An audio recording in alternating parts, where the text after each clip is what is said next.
Imagine if you could travel back in time and build Amazon alongside Jeff Bezos, spending years creating processes, understanding the pros and cons of different methods, and scaling the business to new heights.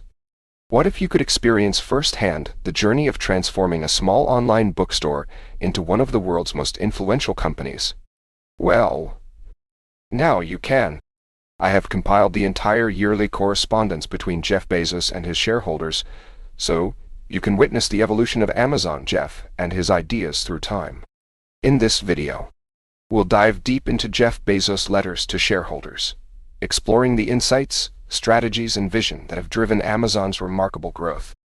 From the early days of relentless customer obsession to pioneering innovations and overcoming challenges, you'll get a front-row seat to the story of Amazon's evolution.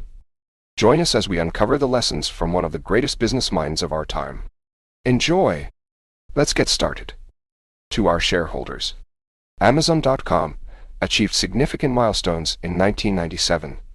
By year-end, we had served more than 1.5 million customers, resulting in an 838% revenue growth to $147.8 million, and extended our market leadership despite aggressive competition.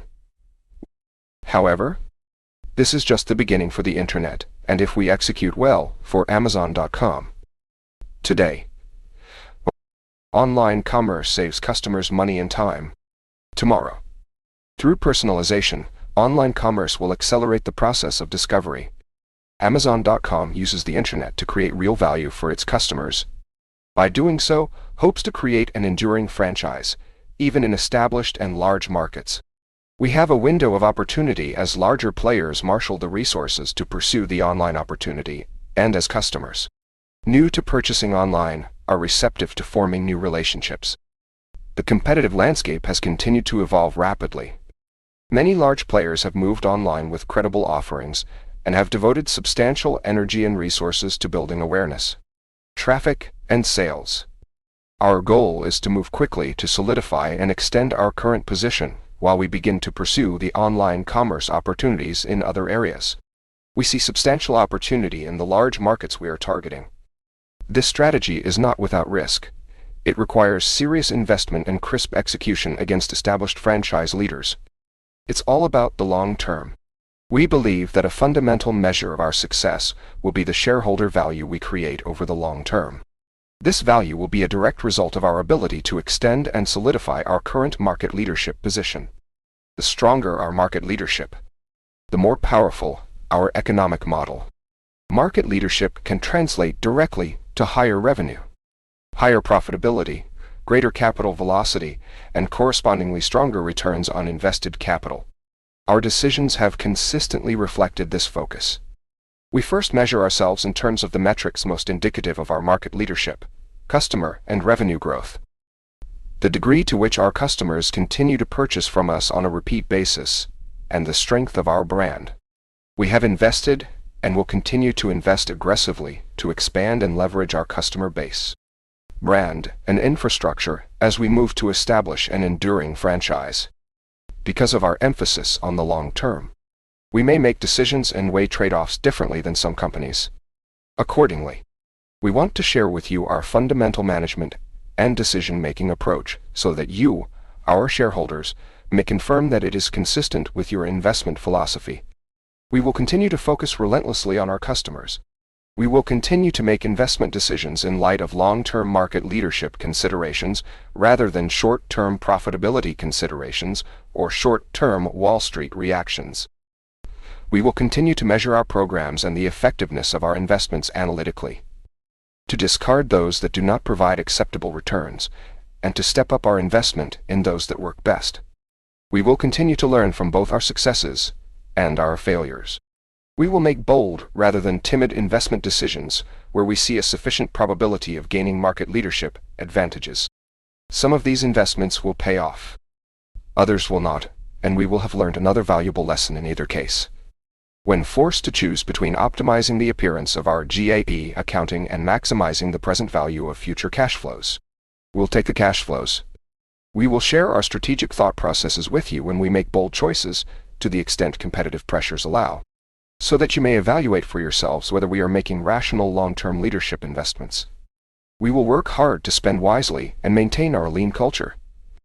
We understand the importance of continually reinforcing a cost-conscious culture, particularly in a business incurring net losses. We will balance our focus on growth with emphasis on long-term profitability and capital management. At this stage, we choose to prioritize growth because we believe that scale is central to achieving the potential of our business model. We will continue to focus on hiring and retaining versatile and talented employees, and continue to weight their compensation to stock options rather than cash. We know our success will be largely affected by our ability to attract and retain a motivated employee base, each of whom must think like, and therefore must actually be, an owner. We aren't so bold as to claim that the above is the right investment philosophy, but it's ours, and we would be remiss if we weren't clear in the approach we have taken and will continue to take. With this foundation, we would like to turn to a review of our business focus, our progress in 1997, and our outlook for the future. Obsess over customers. From the beginning, our focus has been on offering our customers compelling value. We realized that the web was, and still is, the worldwide weight. Therefore, we set out to offer customers something they simply could not get any other way and began serving them with books. We brought them much more selection than was possible in a physical store. Our store would now occupy 6 football fields, and presented it in a useful, easy-to-search, and easy-to-browse format in a store open 365 days a year, 24 hours a day. We maintained a dogged focus on improving the shopping experience, and in 1997 substantially enhanced our store. We now offer customers gift certificates, one-click shopping, and vastly more reviews, content, browsing options, and recommendation features. We dramatically lowered prices, further increasing customer value. Word of mouth remains the most powerful customer acquisition tool we have, and we are grateful for the trust our customers have placed in us. Repeat purchases and word of mouth have combined to make Amazon.com the market leader in online bookselling. By many measures, Amazon.com came a long way in 1997. Sales grew from $15.7 million in 1996 to $147.8 million, an 838% increase. Cumulative customer accounts grew from 180,000 to 1,510,000, a 738% increase. The percentage of orders from repeat customers grew from over 46% in the fourth quarter of 1996 to over 58% in the same period in 1997. In terms of audience reach, per Media Matrix, our website went from a rank of 90th to within the top 20. We established long-term relationships with many important strategic partners, including America Online, Yahoo, Excite, Netscape, GeoCities, AltaVista, At Home, and Prodigy. Infrastructure. During 1997, we worked hard to expand our business infrastructure to support these greatly increased traffic, sales, and service levels. Amazon.com's employee base grew from 158 to 614, and we significantly strengthened our management team. Distribution center capacity grew from 50,000 to 285,000 square feet, including a 70% expansion of our Seattle facilities and the launch of our second distribution center in Delaware in November. Inventories rose to over 200,000 titles at year-end, enabling us to improve availability for our customers. Our cash and investment balances at year-end were $125 million. Thanks to our initial public offering in May 1997 and our $75 million loan, affording us substantial strategic flexibility. Our employees. The past year's success is the product of a talented, smart, hard-working group, and I take great pride in being a part of this team. Setting the bar high in our approach to hiring has been, and will continue to be, the single most important element of Amazon.com's success. It's not easy to work here. When I interview people, I tell them, you can work long, hard, or smart, but at Amazon.com you can't choose 2 out of 3. But we are working to build something important, something that matters to our customers, something that we can all tell our grandchildren about. Such things aren't meant to be easy. We are incredibly fortunate to have this group of dedicated employees whose sacrifices and passion build Amazon.com. Goals for 1998? We are still in the early stages of learning how to bring new value to our customers through internet commerce and merchandising. Our goal remains to continue to solidify and extend our brand and customer base. This requires sustained investment in systems and infrastructure to support outstanding customer convenience, selection, and service while we grow.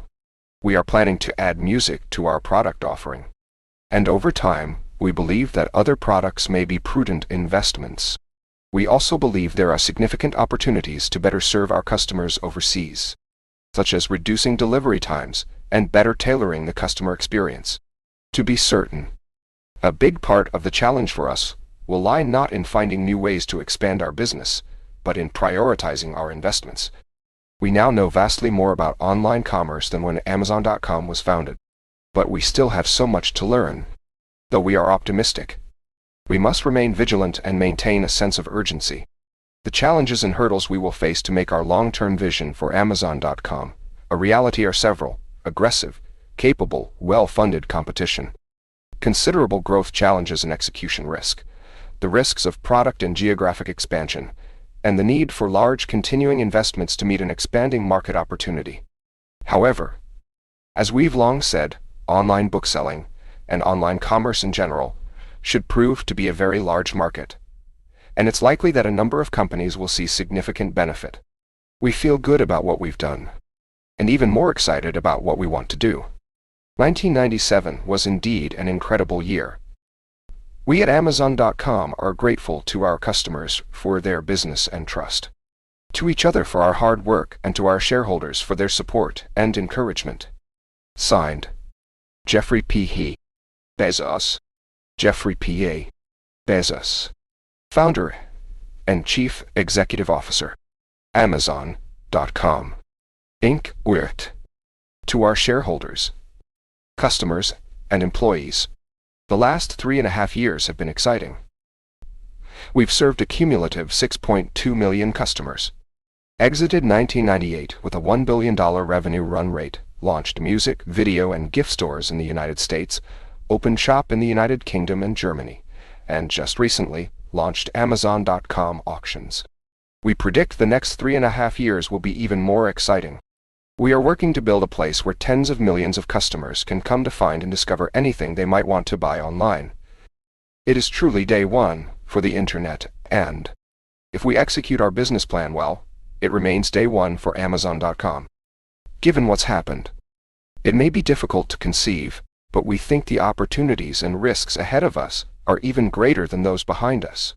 We will have to make many conscious and deliberate choices, some of which will be bold and unconventional. Hopefully, some will turn out to be winners.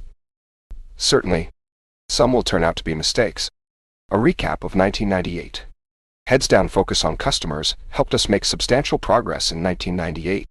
Sales grew from $148 million in 1997 to $610 million, a 313% increase.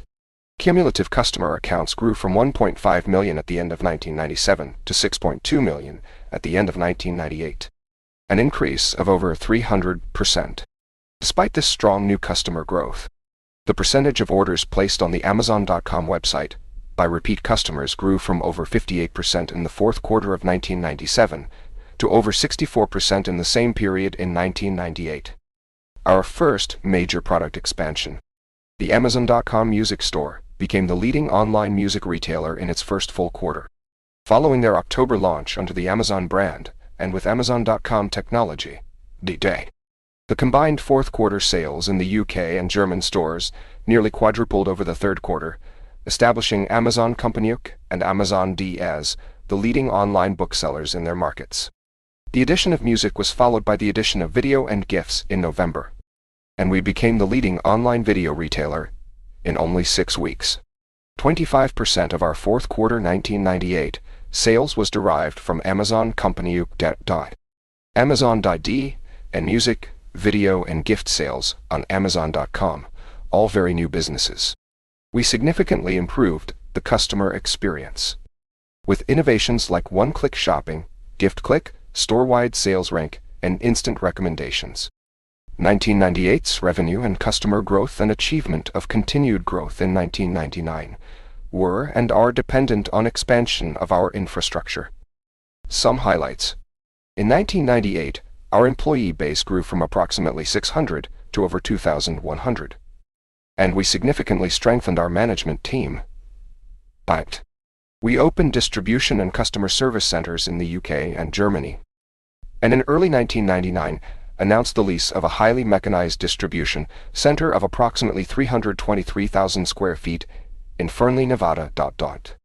This latest addition will more than double our total distribution capacity and allows us to even further improve time to mailbox for customers.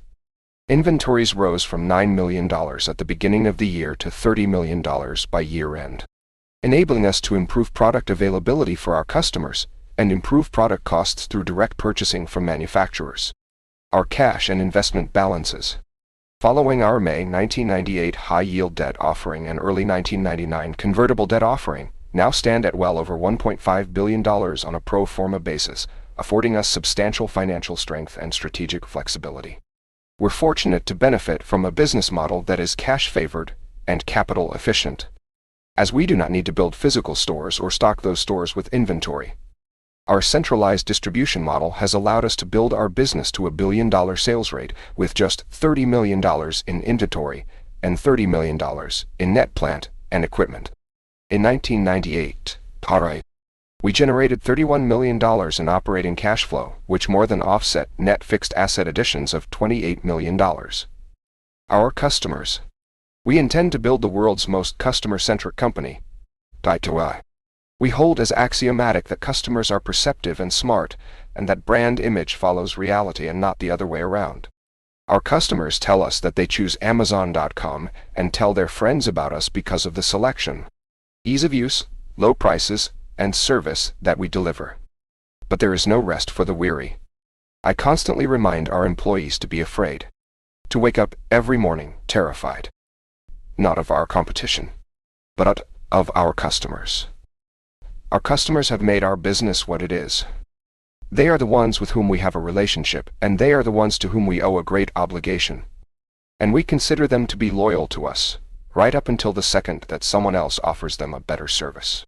We must be committed to constant improvement, experimentation, and innovation in every initiative.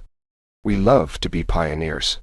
It's in the DNA of the company, and it's a good thing too, because we'll need that pioneering spirit to succeed. We're proud of the differentiation we've built through constant innovation and relentless focus on customer experience. And we believe our initiatives in 1998 reflect it. Our music, video, UK and German stores, like our US bookstore, are best of breed. Work hard. Have fun. Make history.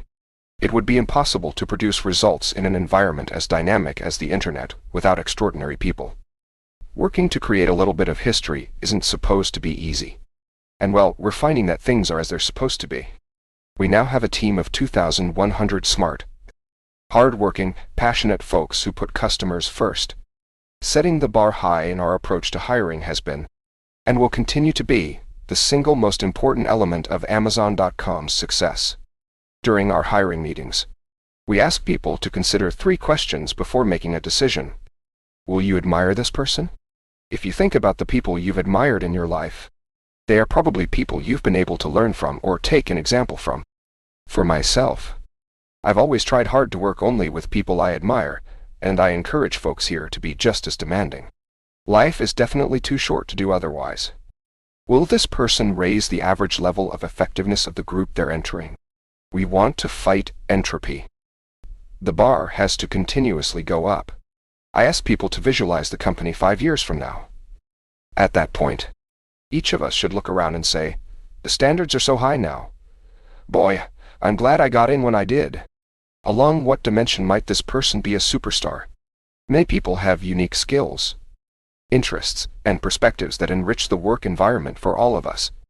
It's often something that's not even related to their jobs. One person here is a national spelling bee champion. 1978, I believe. I suspect it doesn't help her in her everyday work. But it does make working here more fun if you can occasionally snag her in the hall with a quick challenge. Onomatopoeia. Goals for 1999.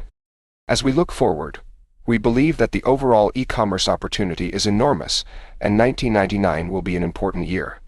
Although Amazon.com has established a strong leadership position, It is certain that competition will even further accelerate.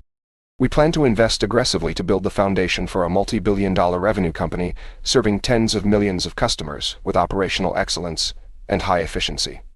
Although this level of forward investment is costly and carries many inherent risks, we believe it will provide the best end-to-end experience for customers and actually offer the least risky long-term value creation approach for investors. The elements of our 1999 plan may not surprise you. Distribution capacity. We intend to build out a significant distribution infrastructure to ensure that we can support all the sales our customers demand, with speedy access to a deep product inventory. Systems capacity. We'll be expanding our systems capacity to support similar growth levels. The systems group has a significant task: expand to meet near-term growth. Restructure systems for multi-billion-dollar scale and tens of millions of customers, build out features and systems for new initiatives and new innovations, and increase operational excellence and efficiency, all while keeping a billion-dollar dark tour. 8 million customer store up and available on a 24/7 basis. Brand promise. Amazon.com is still a small and young company relative to the major offline retailers, and we must ensure that we build wide, strong customer relationships during this critical period. Expanded product and service offerings. In 1999, we will continue to enhance the scope of our current product and service offerings, as well as add new initiatives. Amazon.com Auctions is our most recent addition. If any of you have not tried this new service, I encourage you to run, not walk, to www.amazon.com and click on the Auctions tab. As an Amazon.com customer, you are pre-registered to both bid and sell. As a seller, you have access to Amazon.com's 8 million experienced online shoppers. Bench strength and processes. We've complicated our business dramatically with new products, services, geographies, acquisitions, and additions to our business model. We intend to invest in teams, processes, communication, and people development practices. Scaling in this way is among the most challenging and difficult elements of our plan. Amazon.com has made a number of strides forward in the past year, but there is still an enormous amount to learn and to do. We remain optimistic, but we also know we must remain vigilant and maintain a sense of urgency. We face many challenges and hurdles, among them aggressive, capable, and well-funded competition, the growth challenges and execution risk associated with our own expansion, and the need for large continuing investments to meet an expanding market opportunity. The most important thing I could say in this letter was said in last year's letter, which detailed our long-term investment approach. Because we have so many new shareholders, this year we're printing more than 200,000 of these letters. Last year we printed about 13,000. We've appended last year's letter immediately after this year's. I invite you to please read the section entitled, "It's All About the Long Term." You might want to read it twice to make sure we're the kind of company you want to be invested in. As it says there, we don't claim it's the right philosophy, we just claim it's ours. All the best and sincere thanks once again to our customers and shareholders, and all the folks here who are working passionately every day to build an important and lasting company. Jeffrey P. I. Bezos, Founder and Chief Executive Officer, Amazon.com, Inc. Our swirl. To our shareholders, the first 4.5 years of our journey have yielded some amazing results. We've now served over 17 million customers in over 150 countries and built the leading global e-commerce brand and platform. In the coming years, we expect to benefit from the continued adoption of online commerce around the world as millions of new consumers connect to the internet for the first time. As the online shopping experience continues to improve, consumer trust and confidence will increase, driving further adoption. And if we at Amazon.com do our job right, we can be uniquely positioned to serve these new customers best and benefit as a result. A recap of 1999. During 1999, our relentless focus on customers worked. Sales grew from $610 million in 1998 to $1.64 billion, a 169% increase. We added 10.7 million new customers, increasing cumulative customer accounts from 6.2 million to 16.9 million. All The percentage of orders placed by repeat customers grew from over 64% in the fourth quarter of 1998 to greater than 73% in the same period in 1999. Customers around the world are now choosing Amazon.com for a wide array of products. Only 2 years ago, Amazon.com's U.S. books business represented 100% of our sales. Today, despite strong growth in U.S. books, other areas account for more than half our sales. Major 1999 initiatives included auctions, shops, toys, consumer electronics, home improvement, software, video games, payments, and our wireless initiative, Amazon Anywhere. We've continued to be recognized as best of breed, not only in our more established areas such as books, but in our newer stores as well. Just to focus on one area, Amazon Toys has received multiple awards, including being rated the best online toy store in an MSNBC survey, a ranking as the #1 online toy store by Forrester Research, and the top E rating from Consumer Reports in the toys category, in each case beating out a number of longer established players. Sales outside of the U.S. accounted for 22% of our business, totaling $358 million. In the UK and Germany, we added music, auctions, and subs. In fact, Amazon Kompaniuk, Amazon.de, and Amazon.com are now the #1, #2, and #3 most popular online retail domains in Europe. We grew worldwide distribution capacity from roughly 300,000 square feet to over 5 million square feet in less than 12 months. In part because of this infrastructure, we were able to grow revenues 90% in just 3 months while shipping well over 99% of our holiday orders in time for the holidays. As far as we can determine, no other company has ever grown 90% in 3 months on a sales base of over $1 billion.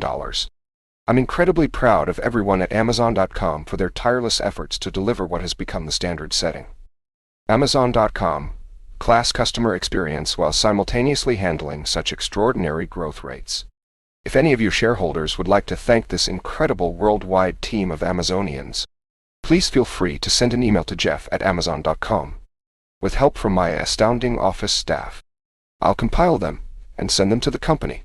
I know it would be appreciated. As a side benefit, I'll get to see if anyone reads these letters. In 1999, we continued to benefit from a business model that is inherently capital efficient. We don't need to build physical stores or stock those stores with inventory. And our centralized distribution model has allowed us to build a business with over $2 billion in annualized sales, but requiring just $220 million in inventory and $318 million in fixed assets. Over the last 5 years, we've cumulatively used just $62 million in operating cash. What do you own? At a recent event at the Stanford University campus, a young woman came to the microphone and asked me a great question. I have 100 shares of Amazon.com. What do I own? Yeah. I was surprised I hadn't heard it before. At least not so simply put. What do you own? You own a piece of the leading e-commerce platform.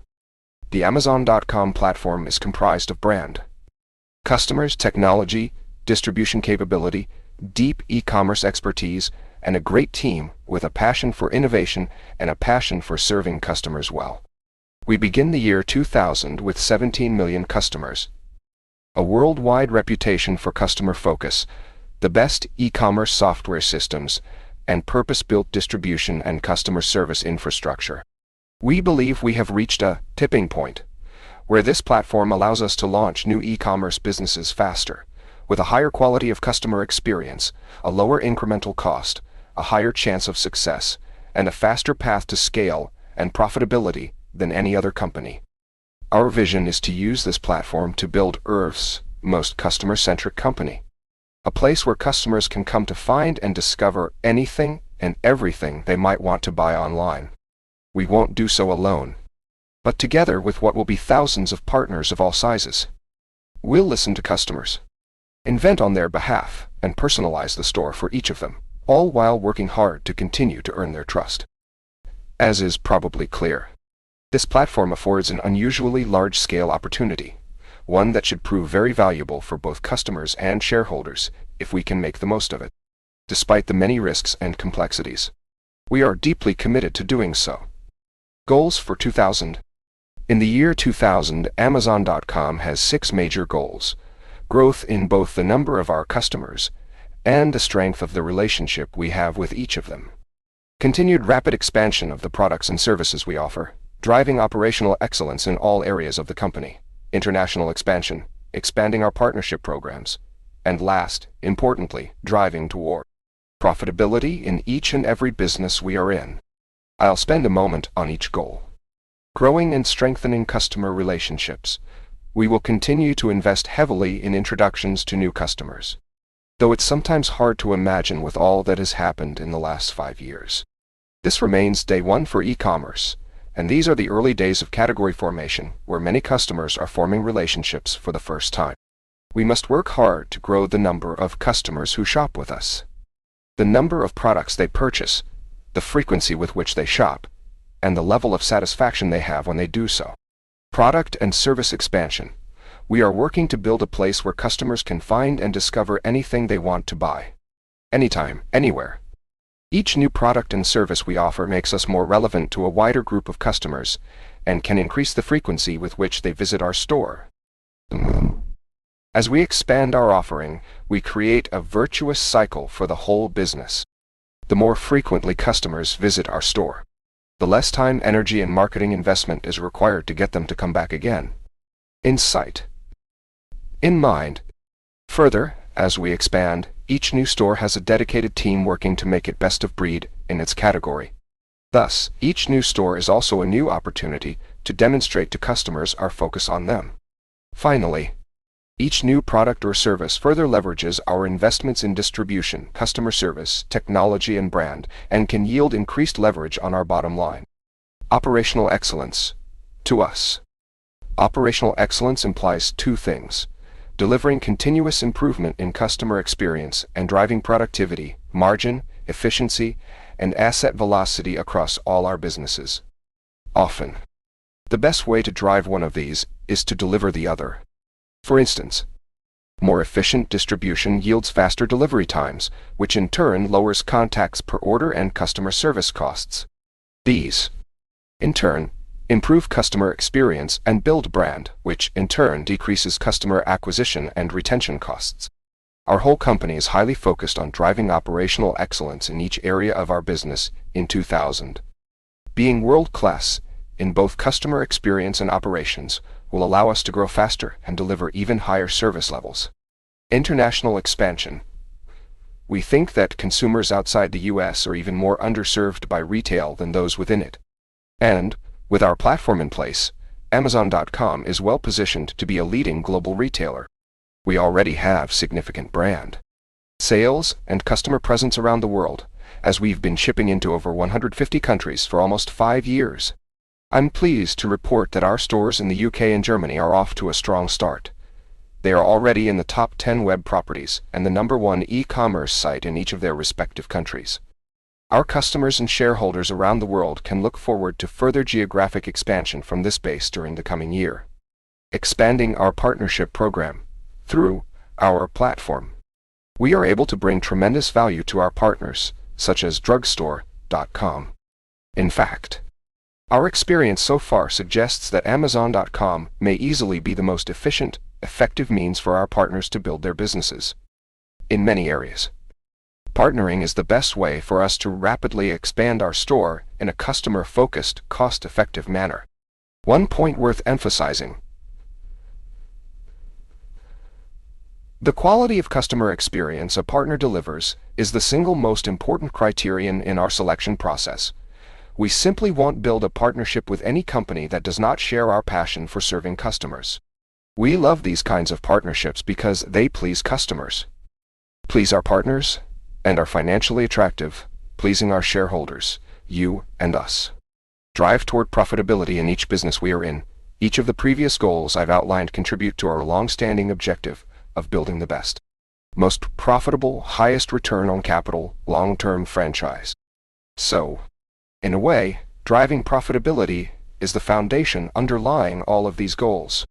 In the coming year, we expect to deliver substantial margin improvement and cost leverage as we drive continuous improvement in our partnerships with suppliers, in our own productivity and efficiency, in our management of fixed and working capital, and our expertise in managing product mix and price. Each successive product and service we launch this year should build on our platform, so our investment curve can be less steep, and the time to profitability for each business should, in general, continue to shorten. It's all about the long term. In our 1997 letter to shareholders, our first, we detailed our long-term investment approach. Because we continue to add many new shareholders, we've appended that letter immediately after this year's. I invite you to please read the section entitled, "It's All About the Long Term," as it is the best way I know to help make sure we're the kind of company you want to be invested in. As we wrote there, we don't claim it's the right philosophy, we just claim it's ours. In closing, consider this most important point. The current online shopping experience is the worst it will ever be. It's good enough today to attract 17 million customers. But it will get so much better. Increased bandwidth will result in faster page views and richer content. Further improvements will lead to always-on access, which I expect will be a strong boost to online shopping at home, as opposed to the office, and we'll see significant growth in non-PC devices and wireless access. Moreover, it's great to be participating in what is a multi-trillion-dollar global market in which we are so very, very tiny. We are doubly blessed. We have a market-size unconstrained opportunity in an area where the underlying foundational technology we employ improves every day. That is not normal. As always, we at Amazon.com remain grateful to our customers for their business and trust, to each other for our hard work, and to our shareholders for their support and encouragement. Many thanks. Jeffrey P. Bezos, Founder and Chief Executive Officer, Amazon.com. Inc. Wake. To our shareholders. Ouch. It's been a brutal year for many in the capital markets, and certainly for Amazon.com shareholders. As of this writing, our shares are down more than 80% from when I wrote you last year. Nevertheless, by almost any measure, Amazon.com, the company, is in a stronger position now than at any time in its past. We served 20 million customers in 2000, up from 14 million in 1999. Sales grew to $2.76 billion in 2000 from $1.64 billion in 1999. Pro forma operating loss shrank to 6% of sales in the fourth quarter of 2000, from 26% of sales in the fourth quarter of 1999. Pro forma operating loss in the U.S. shrank to 2% of sales in the fourth quarter of 2000, from 24% of sales in the fourth quarter of 1999. Average spend per customer in 2000 was $134, up 19%. Gross profit grew to $656 million in 2000, from $291 million in 1999, up 125%. Almost 36% of fourth quarter 2000 U.S. customers purchased from one of our non-books, music, and video stores such as electronics, tools, and kitchen. International sales grew to $381 million in 2000, from $168 million in 1999. We helped our partner Toys.com sell more than $125 million of toys and video games in the fourth quarter of 2000. We ended 2000 with cash and marketable securities of $1.1 billion, up from $706 million at the end of 1999, thanks to our early 2000 euro convert financing. And, most importantly, our heads-down focus on the customer was reflected in a score of 84 on the American Customer Satisfaction Index. We are told this is the highest score ever recorded for a service company in any industry. So, if the company is better positioned today than it was a year ago, why is the stock price so much lower than it was a year ago? As the famed investor Benjamin Graham said, in the short term, the stock market is a voting machine. In the long term, it's a weighing machine. Clearly, there was a lot of voting going on in the boom year of '99, and much less weighing. We're a company that wants to be weighed. And over time, we will be. Over the long term, all companies are. In the meantime, we have our heads down working to build a heavier and heavier company. Many of you have heard me talk about the bold bets that we as a company have made and will continue to make. These bold bets have included everything from our investment in digital and wireless technologies to our decision to invest in smaller e-commerce companies, including Living.com and Pets.com, both of which shut down operations in 2000. We were significant shareholders in both and lost a significant amount of money on both. We made these investments because we knew we wouldn't ourselves be entering these particular categories anytime soon. And we believed passionately in the land rush metaphor for the internet. Indeed, that metaphor was an extraordinarily useful decision aid for several years, starting in 1994. But we now believe its usefulness largely faded away over the last couple of years. In retrospect, we significantly underestimated how much time would be available to enter these categories and underestimated how difficult it would be for single-category e-commerce companies to achieve the scale necessary to succeed. Online selling, relative to traditional retailing, is a scale business characterized by high fixed costs and relatively low variable costs. This makes it difficult to be a medium-sized e-commerce company with a long enough financing runway. Pets.com and Living.com may have been able to acquire enough customers to achieve the needed scale. But when the capital markets closed the door on financing internet companies, these companies simply had no choice but to close their doors. As painful as that was, the alternative, investing more of our own capital in these companies to keep them afloat, would have been an even bigger mistake. Future. Real estate doesn't obey Moore's law. Let's move to the future. Why should you be optimistic about the future of e-commerce and the future of Amazon.com? Industry growth and new customer adoption will be driven over the coming years by relentless improvements in the customer experience of online shopping. These improvements in customer experience will be driven by innovations made possible by dramatic increases in available bandwidth, disk space, and processing power, all of which are getting cheap fast. The price performance of processing power is doubling about every 18 months, known as Moore's law. The price performance of disk space is doubling about every 12 months. And the price performance of bandwidth is doubling about every 9 months.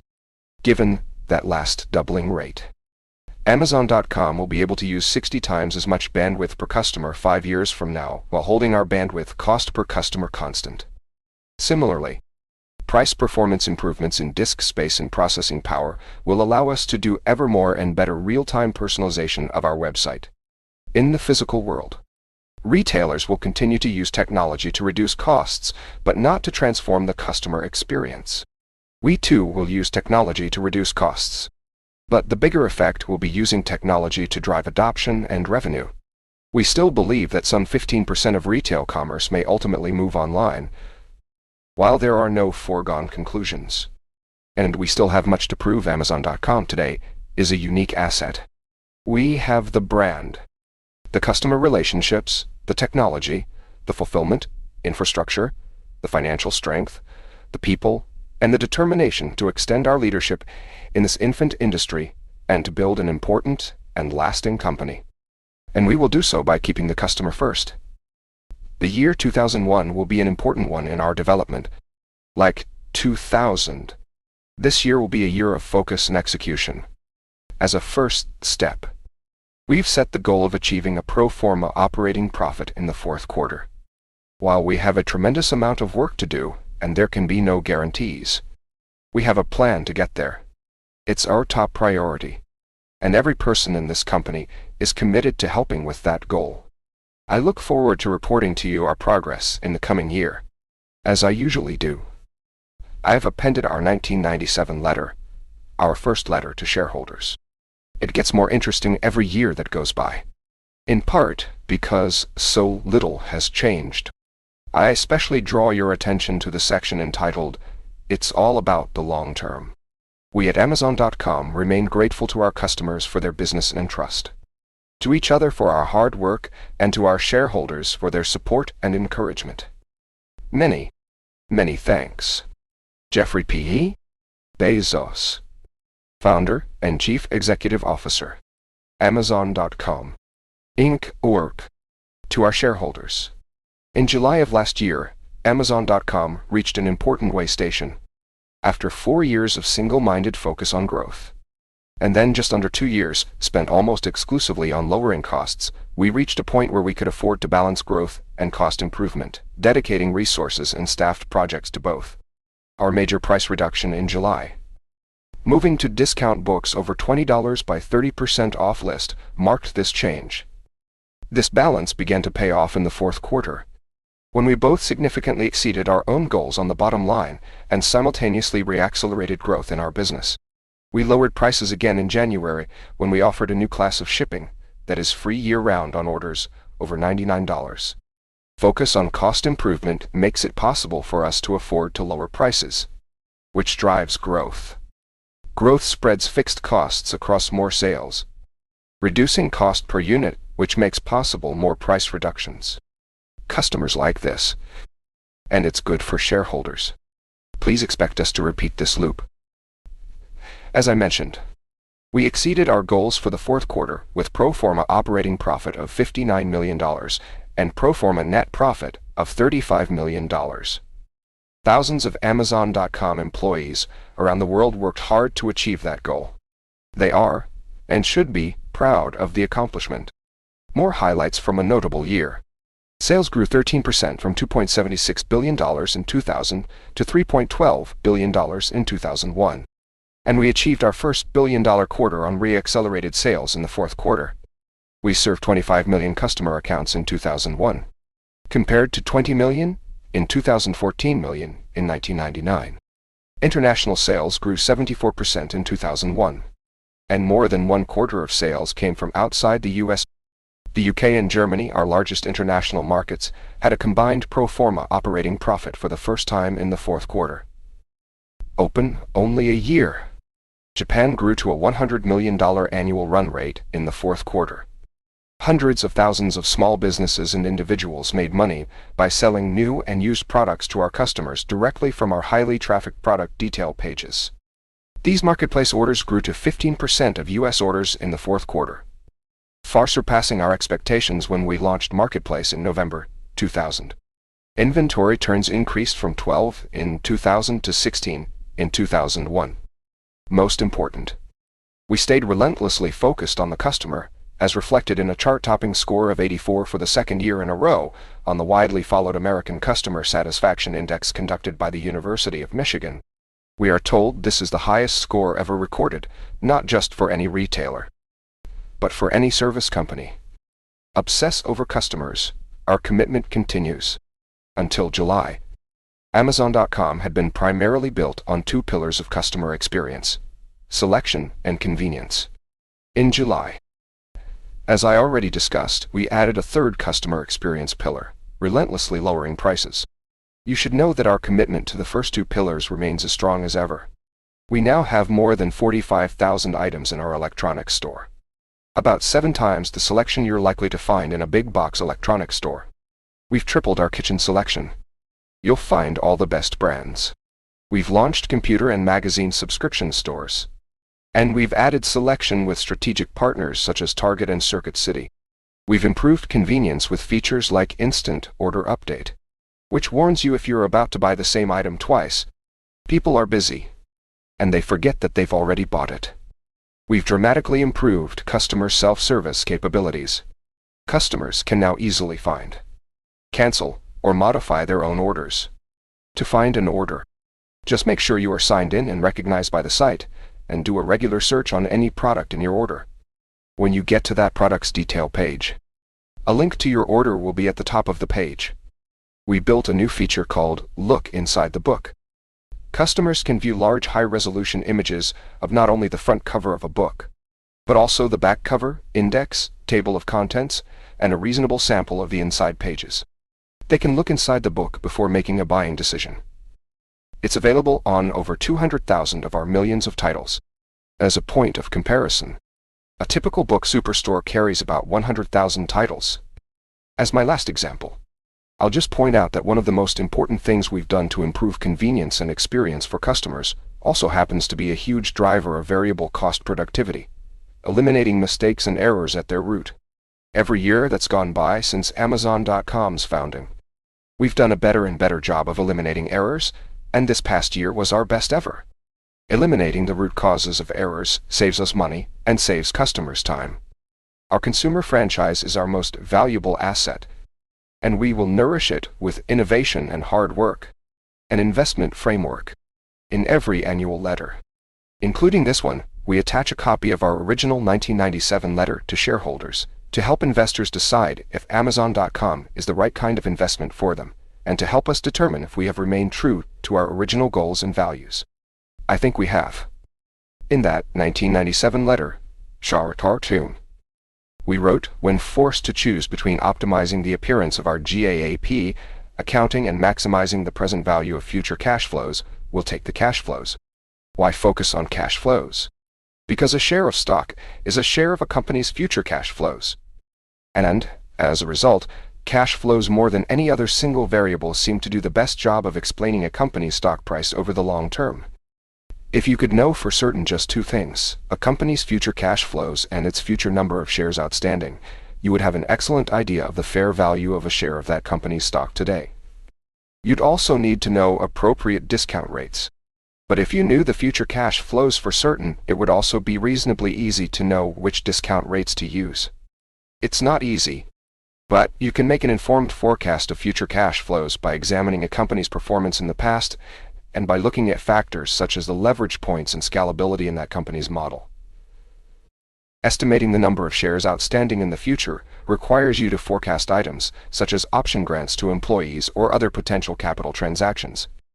Ultimately, your determination of cash flow per share will be a strong indicator of the price you might be willing to pay for a share of ownership in any company. Since we expect to keep our fixed costs largely fixed, even at significantly higher unit volumes, we believe Amazon.com is poised over the coming years to generate meaningful, sustained free cash flow.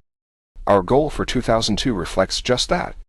As we said in January when we reported our fourth quarter results, we plan this year to generate positive operating cash flow, leading to free cash flow. The difference between the two is up to $75 million of planned capital expenditures. Our trailing 12-month pro forma net income should, roughly but not perfectly, trend like trailing 12-month cash flow. Limiting share count means more cash flow per share and more long-term value for owners. Our current objective is to target net dilution from employee stock options, grants net of cancellations, to an average of 3% per year over the next 5 years. Although in any given year it might be higher or lower. Relentless commitment to long-term shareholder value. As I've discussed many times before, we are firm believers that the long-term interests of shareholders are tightly linked to the interests of our customers. If we do our jobs right, today's customers will buy more tomorrow, we'll add more customers in the process, and it will all add up to more cash flow and more long-term value for our shareholders. To that end, we are committed to extending our leadership in e-commerce in a way that benefits customers and therefore, inherently, investors. You can't do one without the other. As we kick off 2002, I am happy to report that I am as enthusiastic as ever about this business. There is more innovation ahead of us than behind us. We are close to demonstrating the operating leverage of our business model, and I get to work with this amazing team of Amazonians all over the world. I am lucky and grateful. We thank you, our owners, for your support, your encouragement, and for joining us on this adventure. If you're a customer, we thank you again. Jeffrey P. Bezos, Founder and Chief Executive Officer, Amazon.com, Inc. Parties. To our shareholders. In many ways, Amazon.com is not a normal store. We have deep selection that is unconstrained by shelf space. We turn our inventory 19 times in a year. We personalize the store for each and every customer. We trade real estate for technology, which gets cheaper and more capable every year. We display customer reviews critical of our products. You can make a purchase in a few seconds with one click. We put used products next to new ones so you can choose. We share our prime real estate, our product detail pages with third parties. And if they can offer better value, we let them. One of our most exciting peculiarities is poorly understood. People see that we're determined to offer both world-leading customer experience and the lowest possible prices. But to some, this dual goal seems paradoxical, if not downright quixotic. Traditional stores face a time-tested trade-off between offering high-touch customer experience on the one hand and the lowest possible prices on the other. How can Amazon.com be trying to do both? The answer is that we transform much of customer experience, such as unmatched selection, extensive product information, personalized recommendations, and other new software features, into largely a fixed expense, with customer experience costs largely fixed. More like a publishing model than a retailing model, our costs as a percentage of sales can shrink rapidly as we grow our business. Moreover, customer experience costs that remain variable, such as the variable portion of fulfillment costs, improve in our model as we reduce defects. Eliminating defects improves costs and leads to better customer experience. We believe our ability to lower prices and simultaneously drive customer experience is a big deal, and this past year offers evidence that the strategy is working. First, we do continue to drive customer experience. The holiday season this year is one example. While delivering a record number of units to customers, we also delivered our best ever experience. Cycle time. The amount of time taken by our fulfillment centers to process an order improved 17% compared with last year. And our most sensitive measure of customer satisfaction, contacts per order, saw a 13% improvement. Inside existing product categories, we've worked hard to increase selection. Electronic selection is up over 40% in the US alone over the prior year. And we now offer 10 times the selection of a typical big box electronics store. Even in US books, where we've been working for 8 years, we increased selection by 15%, mostly in harder to find and out of print titles. And, of course, we've added new categories. Our apparel and accessories store has more than 500 top clothing brands. And in its first 60 days, customers bought 153,000 shirts, 106,000 pairs of pants, and 31,000 pairs of underwear. In this year's American Customer Satisfaction Index, the most authoritative study of customer satisfaction, Amazon.com scored an 88, the highest score ever recorded.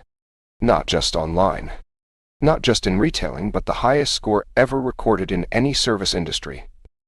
In ACSI's words, Amazon.com continues to show remarkably high levels of customer satisfaction. With a score of 88, up 5%, it is generating satisfaction at a level unheard of in the service industry. Can customer satisfaction for Amazon climb more? The latest ACSI data suggests that it is indeed possible. Both service and the value proposition offered by Amazon have increased at a steep rate. Well, second, while focused on customer experience, we've also been lowering price substantially. We've been doing so broadly across product categories, from books to electronics, and we've eliminated shipping fees with our 365-day per year free Super Saver shipping on orders over $25. We've been taking similar actions in every country in which we do business.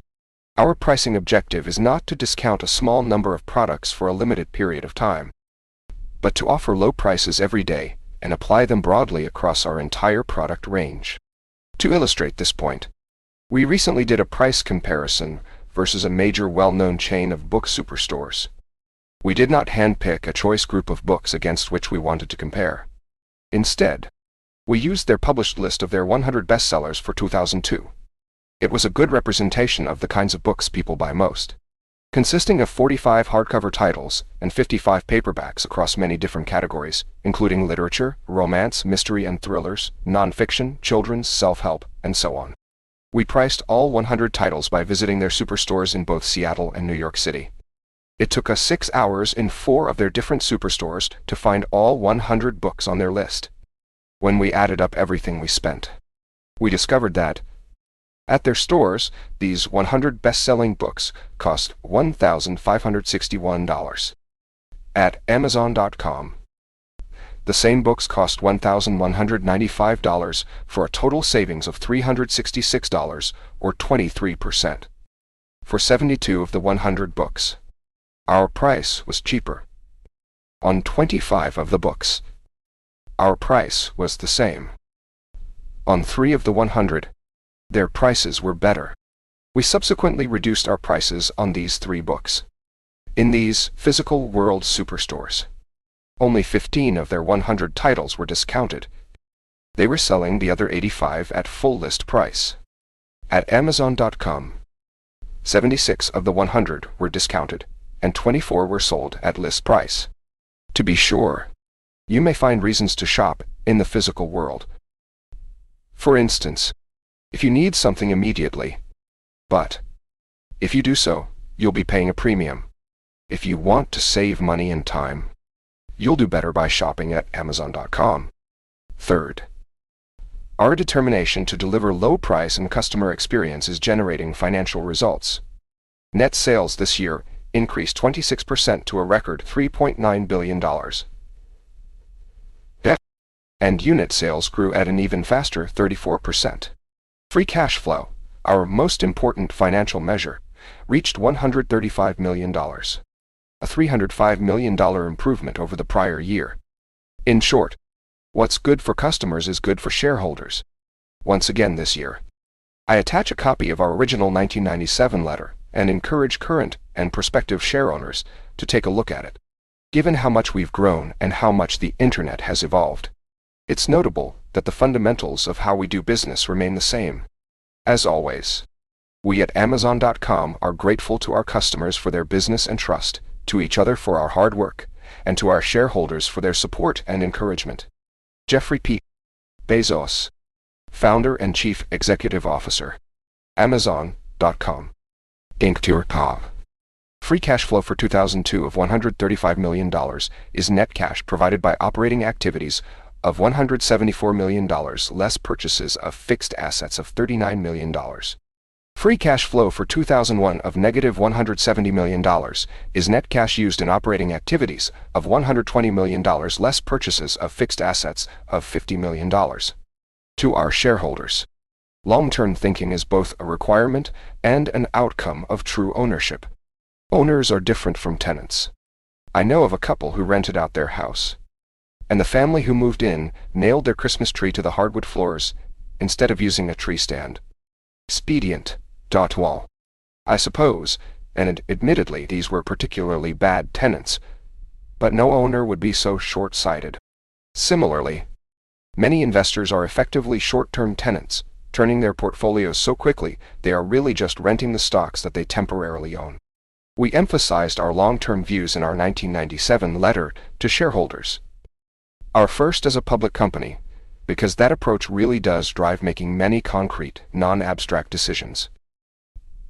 I'd like to discuss a few of these non-abstract decisions in the context of customer experience.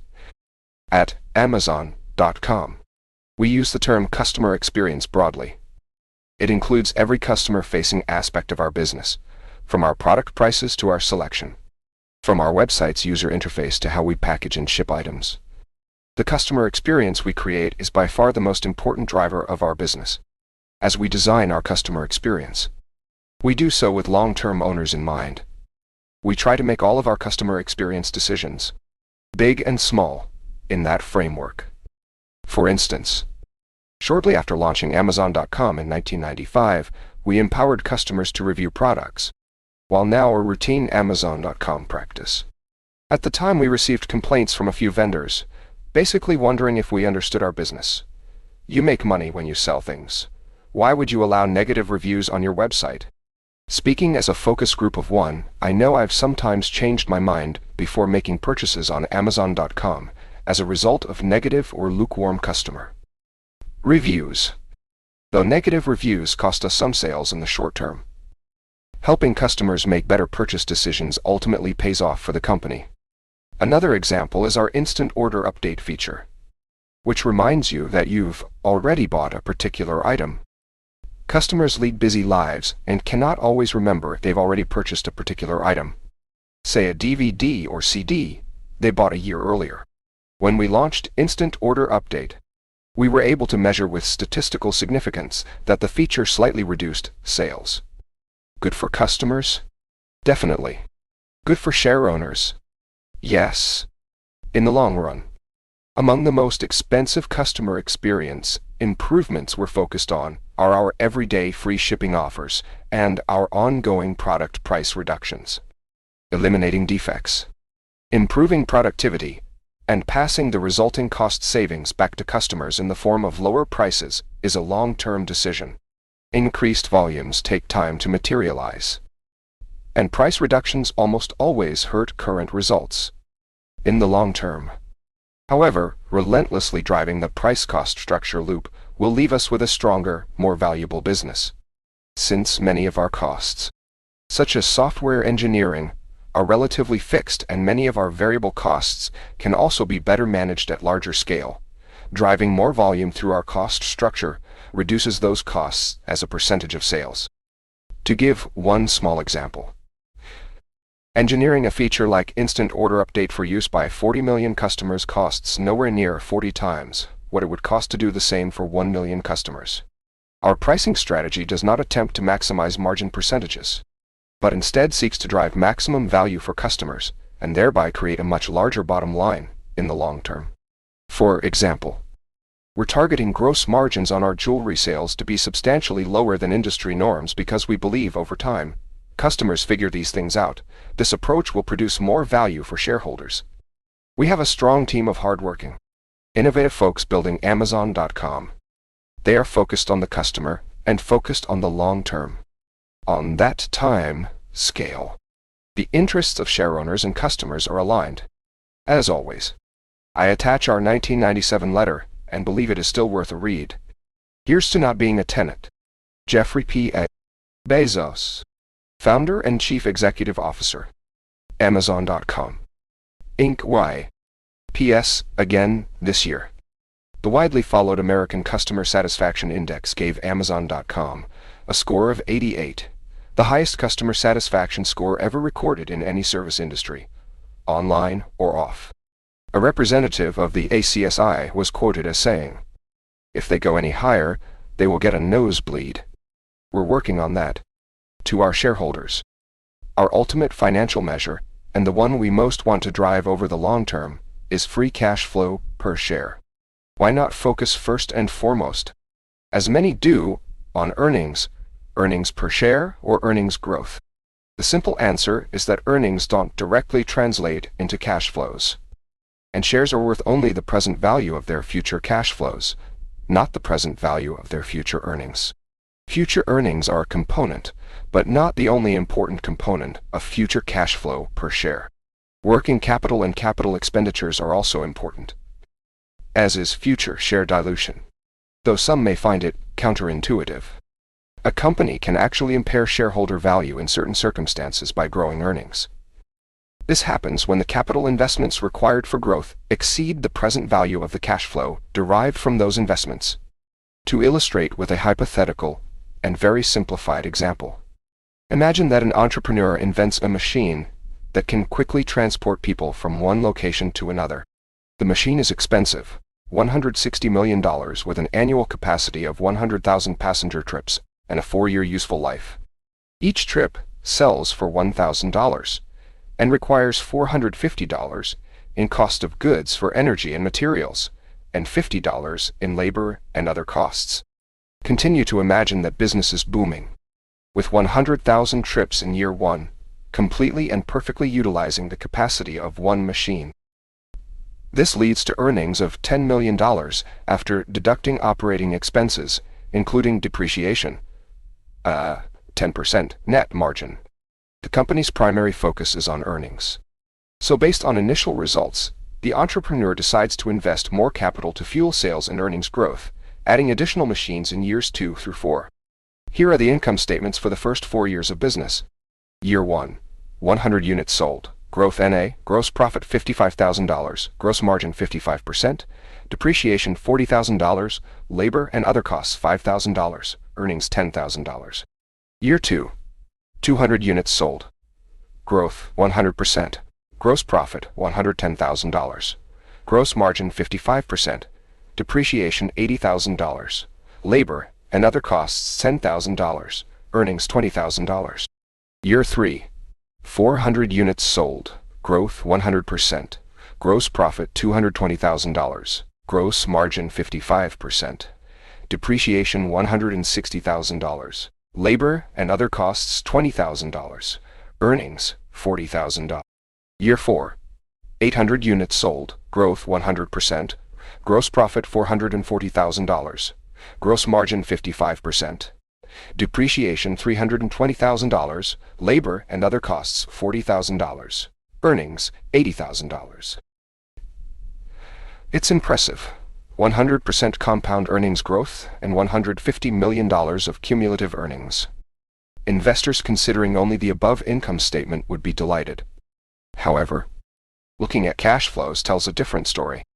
Over the same 4 years, the transportation business generates cumulative negative free cash flow of $530 million. Year 1.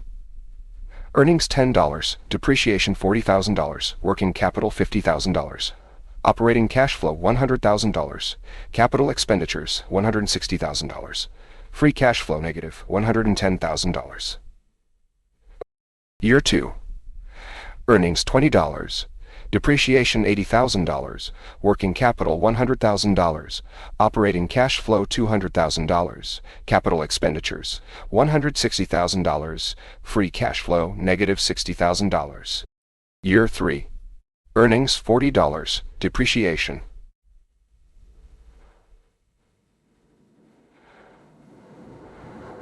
$160,000, working capital $200,000. Operating cash flow $400,000, capital expenditures $320,000, free cash flow negative $120,000. Year 4.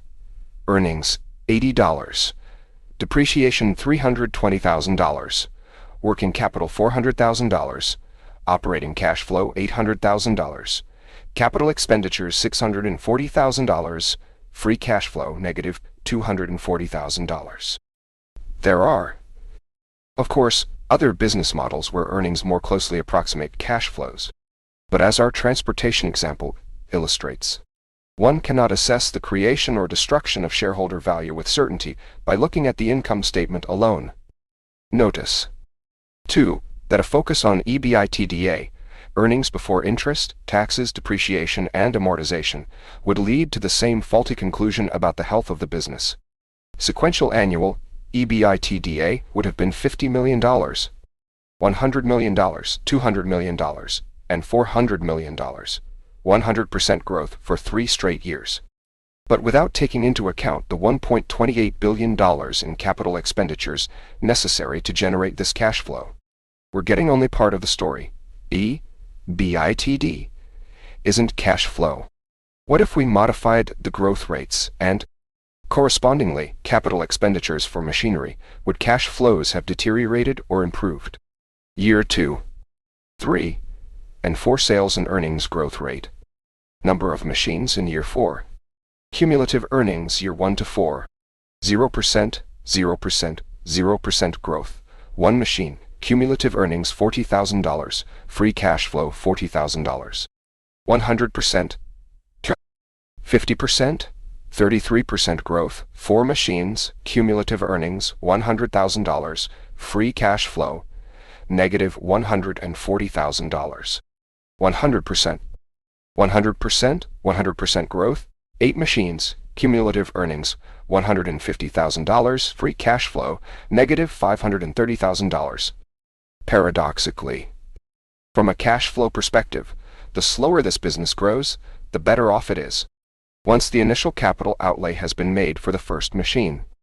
The ideal growth trajectory is to scale to 100% of capacity quickly, then stop growing. However, even with only one piece of machinery, the gross cumulative cash flow doesn't surpass the initial machine cost until year 4, and the net present value of this stream of cash flows, using 12% cost of capital, is still negative. Unfortunately, our transportation business is fundamentally flawed. There is no growth rate at which it makes sense to invest initial or subsequent capital to operate the business. In fact, our example is so simple and clear as to be obvious. Investors would run a net present value analysis on the economics and quickly determine it doesn't pencil out, though it's more subtle and complex in the real world. This issue, the duality between earnings and cash flows, comes up all the time. Cash flow statements often don't receive as much attention as they deserve. Discerning investors don't stop with the income statement. Our most important financial measure, free cash flow per share. Amazon.com's financial focus is on long-term growth in free cash flow per share. Amazon.com's free cash flow is driven primarily by increasing operating profit dollars and efficiently managing both working capital and capital expenditures. We work to increase operating profit by focusing on improving all aspects of the customer experience to grow sales and by maintaining a lean cost structure. We have a cash-generative operating cycle because we turn our inventory quickly, collecting payments from our customers before payments are due to suppliers.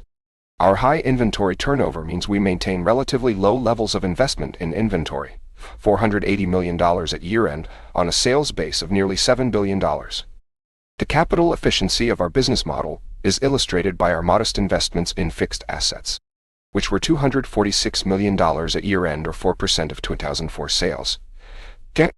Free cash flow grew 38% to $477 million in 2004, a $131 million improvement over the prior year. We are confident that if we continue to improve customer experience, including increasing selection and lowering prices, and execute efficiently, our value proposition as well as our free cash flow will further expand. As to dilution, total shares outstanding plus stock-based awards are essentially unchanged at the end of 2004 compared with 2003 and are down 1% over the last 3 years. During that same period, we've also eliminated over 6 million shares of potential future dilution by repaying more than $600 million of convertible debt that was due in 2009 and 2010. Efficiently managing share count means more cash flow per share and more long-term value for owners. This focus on free cash flow isn't new for Amazon.com. We made it clear in our 1997 letter to shareholders, our first as a public company, that when forced to choose between optimizing GAAP accounting and maximizing the present value of future cash flows, we'll take the cash flows. I'm attaching a copy of our complete 1997 letter and encourage current and prospective shareowners to take a look at it. As always, we at Amazon.com are grateful to our customers for their business and trust, to each other for our hard work, and to our shareholders for their support and encouragement. Jeffrey P. Bezos, Founder and Chief Executive Officer, Amazon.com, Inc. April 2005. Our most important financial measure, free cash flow per share. Free cash flow is defined as net cash provided by operating activities less purchases of fixed assets, including capitalized internal use, software, and website development, both of which are presented on our statements of cash flows. Free cash flow for 2004 of $477 million is net cash provided by operating activities of $567 million less purchases of fixed assets, including capitalized internal use software and website development costs of $89 million. Free cash flow for 2003 of $346 million is net cash provided by operating activities of $392 million less purchases of fixed assets, including capitalized internal use software and website development costs of $46 million. To our shareholders, many of the important decisions we make at Amazon.com can be made with data. There is a right answer or a wrong answer, a better answer or a worse answer, and math tells us which is which. These are our favorite kinds of decisions. Opening a new fulfillment center is an example. We use history from our existing fulfillment network to estimate seasonal peaks and to model alternatives for new capacity.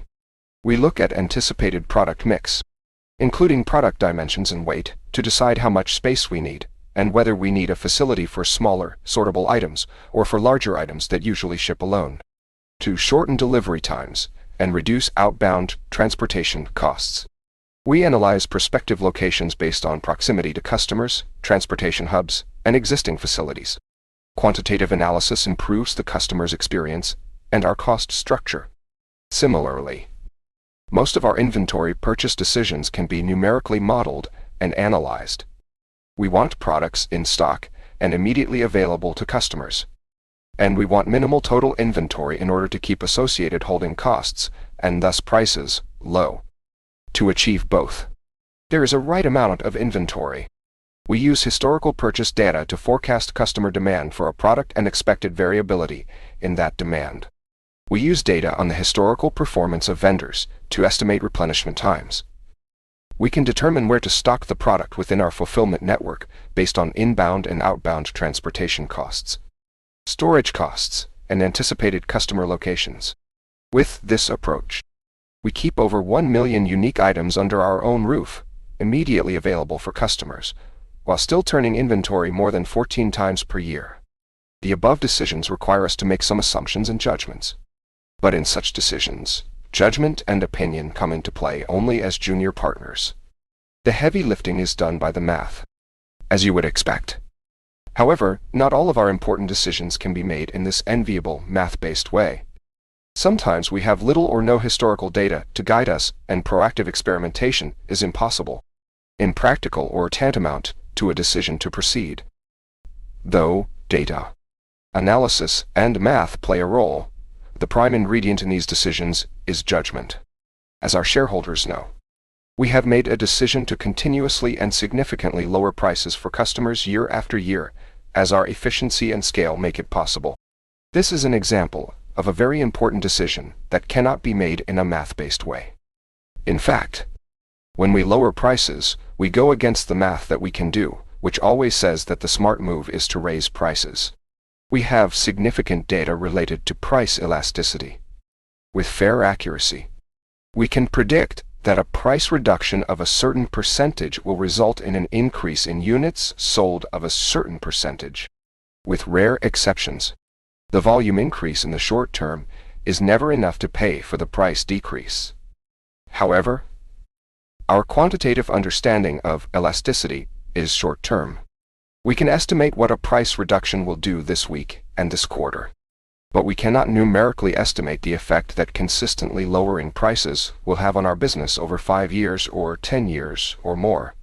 Our judgment is that relentlessly returning efficiency improvements and scale economies to customers in the form of lower prices creates a virtuous cycle that leads over the long term to a much larger dollar amount of free cash flow, and thereby to a much more valuable Amazon.com. We've made similar judgments around free Super Saver shipping and Amazon Prime, both of which are expensive in the short term, and we believe important and valuable in the long term.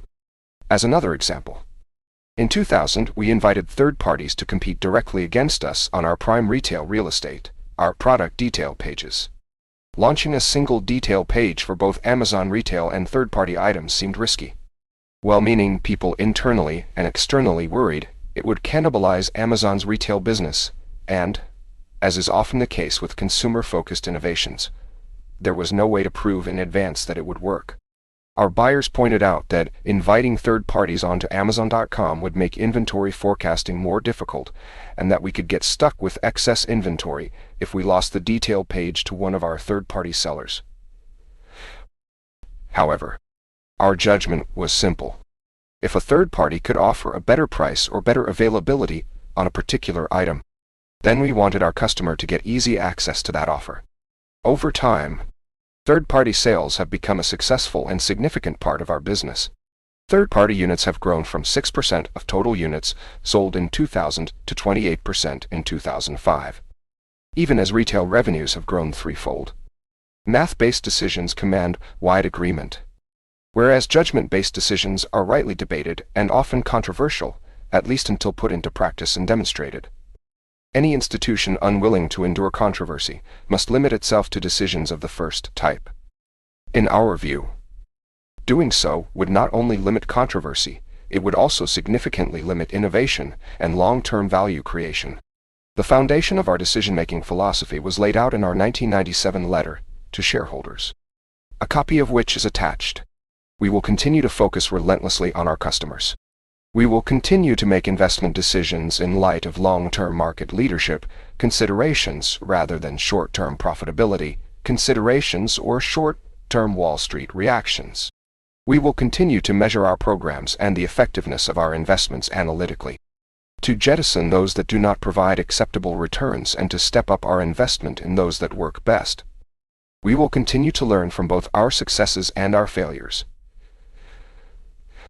We will make bold rather than timid investment decisions where we see a sufficient probability of gaining market leadership advantages. Some of these investments will pay off. Others will not, and we will have learned another valuable lesson in either case. You can count on us to combine a strong quantitative and analytical culture with a willingness to make bold decisions. As we do so, we'll start with the customer and work backwards. In our judgment, that is the best way to create shareholder value. Jeffrey P. Bezos, Founder and Chief Executive Officer.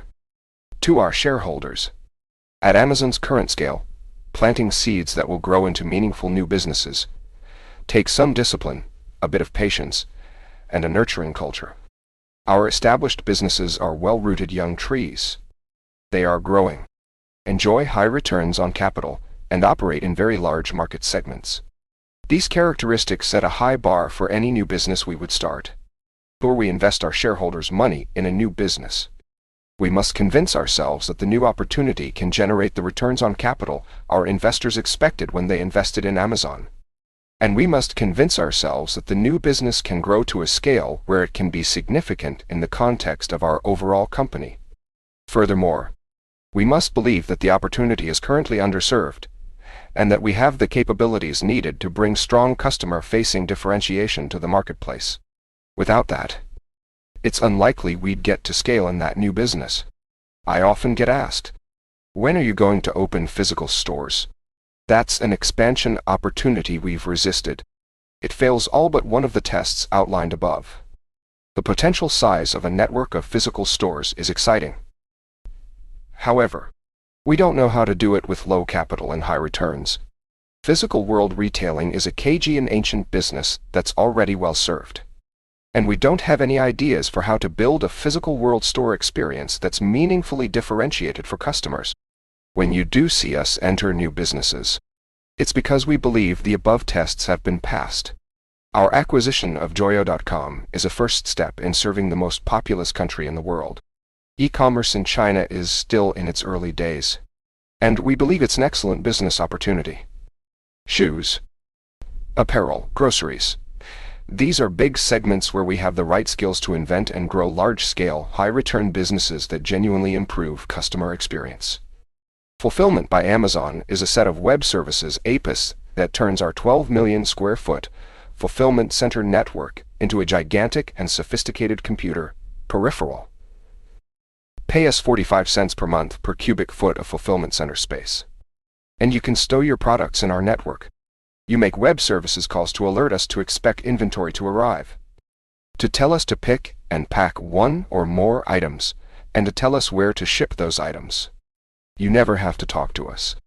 Differentiated, can be large and passes our returns bar. Amazon Web Services is another example. With AWS, we're building a new business focused on a new customer set, software developers. We currently offer 10 different web services and have built a community of over 240,000 registered developers. We're targeting broad needs universally faced by developers, such as storage and compute capacity, areas in which developers have asked for help, and in which we have deep expertise from scaling Amazon.com over the last 12 years. We're well positioned to do it. It's highly differentiated, and it can be a significant, financially attractive business over time. In some large companies, it might be difficult to grow new businesses from tiny seeds because of the patience and nurturing required. In my view, Amazon's culture is unusually supportive of small businesses with big potential, and I believe that's a source of competitive advantage. Like any company, we have a corporate culture formed not only by our intentions, but also as a result of our history. For Amazon, that history is fairly fresh, and fortunately, it includes several examples of tiny seeds growing into big trees. We have many people at our company who have watched multiple $10 million seeds turn into billion-dollar businesses. That first-hand experience and the culture that has grown up around those successes is, in my opinion, a big part of why we can start businesses from scratch. The culture demands that these new businesses be high potential and that they be innovative and differentiated. But it does not demand that they be large on the day that they are born. I remember how excited we were in 1996 as we crossed $10 million in book sales. It wasn't hard to be excited. We had grown to $10 million from zero. Today, when a new business inside Amazon grows to $10 million, the overall company is growing from $10 billion to $10.01 billion. It would be easy for the senior executives who run our established billion-dollar businesses to scoff. But they don't. They watch the growth rates of the emerging businesses and send emails of congratulations. That's pretty cool. And we're proud it's a part of our culture. In our experience, if a new business enjoys runaway success, it can only begin to be meaningful to the overall company economics in something like 3 to 7 years. We've seen those time frames with our international businesses, our earlier non-media businesses, and our third-party seller businesses. Today, international is 45% of sales, non-media is 34% of sales, and our third-party seller businesses account for 28% of our units sold. We will be happy indeed if some of the new seeds we're planting enjoy similar successes. We've come a distance since we celebrated our first $10 million in sales. As we continue to grow, we'll work to maintain a culture that embraces new businesses. We will do so in a disciplined way, with an eye on returns, potential size, and the ability to create differentiation that customers care about. We won't always choose right, and we won't always succeed. But we will be choosy, and we will work hard and patiently. As always, I attach our 1997 letter to shareholders. You'll see that our philosophy and approach have not changed. Many thanks for your support and encouragement. Jeffrey P. Bezos, Founder and Chief Executive Officer, Amazon.com, Inc. or GAS. To our share owners, November 19, 2007 was a special day. After 3 years of work, we introduced Amazon Kindle to our customers. Many of you may already know something of Kindle. We're fortunate and grateful that it has been broadly written and talked about. Briefly, Kindle is a purpose-built reading device with wireless access to more than 110,000 books, blogs, magazines, and newspapers. The wireless connectivity isn't Wi-Fi. Instead, it uses the same wireless network as advanced cell phones, which means it works when you're at home, in bed, or out and moving around. You can buy a book directly from the device, and the whole book will be downloaded wirelessly, ready for reading, in less than 60 seconds. There is no wireless plan, no year-long contract you must commit to, and no monthly service fee. It has a paper-like electronic inked display that's easy to read even in bright daylight. Folks who see the display for the first time do a double take. Thinner and lighter than a paperback and can hold 200 books. Take a look at the Kindle detail page on Amazon.com to see what customers think. Kindle has already been reviewed more than 2,000 times. As you might expect after 3 years of work, we had sincere hopes that Kindle would be well received, but we did not expect the level of demand that actually materialized. We sold out in the first 5.5 hours. And our supply chain and manufacturing teams have had to scramble to increase production capacity. We started by setting ourselves the admittedly audacious goal of improving upon the physical book. We did not choose that goal lightly. Anything that has persisted in roughly the same form and resisted change for 500 years is unlikely to be improved easily. At the beginning of our design process, we identified what we believe is the book's most important feature. It disappears. When you read a book, you don't notice the paper, and the ink, and the glue, and the stitching. All of that dissolves, and what remains is the author's world. We knew Kindle would have to get out of the way, just like a physical book, so readers could become engrossed in the words and forget their reading on a device. We also knew we shouldn't try to copy every last feature of a book. We could never outbook the book. We'd have to add new capabilities, ones that could never be possible with a traditional book. The early days of Amazon.com provide an analog. It was tempting back then to believe that an online bookstore should have all the features of a physical bookstore. I was asked about a particular feature dozens of times. How are you going to do electronic book signings? 13 years later, we still haven't figured that one out. Instead of trying to duplicate physical bookstores, we've been inspired by them and worked to find things we could do in the new medium that could never be done in the old one. We don't have electronic book signings. And similarly, we can't provide a comfortable spot to sip coffee and relax. However, we can offer literally millions of titles, help with purchase decisions through customer reviews, and provide discovery features like customers who bought this item also bought. The list of useful things that can be done only in the new medium is a long one.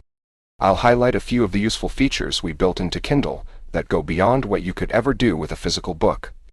If you come across a word you don't recognize, you can look it up easily. You can search your books. Your margin notes and underlinings are stored on the server side in the cloud, where they can't be lost. Kindle keeps your place in each of the books you're reading, automatically. If your eyes are tired, you can change the font size. Most important is the seamless, simple ability to find a book and have it in 60 seconds. When I've watched people do this for the first time, it's clear the capability has a profound effect on them. Our vision for Kindle is every book ever printed in any language, all available in less than 60 seconds. Publishers, including all the major publishers, have embraced Kindle, and we're thankful for that. From a publisher's point of view, there are a lot of advantages to Kindle. Books never go out of print, and they never go out of stock. Nor is there ever waste from overprinting. Most important, Kindle makes it more convenient for readers to buy more books. Anytime you make something simpler and lower friction, you get more of it. We humans co-evolve with our tools. We change our tools, and then our tools change us. Writing, invented thousands of years ago, is a grand whopper of a tool, and I have no doubt that it changed us dramatically. 500 years ago, Gutenberg's invention led to a significant step change in the cost of books. Physical books ushered in a new way of collaborating and learning. Lately, network tools such as desktop computers, laptops, cell phones, and PDAs have changed us too. They've shifted us more toward information snacking, and I would argue toward shorter attention spans. I value my BlackBerry. I'm convinced it makes me more productive, but I don't want to read a 300-page document on it. Nor do I want to read something hundreds of pages long on my desktop computer or my laptop. As I've already mentioned in this letter, people do more of what's convenient and friction-free. If our tools make information snacking easier, we'll shift more toward information snacking and away from long-form reading. Kindle is purpose-built for long-form reading. We hope Kindle and its successors may gradually and incrementally move us over years into a world with longer spans of attention, providing a counterbalance to the recent proliferation of info-snacking tools. I realize my tone here tends toward the missionary, and I can assure you it's heartfelt. It's also not unique to me, but is shared by a large group of folks here. I'm glad about that because missionaries build better products. I'll also point out that, while I'm convinced books are on the verge of being improved upon, Amazon has no sinecure as that agent. It will happen, but if we don't execute well, it will be done by others. Your team of missionaries here is fervent about driving free cash flow per share and returns on capital. We know we can do that by putting customers first. I guarantee you there is more innovation ahead of us than behind us. And we do not expect the road to be an easy one. We're hopeful, and I'd even say optimistic that Kindle, true to its name, will start a fire and improve the world of reading. As always, I attach our 1997 letter to shareholders. You'll see that Kindle exemplifies our philosophy and long-term investment approach as discussed in that letter. Happy reading, and many thanks. Jeffrey P. Bezos, Founder and Chief Executive Officer, Amazon.com, Inc. More. April 2008. To our shareowners. In this turbulent global economy, our fundamental approach remains the same. Stay heads down, focused on the long term and obsessed over customers. Long-term thinking levers our existing abilities and lets us do new things we couldn't otherwise contemplate. It supports the failure and iteration required for invention, and it frees us to pioneer in unexplored spaces. Seek instant gratification, or the elusive promise of it, and chances are you'll find a crowd there ahead of you. Long-term orientation interacts well with customer obsession. If we can identify a customer need, and if we can further develop conviction that that need is meaningful and durable, our approach permits us to work patiently for multiple years to deliver a solution. Working backwards from customer needs can be contrasted with a skills-forward approach where existing skills and competencies are used to drive business opportunities. The skills-forward approach says, "We are really good at X. What else can we do with X?" That's a useful and rewarding business approach. However, if used exclusively, the company employing it will never be driven to develop fresh skills. Eventually, the existing skills will become outmoded. Working backwards from customer needs often demands that we acquire new competencies and exercise new muscles. Never mind how uncomfortable and awkward feeling those first steps might be. Kindle is a good example of our fundamental approach. More than 4 years ago, we began with a long-term vision: every book ever printed in any language, all available in less than 60 seconds. The customer experience we envisioned didn't allow for any hard lines of demarcation between Kindle, the device, and Kindle, the service. The two had to blend together seamlessly. Amazon had never designed or built a hardware device. But rather than change the vision to accommodate our then existing skills, we hired a number of talented and missionary hardware engineers and got started learning a new institutional skill, one that we needed to better serve readers in the future. We're grateful and excited that Kindle sales have exceeded our most optimistic expectations. On February 23rd, we began shipping Kindle 2. If you haven't seen it, Kindle 2 is everything customers loved about the original Kindle, only thinner, faster, with a crisper display and longer battery life, and capable of holding 1,500 books. You can choose from more than 250,000 of the most popular books, magazines, and newspapers. Wireless delivery is free, and you'll have your book in less than 60 seconds. We've received thousands of feedback emails from customers about Kindle, and remarkably, 26% of them contain the word love. Customer experience pillars. In our retail business, we have strong conviction that customers value low prices, vast selection, and fast, convenient delivery, and that these needs will remain stable over time. It is difficult for us to imagine that 10 years from now, customers will want higher prices, less selection, or slower delivery. Our belief in the durability of these pillars is what gives us the confidence required to invest in strengthening them. We know that the energy we put in now will continue to pay dividends well into the future. Our pricing objective is to earn customer trust, not to optimize short-term profit dollars. We take it as an article of faith that pricing in this manner is the best way to grow our aggregate profit dollars over the long term. We may make less per item, but by consistently earning trust, we will sell many more items. Therefore, we offer low prices across our entire product range. For the same reason, we continue to invest in our free shipping programs, including Amazon Prime. Customers are well informed and smart, and they evaluate the total cost, including delivery charges, when making their purchasing decisions. In the last 12 months, customers worldwide have saved more than $800 million by taking advantage of our free shipping offers. We're relentlessly focused on adding selection, both by increasing selection inside existing categories and by adding new categories. We've added 28 new categories since 2017.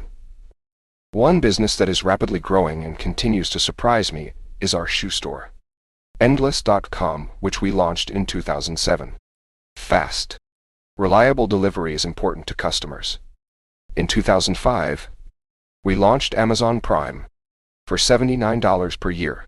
Prime members get unlimited express, 2-day shipping for free, and upgrades to 1-day delivery for just $3.99. In 2007, we launched Fulfillment by Amazon, a new service for third-party sellers. With FBA, sellers warehouse their inventory in our global fulfillment network, and we pick, pack, and ship to the end customer on the seller's behalf. FBA items are eligible for Amazon Prime and Super Saver shipping, just as if the items were Amazon-owned inventory. As a result, FBA both improves the customer experience and drives seller sales. In the fourth quarter of 2008, we shipped more than 3 million units on behalf of sellers who use Fulfillment by Amazon, a win-win for customers and sellers. Prudent spending. The customer experience path we've chosen requires us to have an efficient cost structure. The good news for share owners is that we see much opportunity for improvement in that regard. Everywhere we look. And we all look, we find what experienced Japanese manufacturers would call muda or waste. I find this incredibly energizing. I see it as potential, years and years of variable and fixed productivity gains, and more efficient. Higher velocity, more flexible capital expenditures. Our primary financial goal remains maximizing long-term free cash flow and doing so with high rates of return on invested capital. We are investing heartily in Amazon Web Services, in tools for third-party sellers, in digital media, in China, and in new product categories. And we make these investments with the belief that they can be of meaningful scale and can clear our high bar for returns. Around the world, amazing, inventive, and hard-working Amazonians are putting customers first. I take great pride in being part of this team. We thank you, our owners, for your support, for your encouragement, and for joining us on our continuing adventure. As always, I attach our 1997 letter to share owners. Even as the rate of change accelerates, we hope and believe our focus on what stays the same should serve us well. Jeffrey P. Bezos, Founder and Chief Executive Officer, Amazon.com, Inc. Tort, April 2009. To our share owners, the financial results for 2009 reflect the cumulative effect of 15 years of customer experience improvements, increasing selection, speeding delivery, reducing cost structure so we can afford to offer customers ever lower prices, and many others. This work has been done by a large number of smart, relentless, customer-devoted people across all areas of the company. We are proud of our low prices, our reliable delivery, and our in-stock position on even obscure and hard-to-find items. We also know that we can still be much better, and we're dedicated to improving further. Some notable highlights from 2009. Net sales increased 28% year-over-year to $24.51 billion in 2009. This is 15 times higher than net sales 10 years ago, when they were $1.64 billion in 1999. Free cash flow increased 114% year-over-year to $2.92 billion in 2009. More customers are taking advantage of Amazon Prime, with worldwide memberships up significantly over last year. The number of different items available for immediate shipment grew more than 50% in 2009. We added 21 new product categories around the world in 2009, including automotive in Japan, baby in France, and shoes and apparel in China. It was a busy year for our shoes business. In November, we acquired Zappos, a leader in online apparel and footwear sales that strives to provide shoppers with the best possible service and selection. Zappos is a terrific addition to our endless Javari, Amazon, and Shopbop selection. The apparel team continued to enhance customer experience with the launch of our denim shop, offering 100 brands, including Joe's Jeans, Lucky Brand, 7 for All Mankind, and Levi's. The shoes and apparel teams created over 121,000 product descriptions and uploaded over 2.2 million images to the website. D.CMO website, providing customers with a vivid shopping experience.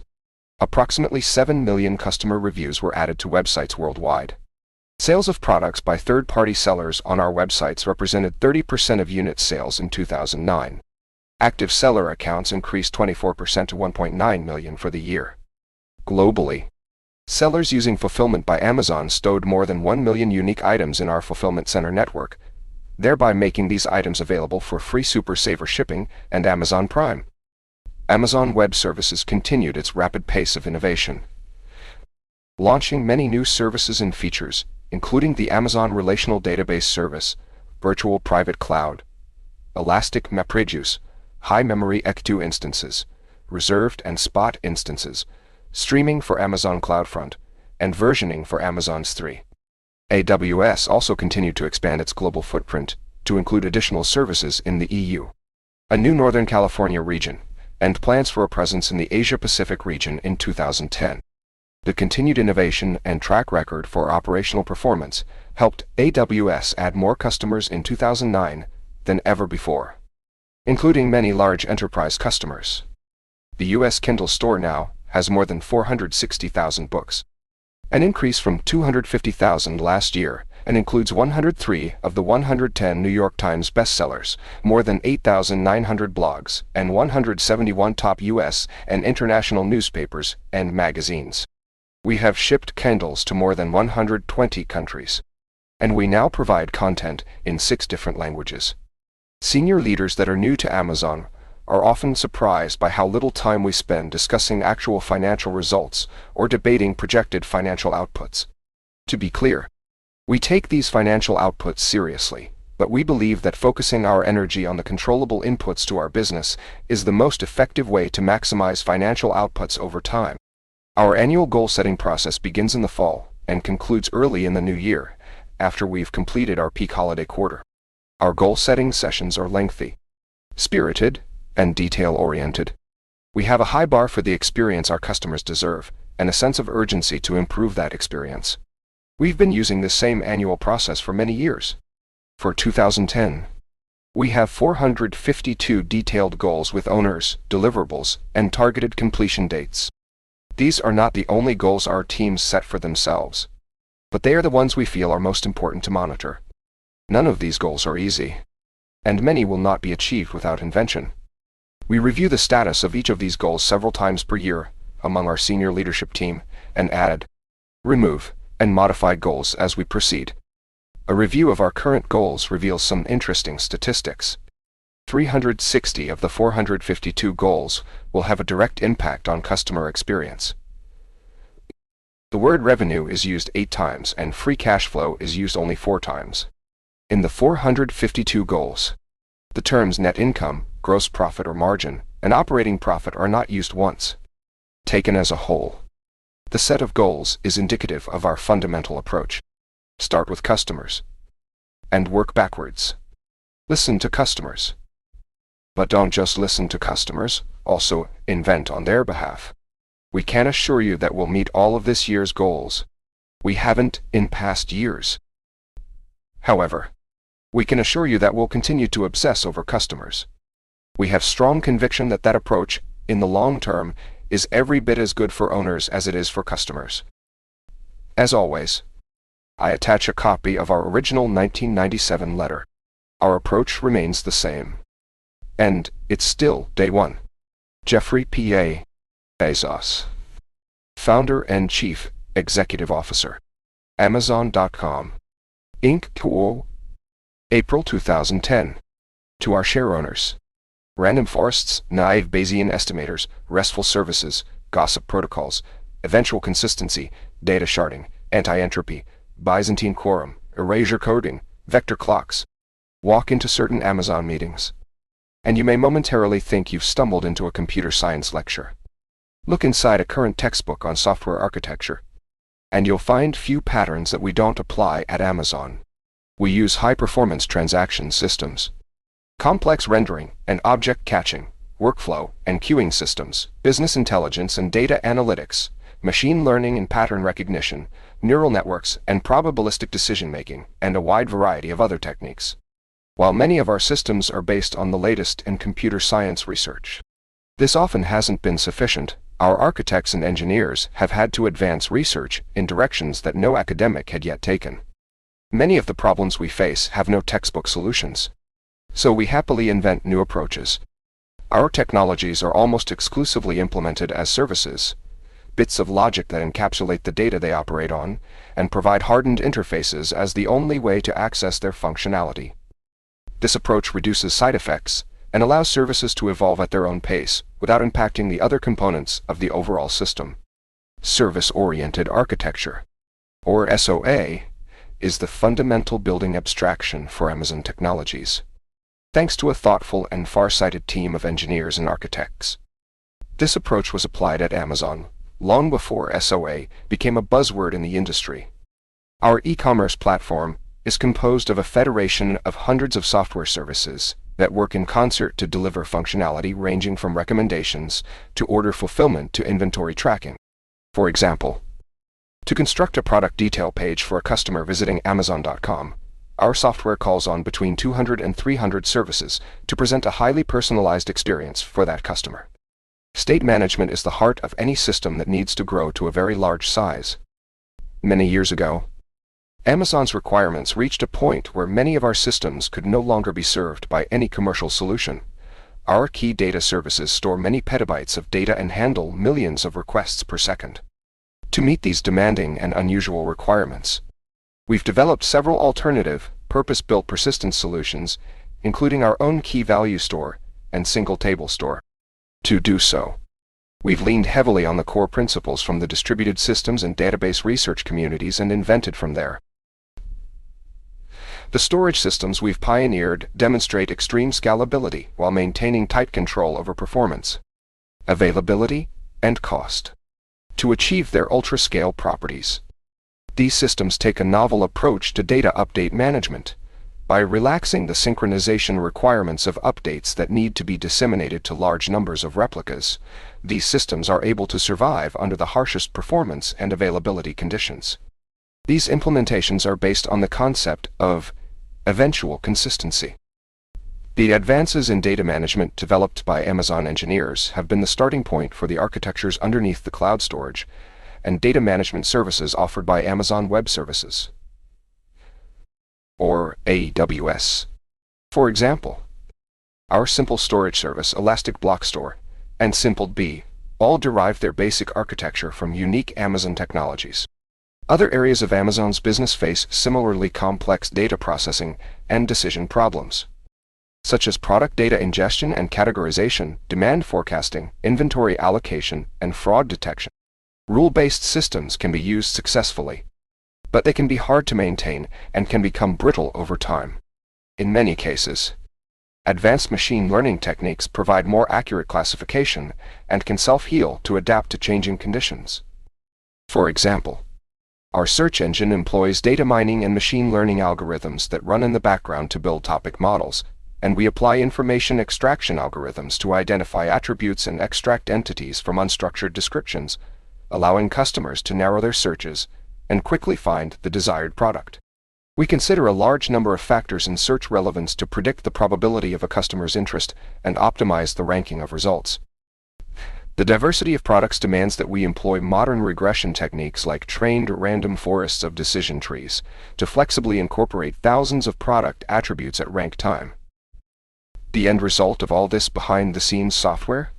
Fast, accurate search results that help you find what you want. All the effort we put into technology might not matter that much if we kept technology off to the side in some sort of R&D department. But we don't take that approach. Technology infuses all of our teams, all of our processes, our decision-making, and our approach to innovation in each of our businesses. It is deeply integrated into everything we do. One example is WhisperSync, our Kindle service designed to ensure that everywhere you go, no matter what devices you have with you, you can access your reading library and all of your highlights, notes, and bookmarks, all in sync across your Kindle devices and mobile apps. The technical challenge is making this a reality for millions of Kindle owners. With hundreds of millions of books and hundreds of device types living in over 100 countries around the world, at 24/7 reliability. At the heart of WhisperSync is an eventually consistent replicated data store, with application-defined conflict resolution that must and can deal with device isolation lasting weeks or longer. As a Kindle customer, of course, we hide all this technology from you. So when you open your Kindle, it's in sync and on the right page. To paraphrase Arthur C. Clarke, like any sufficiently advanced technology, it's indistinguishable from magic. Now, if the eyes of some share owners dutifully reading this letter are by this point glazing over, I will awaken you by pointing out that, in my opinion, these techniques are not idly pursued. They lead directly to free cash flow. We live in an era of extraordinary increases in available bandwidth, disk space, and processing power, all of which continue to get cheap fast. We have on our team some of the most sophisticated technologists in the world, helping to solve challenges that are right on the edge of what's possible today. As I've discussed many times before, we have unshakable conviction that the long-term interests of share owners are perfectly aligned with the interests of customers. And we like it that way. Invention is in our DNA, and technology is the fundamental tool we wield to evolve, and improve every aspect of the experience we provide our customers. We still have a lot to learn, and I expect and hope we'll continue to have so much fun learning it. I take great pride in being part of this team. As always, I attach a copy of our original 1997 letter, Dear Writer. Our approach remains the same, and it's still day one. Jeffrey P. Bezos, Founder and Chief Executive Officer, Amazon.com, Inc. To our shareowners, the power of invention. To us, the value of Amazon Web Services is undeniable. In 20 seconds, we can double our server capacity. In a high-growth environment like ours, and with a small team of developers, it's very important for us to trust that we have the best support to give to the music community around the world. 5 years ago, we would have crashed and been down without knowing when we would be back. Now, because of Amazon's continued innovation, we can provide the best technology and continue to grow. That's Christopher Tholen, the Chief Technology Officer of Bandpage. His comments about how AWS helps with the critical need to scale compute capacity quickly and reliably are not hypothetical. Bandpage now helps 500,000 bands and artists connect with tens of millions of fans. So, I started selling on Amazon in April of 2011, and by the time we became the top Amazon lunchbox seller in June, we had between 50 and 75 orders a day. When we hit August and September, our busiest time, with the start of the school year, we had 300, sometimes 500 orders a day. It was just phenomenal. I'm using Amazon to fulfill my orders, which makes my life easier. Plus, when my customers found out they could get free shipping with Prime subscriptions, the lunchboxes began selling like crazy. Kelly Lester is the mom entrepreneur of Easy Lunchboxes, her own innovative line of easy-to-pack, environmentally friendly lunchbox containers. I sort of stumbled onto it, and it opened a whole new world for me. Since I had over 1,000 book titles at my house, I thought, I'll give this a try. I sold some, and I kept expanding it. And come to find out this was so much fun, I decided I don't ever want to get another job again. And I've got no boss, other than my wife. That is, what could be better than that? We actually work together on this. We both go out hunting. So it's a team effort that's worked out very well. We sell about 700 books a month. We ship between 800 and 900 to Amazon each month, and Amazon ships out the 700 that people buy. Without Amazon handling shipping and customer service, my wife and I would have to be running to the post office or someplace every day with dozens of packages, with that part taken care of for us. Life is much simpler. This is a terrific program, and I love it. After all, wow, Amazon supplies the customers and even ships the books. I mean, how can it get better than that? Bob Frank founded RJF Books and More after getting laid off in the midst of the economic downturn. He and his wife split their time between Phoenix and Minneapolis, and he describes finding the books he sells like a treasure hunt every day. Because of Kindle Direct Publishing, I earn more royalties in 1 month than I ever did in a year of writing for a traditional house. I have gone from worrying about if I will be able to pay the bills, and there were many months when I couldn't, to finally having real savings, even thinking about a vacation. Something I haven't done in years. Amazon has allowed me to really spread my wings. Prior, I was boxed into a genre, yet I had all of these other books I wanted to write. Now I can do just that. I manage my career. I feel as if I finally have a partner in Amazon. They understand this business and have changed the face of publishing for the good of the writer and the reader, putting choices back into our hands. That's A. K. Alexander, author of Daddy's Home, one of the top 100 best-selling Kindle books in March. I had no idea that March of 2010, the first month I decided to publish on KDP, would be a defining moment in my life. Within a year of doing so, I was making enough on a monthly basis to quit my day job and focus on writing full-time. The rewards that have sprung out of deciding to publish through KDP have been nothing short of life-changing. Financially, personally, emotionally, creatively, the ability to write full-time, to be home with my family, and to write exactly what I want without the input of a legacy publisher marketing committee wanting to have a say in every detail of my writing, has made me a stronger writer, a more prolific writer, and most importantly, a far happier one. Amazon and KDP are literally enabling creativity in the publishing world and giving writers like me a shot at their dream. And for that I am forever grateful. That's Blake Crouch, author of several thrillers, including the Kindle bestseller Run. Amazon has made it possible for authors like me to get their work in front of readers and has changed my life. In a little over a year, I have sold nearly 250,000 books through the Kindle and have traded in old dreams for bigger and better ones. 4 of my books have hit the top 100 Kindle bestsellers list. Also, I have been approached by agents, foreign salespeople, and 2 movie producers, and have received mentions in the LA Times, Wall Street Journal, and PC Magazine, and was recently interviewed by USA Today. Mostly, I'm excited that all writers now have the opportunity to get their work in front of readers without jumping through insurmountable hoops. Writers have more options and readers have more choices. The publishing world is changing fast, and I plan to enjoy every minute of the ride. Teresa Ragan is the KDP author of multiple Kindle bestsellers including Abducted, Past Age 60, and In the Midst of the Recession. My wife and I found our income options severely limited. KDP was my one shot at a lifelong dream, our only chance at financial salvation. Within months of publishing, KDP has completely changed our lives, enabling this aging nonfiction writer to launch a brand new career as a best-selling novelist. I can't say enough on behalf of Amazon and the many tools that they make available to independent authors. Without reservation, I urge fellow writers to investigate and seize the opportunities that KDP offers. As I've happily discovered, there is zero downside risk, and the potential is virtually unlimited. Robert Bidinotto is the author of the Kindle bestseller Hunter, a thriller. I leveraged KDP's technology to blow through all the traditional gatekeepers. Can you imagine how that feels? After struggling so hard for so long, for every single reader? Now, inspirational fiction lovers, I never would have reached our Enjoying Nobody and my other 2 novels from the Kindle store at $2.99. I've always wanted to write a Cinderella story.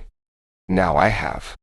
And, thanks to Prince Charming, KDP, there will be more to come. Creston Mapes is the author of the Kindle bestseller Nobody. Invention comes in many forms and at many scales. The most radical and transformative of inventions are often those that empower others to unleash their creativity, to pursue their dreams. That's a big part of what's going on with Amazon Web Services. Fulfillment by Amazon and Kindle Direct Publishing. With AWS, FBA, and KDP, we are creating powerful self-service platforms that allow thousands of people to boldly experiment and accomplish things that would otherwise be impossible or impractical. These innovative, large-scale platforms are not zero-sum.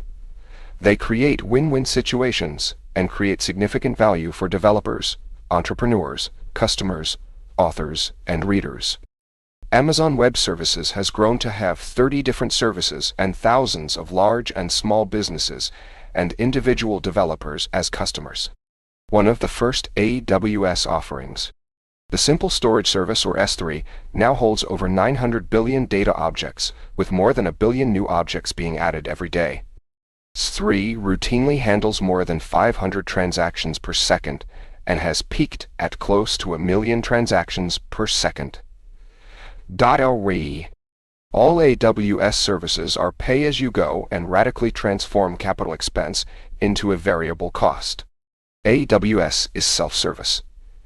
You don't need to negotiate a contract or engage with a salesperson. You can just read the online documentation and get started. AWS services are elastic. They easily scale up and easily scale down. In just the last quarter of 2011, Fulfillment by Amazon shipped tens of millions of items on behalf of sellers. When sellers use FBA, their items become eligible for Amazon Prime, for Super Saver shipping, and for Amazon returns processing and customer service. FBA is self-service and comes with an easy-to-use inventory management console as part of Amazon Seller Central. For the more technically inclined, it also comes with a set of APIs, so that you can use our global fulfillment center network like a giant computer peripheral. I am emphasizing the self-service nature of these platforms because it's important for a reason I think is somewhat non-obvious.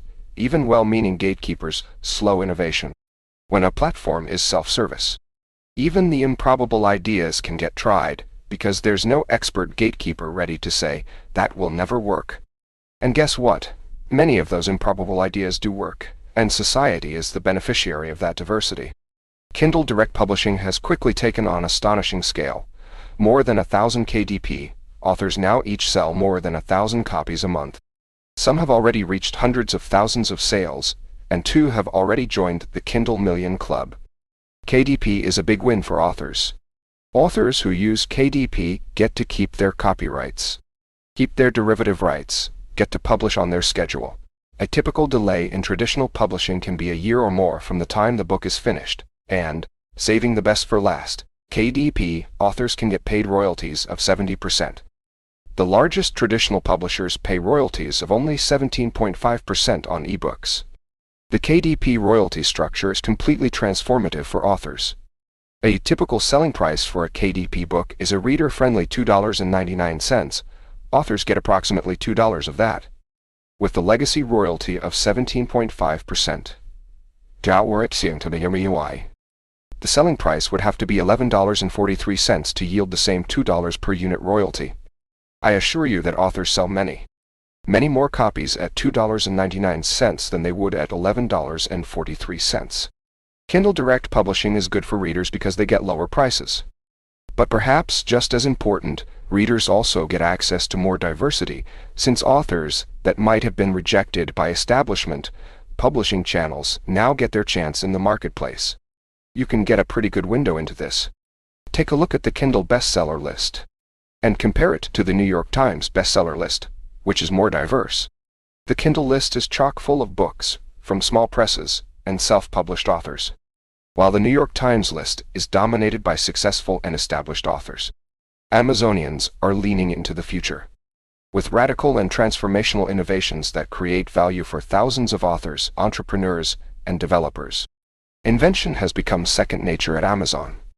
And in my view, the team's pace of innovation is even accelerating. I can assure you it's very energizing. I'm extremely proud of the whole team, and feel lucky to have a front row seat. As always, I attach a copy of our original 1997 letter. Our approach remains the same. And it's still, day one. Jeffrey P. Bezos, founder and Chief Executive Officer, Amazon.com, Inc. To our shareowners. As regular readers of this letter will know, our energy at Amazon comes from the desire to impress customers rather than the zeal to best competitors. We don't take a view on which of these approaches is more likely to maximize business success. There are pros and cons to both and many examples of highly successful competitor-focused companies. We do work to pay attention to competitors and be inspired by them. But it is a fact that the customer-centric way is at this point a defining element of our culture. One advantage, perhaps a somewhat subtle one, of a customer-driven focus is that it aids a certain type of proactivity. When we're at our best, we don't wait for external pressures.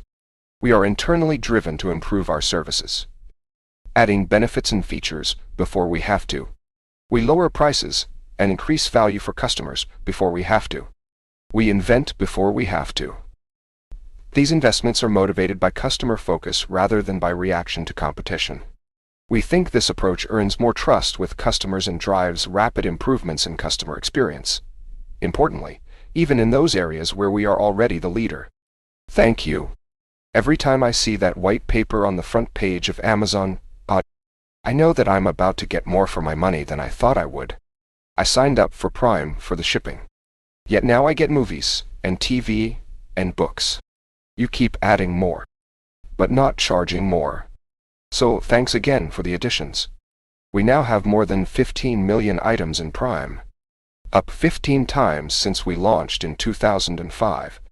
Prime Instant video selection tripled in just over a year, to more than 38,000 movies and TV episodes. The Kindle owner's lending library has also more than tripled to over 300,000 books.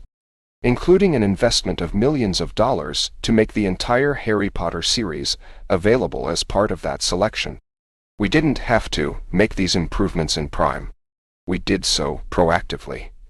A related investment, a major multi-year one, is fulfillment by Amazon. FBA gives third-party sellers the option of warehousing their inventory alongside ours in our fulfillment center network. It has been a game changer for our seller customers because their items become eligible for Prime benefits, which drives their sales while at the same time benefiting consumers with additional Prime selection. We build automated systems that look for occasions when we've provided a customer experience that isn't up to our standards. And those systems then proactively refund customers. One industry observer recently received an automated email from us that said, "We noticed that you experience poor video playback while watching the following rental on Amazon Video on Demand. Casablanca.1 key. We're sorry for the inconvenience and have issued you a refund for the following amount, $2.99. We hope to see you again soon." Surprised by the proactive refund, he ended up writing about the experience. Amazon noticed that I experienced poor video playback, and they decided to give me a refund because of that? Wow, talk about putting customers first. When you pre-order something from Amazon, we guarantee you the lowest price offered by us between your order time and the end of the day of the release date. I just received notice of a $5 refund to my credit card for pre-order price protection. What a great way to do business. Thank you very much for your fair and honest dealings. Most customers are too busy themselves to monitor the price of an item after they pre-order it. And our policy could be to require the customer to contact us and ask for the refund. Doing it proactively is more expensive for us, but it also surprises, delights, and earns trust. We also have authors as customers. Amazon Publishing has just announced it will start paying authors their royalties monthly, 60 days in arrears. The industry standard is twice a year, and that has been the standard for a long time. Yet, when we interview authors as customers, infrequent payment is a major dissatisfier. Imagine how you'd like it if you were paid twice a year. There isn't competitive pressure to pay authors more than once every 6 months. But we're proactively doing so. By the way, though the research was taxing, I struggled through and am happy to report that I recently saw many Kindles in use at a Florida beach. There are 5 generations of Kindle, and I believe I saw every generation in use except for the first. Our business approach is to sell premium hardware at roughly break-even prices. We want to make money when people use our devices, not when people buy our devices. We think this aligns us better with customers. For example, we don't need our customers to be on the upgrade treadmill. We can be very happy to see people still using 4-year-old Kindles. I can keep going. Kindle Fire's free time. Our customer service and in Cord, Amazon MP3's autorip, but we'll finish up with a very clear example of internally driven motivation, Amazon Web Services. In 2012, AWS announced 159 new features and services. We've reduced AWS prices 27 times since launching 7 years ago, added enterprise service support enhancements, and created innovative tools to help customers be more efficient. AWS Trusted Advisor monitors customer configurations, compares them to known best practices, and then notifies customers where opportunities exist to improve performance, enhance security, or save money. Yes, we are actively telling customers they're paying us more than they need to. In the last 90 days, customers have saved millions of dollars through Trusted Advisor, and the service is only getting started. All of this progress comes in the context of AWS being the widely recognized leader in its area, a situation where you might worry that external motivation could fail. On the other hand, internal motivation, the drive to get the customer to say, "Wow," keeps the pace of innovation fast. Our heavy investments in Prime, AWS, Kindle, digital media, and customer experience in general strike some as too generous, shareholder indifferent, or even at odds with being a for-profit company. Amazon, taught, as far as I can tell, is a charitable organization being run by elements of the investment community for the benefit of consumers, writes one outside observer. But I don't think so. To me, Trying to dole out improvements in a just-in-time fashion would be too clever by half. It would be risky in a world as fast-moving as the one we all live in. More fundamentally, I think long-term thinking squares the circle. Proactively delighting customers earns trust, which earns more business from those customers, even in new business arenas. Take a long-term view. WOM. And the interests of customers and shareholders align.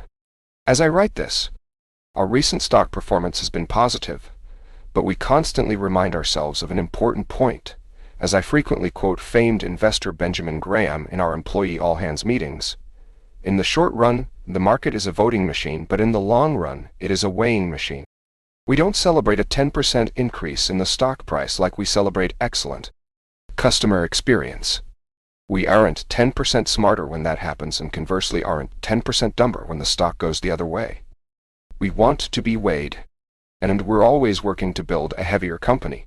As proud as I am of our progress and our inventions, I know that we will make mistakes along the way. Some will be self-inflicted, some will be served up by smart and hard-working competitors. Our passion for pioneering will drive us to explore narrow passages, and, unavoidably, many will turn out to be blind alleys. But, with a bit of good fortune, there will also be a few that open up into broad avenues. I am incredibly lucky to be a part of this large team of outstanding missionaries who value our customers as much as I do, and who demonstrate that every day with their hard work. As always, I attach a copy of our original 1997 letter. Our approach remains the same. And it's still day one. Jeffrey P. Bezos, Founder and Chief Executive Officer, Amazon.com. Inc. To our shareowners, I'm so proud of what all the teams here at Amazon have accomplished on behalf of customers this past year. Amazonians around the world are polishing products and services to a degree that is beyond what's expected or required. Taking the long view, reinventing normal, and getting customers to say, "Wow." I'd like to take you on a tour that samples a small subset of our various initiatives, ranging from Prime to Amazon Smile to Mayday. The goal is to give you a sense of how much is going on across Amazon and how exciting it is to work on these programs. This broad array of initiatives is only possible because a large team of talented people at every level are exercising their good judgment every day and always asking, how do we make this better? Okay, let's get started on the tour. Prime. Customers love Prime. More than 1 million customers joined Prime in the third week of December alone. And there are now tens of millions of Prime members worldwide. On a per-customer basis, Prime members are ordering more items across more categories than ever before. Even internally, it's easy for us to forget that Prime was a new, unproven, some even said foolhardy, concept when we launched it 9 years ago. All-you-can-eat, 2-day shipping for a flat annual fee. At that time, we had 1 million eligible Prime products. This year, we passed 20 million eligible products, and we continue to add more. We've made Prime better in other ways too, adding new digital benefits, including the Kindle Owners Lending Library and Prime Instant Video. And we're not done. We have many ideas for how to make Prime even better. Readers and authors. We're investing heavily on behalf of readers. The all-new, high-resolution, high-contrast Kindle Paperwhite launched to rave reviews. We integrated the very impressive Goodreads into Kindle, introduced free time for Kindle, and launched Kindle in India, Mexico, and Australia, bringing joy to air travelers. The FAA approved the use of electronic devices during takeoff and landing. Our public policy team, with the help of many allies, worked patiently for 4 years on this, at one point loading a test plane with 150 active Kindles. Yes, it all worked fine. Joining CreateSpace, Kindle Singles, and Kindle Direct Publishing is the new service Kindle Worlds, the Literary Journal Day 1, 8 new Amazon Publishing imprints, and the launch of Amazon Publishing in the UK and Germany. Thousands of authors are already using these services to build fulfilling writing careers. Many write and tell us how we have helped them send their children to college, pay off medical bills, or purchase a home. We are missionaries for reading, and these stories inspire and encourage us to keep inventing on behalf of writers and readers. Prime Instant Video. Prime Instant Video is experiencing tremendous growth across all metrics. including new customers, repeat usage, and the total number of streams. These are output metrics and they suggest we are on a good path. Focusing on the right inputs. Two of the key inputs are the growth of selection and the desirability of that selection. Since we launched Prime Instant Video in 2011 with 5,000 titles, we've grown selection to more than 40,000 movies and TV episodes, all included in your Prime membership. Prime Instant Video has exclusives on hundreds of sought-after TV seasons, including Downton Abbey. The ratings blockbuster Under the Dome, The Americans, Justified, Grimm, Orphan Black, Suits, and kids programs such as SpongeBob SquarePants, Dora the Explorer, and Blue's Clues. In addition, our Amazon Studios team continues to invest heavily in original content. Gary Trudeau's Alpha House, starring John Goodman, debuted last year and quickly became the most watched show on Amazon. We recently greenlit 6 more originals, including Bosch by Michael Connelly, The After from Chris Carter of The X-Files, Mozart in the Jungle from Roman Coppola and Jason Schwartzman, and Jill Soloway's Beautiful Transparent, which some have called the best pilot in years. We like our approach and are replicating it with our recent rollout of Prime Instant Video in both the UK and Germany. The early customer response in those countries has been terrific, surpassing our expectations. Fire TV. Just this past week, after 2 years of hard work, our hardware team launched Fire TV. Not only is Fire TV the best way to watch Amazon's video offerings, but it also embraces non-Amazon content services like Netflix, Hulu Plus, VVO, WatchSpan, and many more. Fire TV has big hardware specs in a category that's previously been hardware light. It shows. Fire TV is fast and fluid, and our ASAP technology predicts what you might want to watch and pre-buffers it, so shows start instantly. Our team also put a small microphone in the remote control. Hold down the mic button on the remote, and you can speak your search term rather than type it into an alphabet grid. The team has done a terrific job. The voice search actually works. In addition to Prime Instant Video, Fire TV gives you instant access to over 200,000 movies and TV episodes available a la carte, including new releases like Gravity, 12 Years a Slave, Dallas Buyers Club, Frozen, and more. As a bonus, Fire TV also lets you play high-quality, inexpensive games on your living room TV. We hope you try it out. If you do, let us know what you think. The team would love to hear your feedback. Amazon Game Studios. It's early in the 22nd century, and Earth is threatened by an alien species, the Ne-2. The aliens infected Earth's energy grid with a computer virus to disable the planet's defenses. Before they could strike, computer science prodigy Amy Ramanujan neutralized the alien virus and saved the planet. Now, the Ne-2 are back, and Dr. Ramanujan must prevent them from launching an all-out invasion on Earth. She needs your help. That's how Sev Zero, the first Fire TV exclusive from Amazon Game Studios, begins. The team combined tower defense with shooter gameplay and created a co-op mode where one player leads on the ground with their gamepad controller while a second player provides air support from a tablet. I can assure you that there are some intense moments when you'll appreciate a well-timed airstrike. When you see it, you may be surprised that this level of gameplay is possible on an inexpensive streaming media device. Sev Zero is only the first of a collection of innovative and graphically beautiful games we're building from the ground up for Fire tablets and Fire TV. Amazon App Store. The Amazon App Store now serves customers in almost 200 countries. Selection has grown to include over 200,000 apps and games from top developers around the globe, nearly tripling in size over the past year. We introduced Amazon Coins, a virtual currency that saves customers up to 10% on app and in-app purchases. Our Whisper Sync for Games technology lets you start a game on one device and continue it on another without losing your progress. Developers can use the Mobile Associates program to offer millions of physical products from Amazon inside their apps, and earn referral fees when customers buy those items. We introduced App Store Developer Select, a marketing program that promotes new apps and games on Kindle Fire tablets and on Amazon's mobile ad network. We created analytics and A/B testing services, free services that empower developers to track user engagement and optimize their apps for iOS. Android and Fire OS. Also this year, we embraced HTML5 web app developers. They too can now offer their apps on Kindle Fire and through the Amazon App Store. Spoken word audio. 2013 was a landmark year for Audible, the world's largest seller and producer of audiobooks.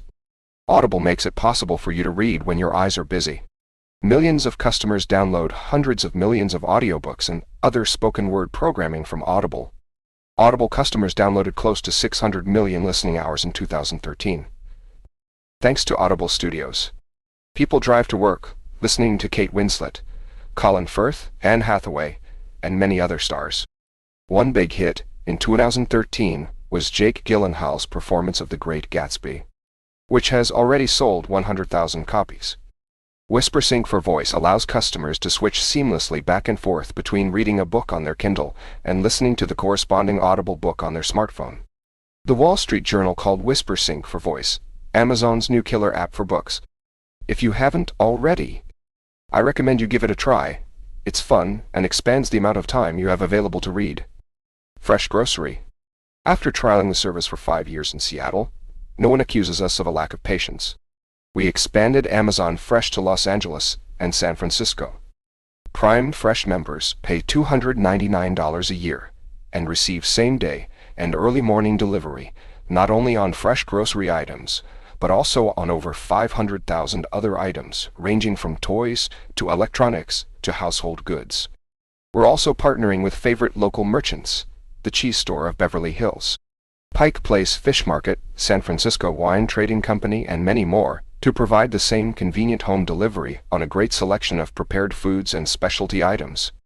We'll continue our methodical approach, measuring and refining Amazon Fresh, with the goal of bringing this incredible service to more cities over time. Amazon Web Services. AWS is 8 years old, and the team's pace of innovation is actually accelerating. In 2010, we launched 61 significant services and features. In 2011, that number was 82. In 2012, it was 159.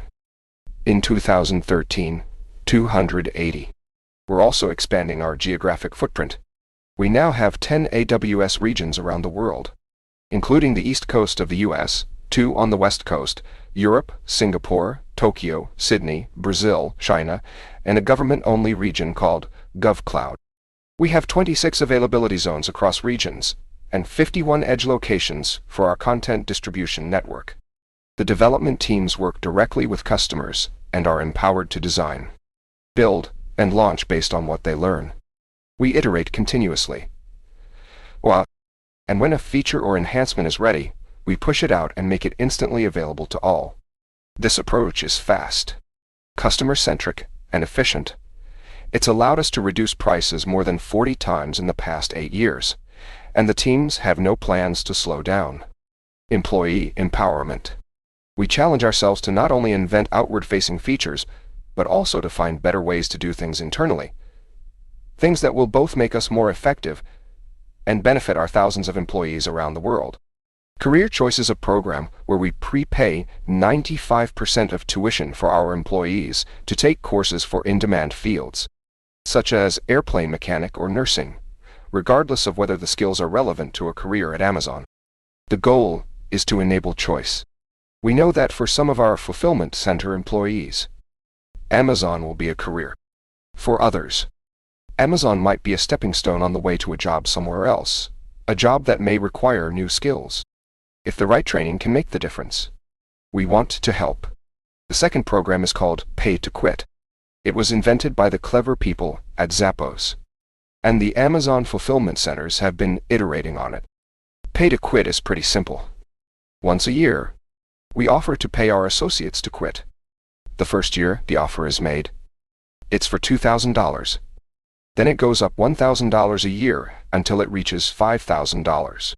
The headline on the offer is, "Please don't take this offer." We hope they don't take the offer. We want them to stay. Why do we make this offer? The goal is to encourage folks to take a moment and think about what they really want. In the long run, an employee staying somewhere they don't want to be isn't healthy for the employee or the company. A third inward innovation is our virtual contact center. It's an idea we started a few years back and have continued to grow with terrific results. Under this program, employees provide customer service support for Amazon and Kindle customers while working from home. This flexibility is ideal for many employees who, perhaps because they have young children or for another reason, either cannot or prefer not to work outside the home. Our virtual contact center is our fastest growing site in the U.S., operating in more than 10 states today. This growth will continue as we hope to double our state footprint in 2014. Veteran hiring.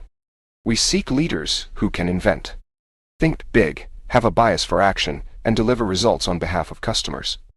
These principles look familiar to men and women who have served our country in the armed forces, and we find that their experience leading people is invaluable in our fast-paced work environment.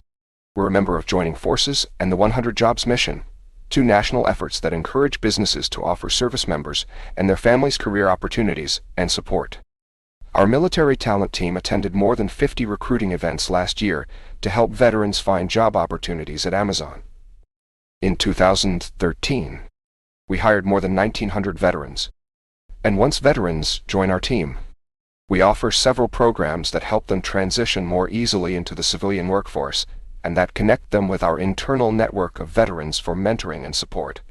These programs have earned us recognition as a top employer by GI Jobs, Magazine, U.S. Veterans Magazine, and Military Spouse Magazine, and will continue to invest in military veteran hiring as we grow. Fulfillment innovation.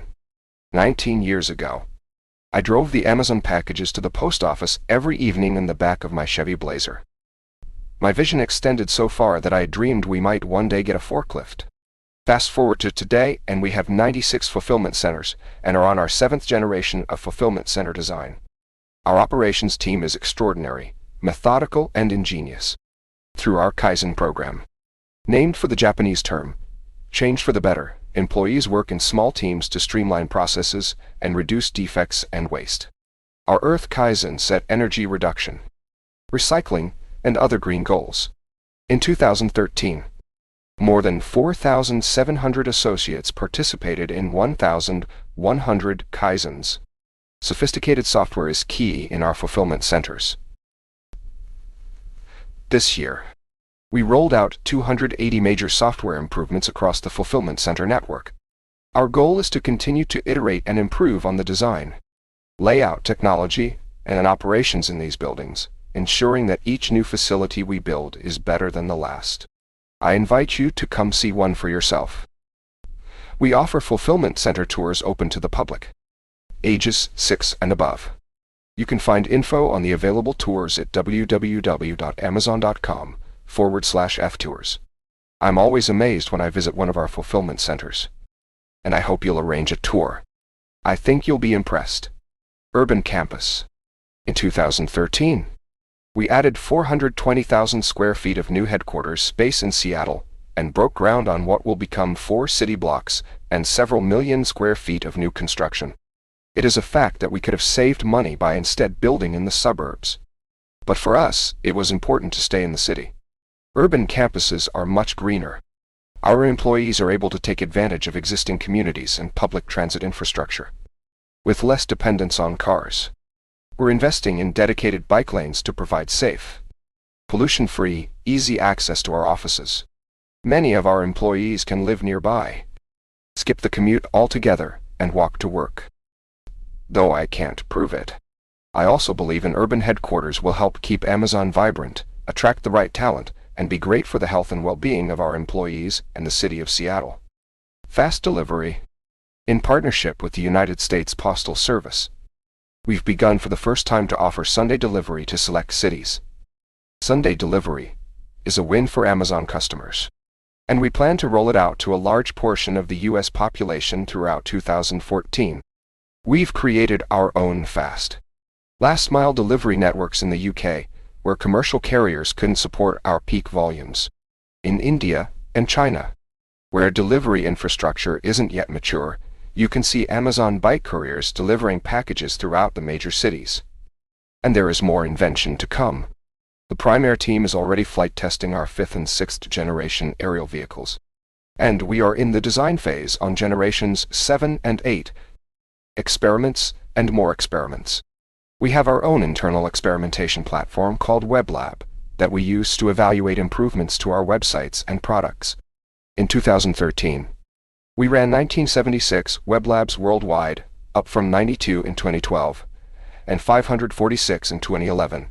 One recent success is our new feature called Ask an Owner.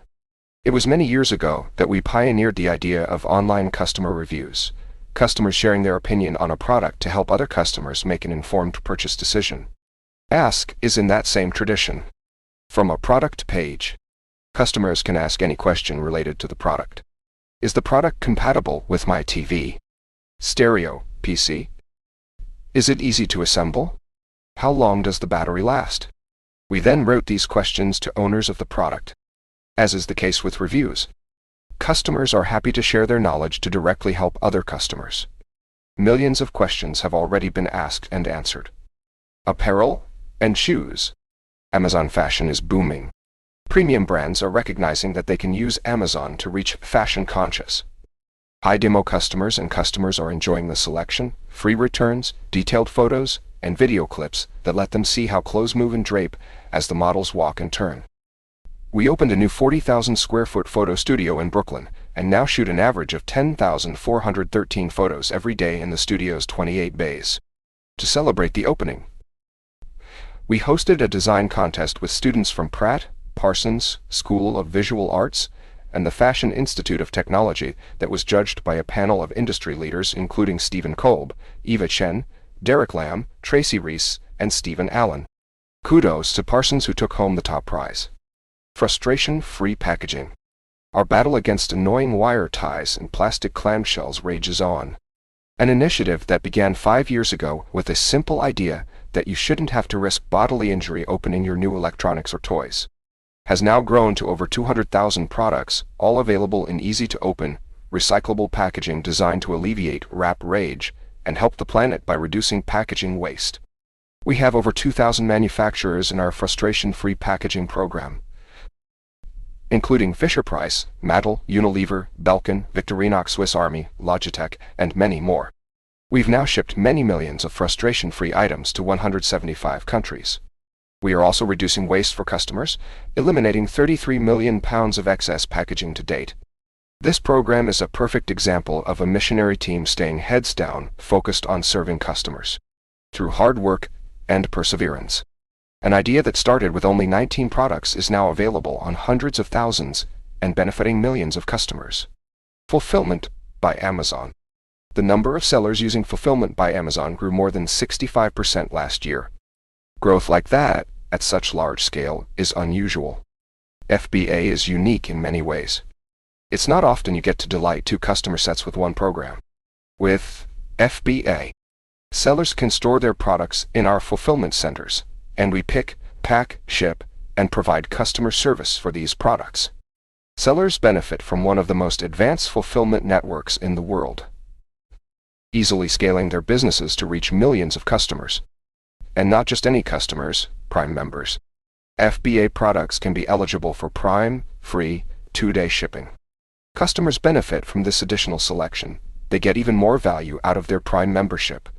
And, unsurprisingly, sellers see increased sales when they join FBA. In a 2013 survey, nearly 3 out of 4 FBA respondents reported that their unit sales increased on Amazon.com more than 20% after joining FBA. It's a win-win. FBA is the best employee I have ever had. One morning I woke up and realized FBA had shipped 50 units. As soon as I realized I could sell products while I sleep, it was a no-brainer. Thenishuk, Action Sports LLC. Starting out as an unknown brand, it was difficult to find retailers willing to stock our goods. No such barriers existed at Amazon. The beauty of Amazon is that someone can say, I want to start a business, and they can go on Amazon and really start a business. You don't have to get a lease on a building or even have any employees at first. You can just do it on your own. And that's what I did. Wendell Morris. Yoga Rat. Login and pay with Amazon. For several years, we've enabled Amazon customers to pay on other sites, such as Kickstarter, SmugMug, and GoGo InFlight, using the credit cards and shipping addresses already stored in their Amazon account. This year, we expanded that capability so customers can also sign in using their Amazon account credentials, saving them the annoyance of needing to remember yet another account name and password. It's convenient for the customer and a business builder for the merchant. Stores. The online furniture retailer has seen tremendous success with Login and Paid. It now accounts for 20% of their orders, tripling their new account registrations and increasing purchase conversion 3.15% in the first 3 months. This example isn't unusual. We are seeing results like these with many partners, and the team is excited and encouraged. You should look for more in 2014.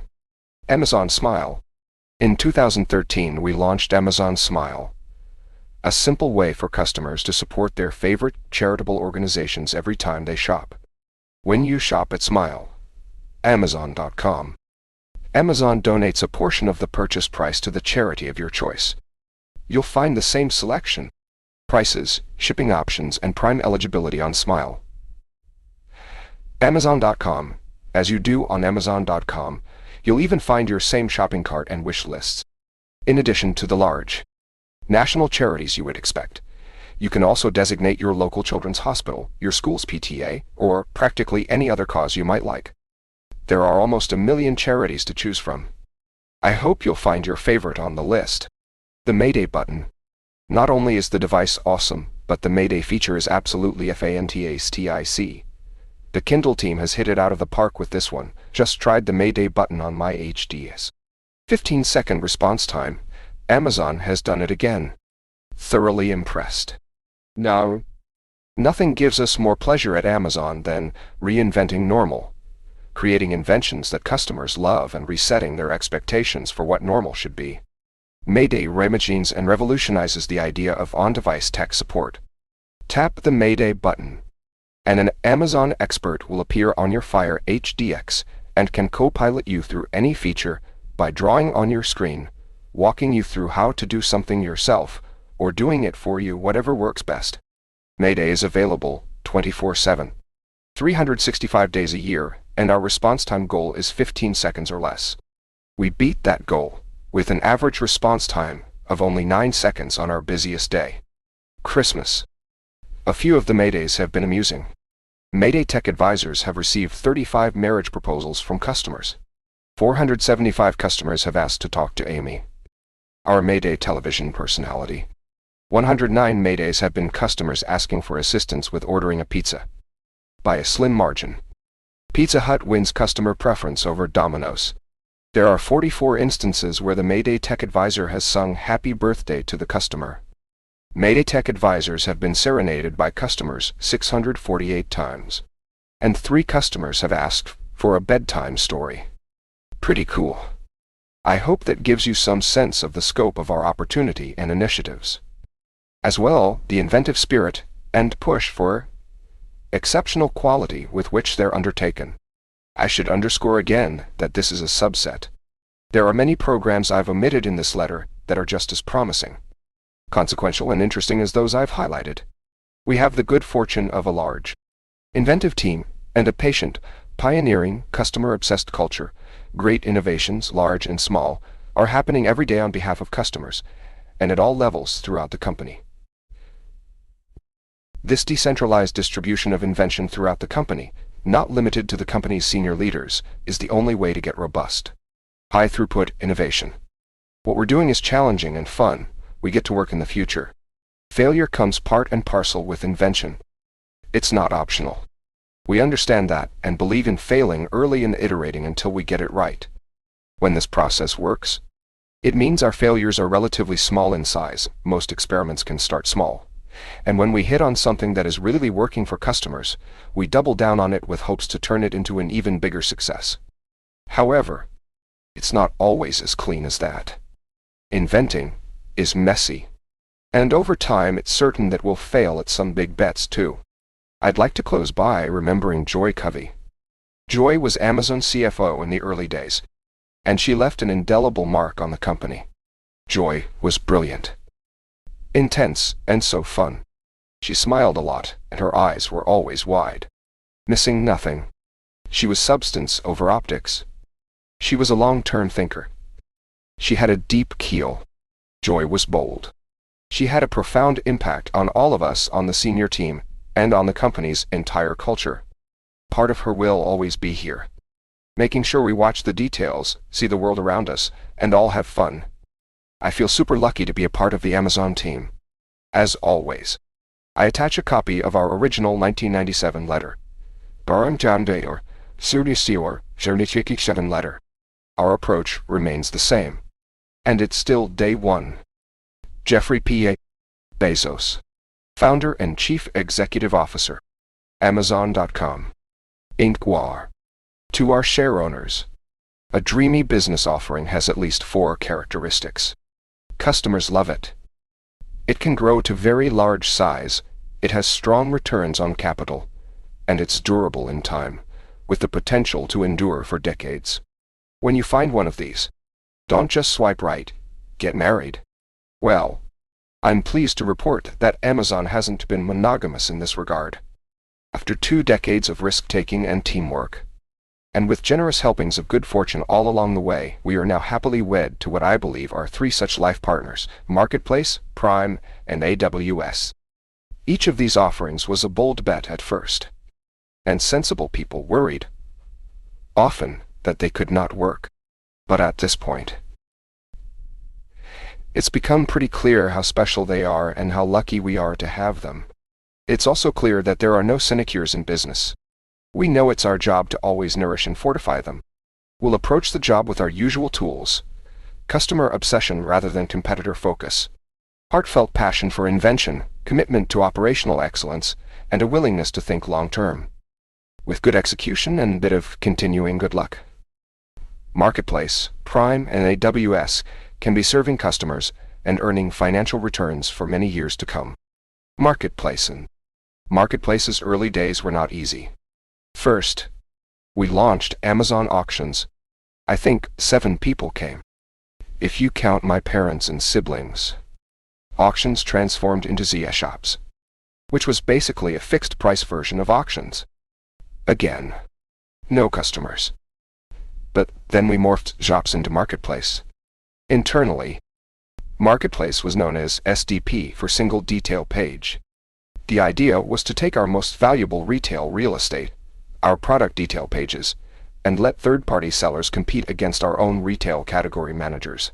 It was more convenient for customers, and within a year, it accounted for 5% of units. Today, more than 40% of our units are sold by more than 2 million third-party sellers worldwide. Customers ordered more than 2 billion units from sellers in 2014. The success of this hybrid model accelerated the Amazon flywheel. Customers were initially drawn by our fast-growing selection of Amazon-sold products at great prices, with a great customer experience. By then allowing third parties to offer products side by side, we became more attractive to customers, which drew even more sellers. This also added to our economies of scale, which we passed along by lowering prices and eliminating shipping fees for qualifying orders. Having introduced these programs in the US, we rolled them out as quickly as we could to our other geographies. The result was a marketplace that became seamlessly integrated with all of our global websites. We work hard to reduce the workload for sellers and increase the success of their businesses. Through our Selling Coach program, we generate a steady stream of automated machine-learned nudges, more than 70 million in a typical week, alerting sellers about opportunities to avoid going out of stock, add selection that's selling, and sharpen their prices to be more competitive. These nudges translate to billions in increased sales to sellers. To further globalize Marketplace, we're now helping sellers in each of our geographies, and in countries where we don't have a presence, reach out to our customers in countries outside their home geographies. We hosted merchants from more than 100 different countries last year, and helped them connect with customers in 185 nations. Almost 1/5 of our overall third-party sales now occur outside the seller's home countries, and our merchants' cross-border sales nearly doubled last year. In the EU, sellers can open a single account, manage their business in multiple languages, and make products available across our 5 EU websites. More recently, we've started consolidating cross-border shipments for sellers and helping them obtain ocean shipping from Asia to Europe and North America at preferential bulk rates. Marketplace is the heart of our fast-growing operations in India.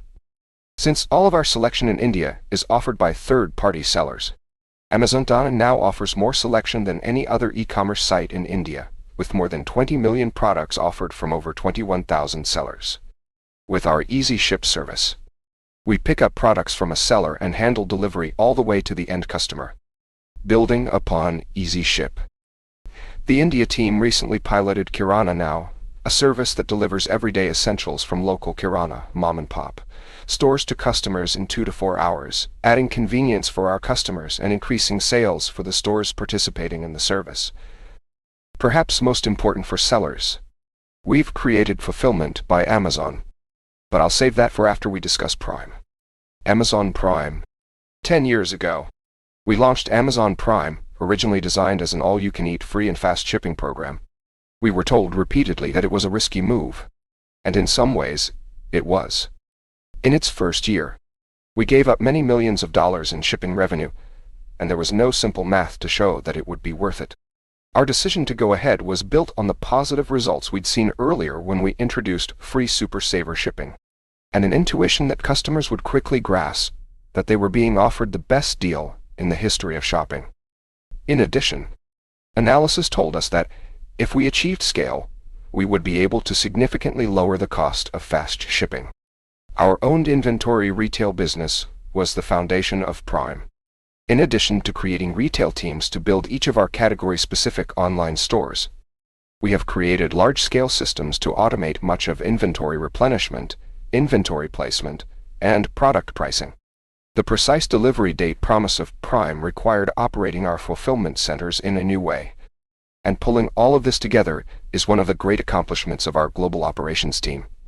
Our worldwide network of fulfillment centers has expanded from 13 in 2005, when we launched Prime, to 109 this year. We are now on our 8th generation of fulfillment center design, employing proprietary software to manage receipt, stowing, picking, and shipment. Amazon Robotics, which began with our acquisition of Kiva in 2012, has now deployed more than 15,000 robots to support the stowing and retrieval of products at a higher density and lower cost than ever before.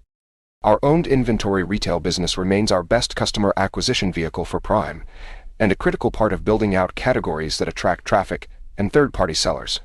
Though fast delivery remains a core Prime benefit, we are finding new ways to pump energy into Prime. Two of the most important are digital and devices. In 2011, we added Prime Instant Video as a benefit. Now with tens of thousands of movies and TV episodes available for unlimited streaming in the US, and we've started expanding the program into the UK and Germany as well. We're investing a significant amount on this content, and it's important that we monitor its impact. We ask ourselves, is it worth it? Is it driving Prime? Among other things. We watch Prime free trial starts, conversion to paid membership, renewal rates, and product purchase rates by members entering through this channel. We like what we see so far and plan to keep investing here. While most of our Prime Instant Video spend is on licensed content, we're also starting to develop original content. The team is off to a strong start. Our show Transparent became the first from a streaming service to win a Golden Globe for Best Series, and Tumbleleaf won the Annie for Best Animated Series for preschoolers. In addition to the critical acclaim, the numbers are promising. An advantage of our original programming is that its first run is on Prime. It hasn't already appeared anywhere else. Together with the quality of the shows, that first-run status appears to be one of the factors leading to the attractive numbers. We also like the fixed-cost nature of original programming. We get to spread that fixed cost across our large membership base. Finally, our business model for original content is unique. I'm pretty sure we're the first company to have figured out how to make winning a Golden Globe pay off in increased sales of power tools and baby wipes. Amazon designed and manufactured devices, from Kindle to Fire TV to Echo, also pump energy into Prime services such as Prime Instant Video and Prime Music, and generally drive higher engagement with every element of the Amazon ecosystem. And there's more to come. Our device team has a strong and exciting roadmap ahead. Prime isn't done improving on its original fast and free shipping promise either. The recently launched Prime now offers Prime members free 2-hour delivery on tens of thousands of items or 1-hour delivery for a $7.99 fee. Lots of early reviews read like this one. In the past 6 weeks, my husband and I have made an embarrassing number of orders through Amazon Prime now. It's cheap, easy, and insanely fast. We've launched in Manhattan, Brooklyn, Miami, Baltimore, Dallas, Atlanta, and Austin, and more cities are coming soon. Now, I'd like to talk about fulfillment by Amazon. FBA is so important because it is glue that inextricably links Marketplace and Prime. Thanks to FBA, Marketplace and Prime are no longer two things. In fact, at this point I can't really think about them separately. Their economics and customer experiences are now happily and deeply intertwined. FBA is a service for marketplace sellers. When a seller decides to use FBA, they store their inventory in our fulfillment centers. We take on all logistics, customer service, and product returns. If a customer orders an FBA item and an Amazon-owned inventory item, we can ship both items to the customer in one box, a huge efficiency gain. But even more important, when a seller joins FBA, their items can become Prime eligible. Maintaining a firm grasp of the obvious is more difficult than one would think it should be. But it's useful to try. If you ask, what do sellers want? The correct and obvious answer is, they want more sales. So, what happens when sellers join FBA and their items become Prime eligible? They get more sales. Notice also what happens from a Prime member's point of view.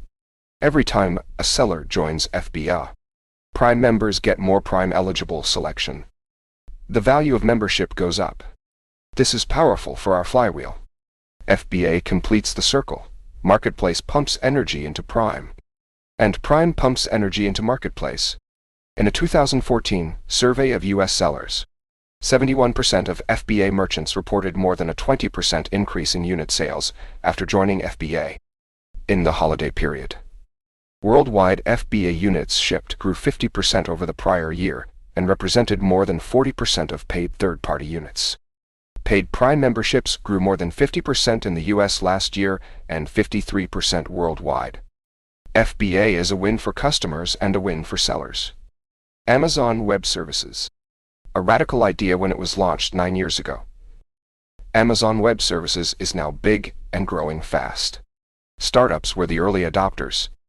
On demand, pay-as-you-go cloud storage and compute resources dramatically increased the speed of starting a new business. Companies like Pinterest, Dropbox, and Airbnb all used AWS services and remain customers today. Since then, large enterprises have been coming on board as well, and they're choosing to use AWS for the same primary reason the startups did: speed and agility. Having lower IT costs is attractive. And sometimes the absolute cost savings can be enormous. But cost savings alone could never overcome deficiencies in performance or functionality. Enterprises are dependent on IT. It's mission critical. So, the proposition, I can save you a significant amount on your annual IT bill, and my service is almost as good as what you have now, won't get too many customers. What customers really want in this arena is better and faster. And if better and faster can come with a side dish of cost savings, terrific. But the cost savings is the gravy, not the steak. IT is so high leverage. You don't want to imagine a competitor whose IT department is more nimble than yours. Every company has a list of technology projects that the business would like to see implemented as soon as possible. The painful reality is that tough triage decisions are always made, and many projects never get done. Even those that get resourced are often delivered late or with incomplete functionality. If an IT department can figure out how to deliver a larger number of business-enabling technology projects faster, they'll be creating significant and real value for their organization. These are the main reasons AWS is growing so quickly. IT departments are recognizing that when they adopt AWS, they get more done. They spend less time on low value-add activities like managing data centers. networking, operating system patches, capacity planning, database scaling, and so on. Just as important, they get access to powerful APIs and tools that dramatically simplify building scalable, secure, robust, high-performance systems. And those APIs and tools are continuously and seamlessly upgraded behind the scenes, without customer effort. Today, AWS has more than 1 million active customers as companies and organizations of all sizes use AWS in every imaginable business segment. AWS usage grew by approximately 90% in the fourth quarter of 2014 versus the prior year. Companies like GE, Major League Baseball, Tata Motors, and Qantas are building new applications on AWS. These range from apps for crowdsourcing and personalized healthcare to mobile apps for managing fleets of trucks.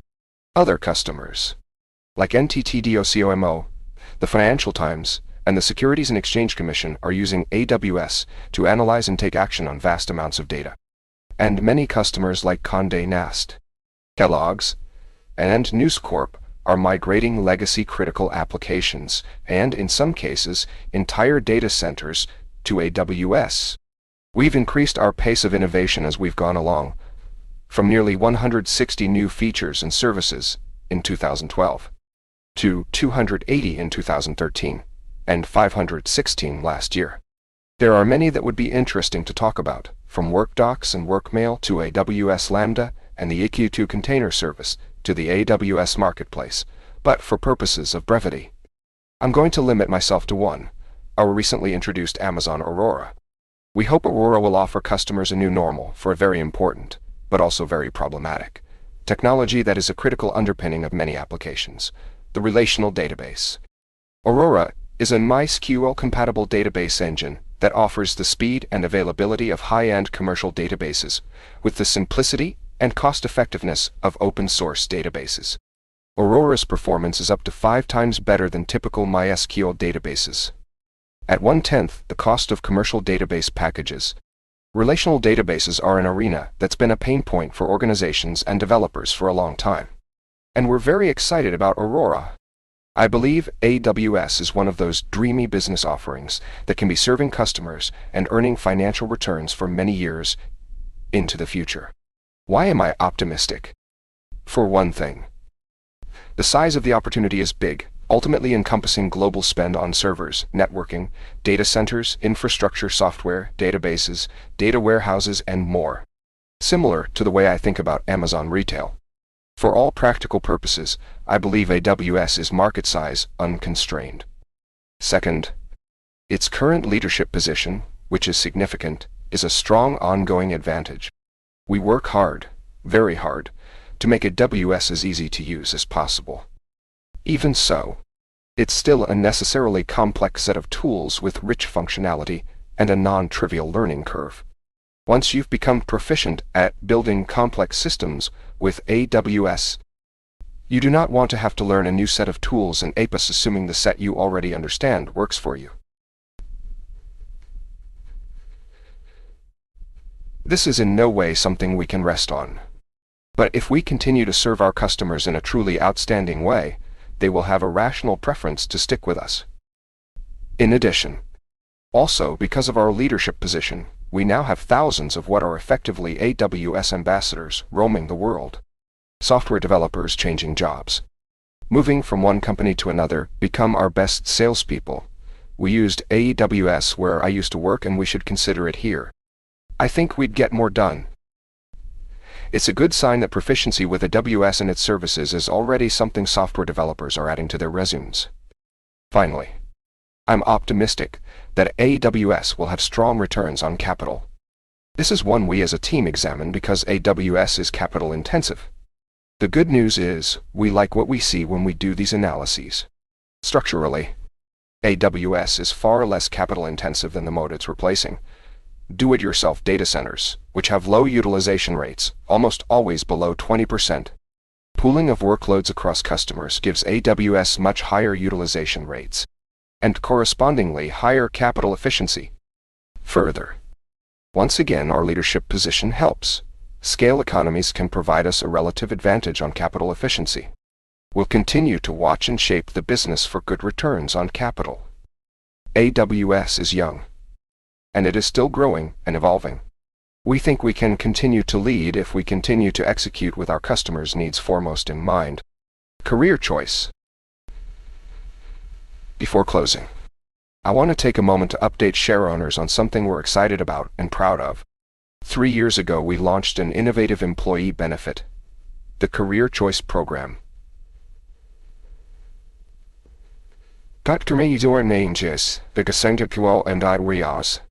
Where we prepay 95% of tuition for employees to take courses for in-demand fields, such as airplane mechanic or nursing, regardless of whether the skills are relevant to a career at Amazon. The idea was simple: enable choice. We know that for some of our fulfillment and customer service center employees, Amazon will be a career. For others, Amazon might be a stepping stone on the way to a job somewhere else, a job that may require new skills. If the right training can make the difference, we want to help. And so far, we have been able to help over 2,000 employees who have participated in the program in 8 different countries. There's been so much interest that we are now building on-site classrooms so college and technical classes can be taught inside our fulfillment centers, making it even easier for associates to achieve these goals. There are now 8 fulfillment centers offering 15 classes taught on-site in our purpose-built classrooms with high-end technology features, and designed with glass walls to inspire others to participate and generate encouragement from peers. We believe career choice is an innovative way to draw great talent to serve customers in our fulfillment and customer service centers. These jobs can become gateways to great careers with Amazon as we expand around the world, or enable employees the opportunity to follow their passion in other in-demand technical fields, like our very first career choice graduate did when she started a new career as a nurse in her community. I would also like to invite you to come join the more than 24,000 people who have signed up so far to see the magic that happens after you click buy on Amazon.com by touring one of our fulfillment centers. In addition to U.S. tours, we are now offering tours at sites around the world, including Rugeley in the UK, and Graben in Germany, and continuing to expand. You can sign up for a tour at www.amazon.com/factours. Marketplace. Prime and Amazon Web Services are 3 big ideas. We're lucky to have them, and we're determined to improve and nurture them, make them even better for customers. You can also count on us to work hard to find a 4th. We've already got a number of candidates in work, and as we promised some 20 years ago, we'll continue to make bold bets, with the opportunities unfolding in front of us to serve customers better through invention. We assure you we won't stop trying. As always, I attach a copy of our original 1997 letter, Dart Starite to Nord. Our approach remains the same, because it's still day one. Jeff Bezos, founder and chief executive officer. Amazon.com, Inc. All. To our share owners, this year, Amazon became the fastest company ever to reach $100 billion in annual sales. Also this year, Amazon Web Services is reaching $10 billion in annual sales, doing so at a pace even faster than Amazon achieved that milestone. What's going on here? Both were planted as tiny seeds, and both have grown organically, without significant acquisitions into meaningful and large businesses. Quickly, superficially, the two could hardly be more different. One serves consumers, and the other serves enterprises. One is famous for brown boxes, and the other for APIS. Is it only a coincidence that 2 such dissimilar offerings grew so quickly under one roof? Luck plays an outsized role in every endeavor, and I can assure you we've had a bountiful supply. But, beyond that, there's a connection between these 2 businesses. Under the surface, the 2 are not so different after all. They share a distinctive organizational culture that cares deeply about and acts with conviction on a small number of principles. I'm talking about customer obsession rather than competitor obsession. Eagerness to invent and pioneer, willingness to fail, the patience to think long-term, and the taking of professional pride in operational excellence. Through that lens, AWS and Amazon Retail are very similar indeed. A word about corporate cultures, for better or for worse. They are enduring, stable, hard to change. They can be a source of advantage or disadvantage. You can write down your corporate culture. But when you do so, you're discovering it, uncovering it, not creating it. It is created slowly over time by the people and by events, by the stories of past success and failure that become a deep part of the company lore. If it's a distinctive culture, it will fit certain people like a custom-made glove. Power. The reason cultures are so stable in time is because people self-select. Someone energized by competitive zeal may select and be happy in one culture, while someone who loves to pioneer and invent may choose another. The world, thankfully, is full of many high-performing, highly distinctive corporate cultures. We never claim that our approach is the right one, just that it's ours. And over the last 2 decades, we've collected a large group of like-minded people, folks who find our approach energizing and meaningful. One area where I think we are especially distinctive is failure. I believe we are the best place in the world to fail. We have plenty of practice, and failure and invention are inseparable twins. To invent, you have to experiment. And if you know in advance that it's going to work, it's not an experiment. Most large organizations embrace the idea of invention, but are not willing to suffer the string of failed experiments necessary to get there. Outsized returns often come from betting against conventional wisdom, and conventional wisdom is usually right. Given a 10% chance of a 100 times payoff, you should take that bet every time, but you're still going to be wrong 9 times out of 10. We all know that if you swing for the fences, you're going to strike out a lot, but you're also going to hit some home runs. The difference between baseball and business, however, is that baseball has a truncated outcome distribution. When you swing, no matter how well you connect with the ball, the most runs you can get is 4. In business, every once in a while when you step up to the plate, you can score 1,000 runs. This long-tailed distribution of returns is why it's important to be bold. Big winners pay for so many experiments. AWS, Marketplace, and Prime are all examples of bold bets at Amazon that worked, and we're fortunate to have those 3 big pillars. They have helped us grow into a large company, and there are certain things that only large companies can do. With a tip of the hat to our Seattle neighbors, no matter how good an entrepreneur you are, you're not going to build an all-composite 787 in your garage startup, not one you'd want to fly in anyway. Used well, our scale enables us to build services for customers that we could otherwise never even contemplate. But also, if we're not vigilant and thoughtful, size could slow us down and diminish our inventiveness. As I meet with teams across Amazon, I am continually amazed at the passion, intelligence, and creativity on display. Our teams accomplished a lot in the last year, and I'd like to share a few of the highlights of our efforts to nourish and globalize our 3 big offerings: Prime, Marketplace, and AWS. And while I'll focus on those 3, I assure you that we also remain hard at work on finding a 4th. Prime. We want Prime to be such a good value. You'd be irresponsible not to be a member.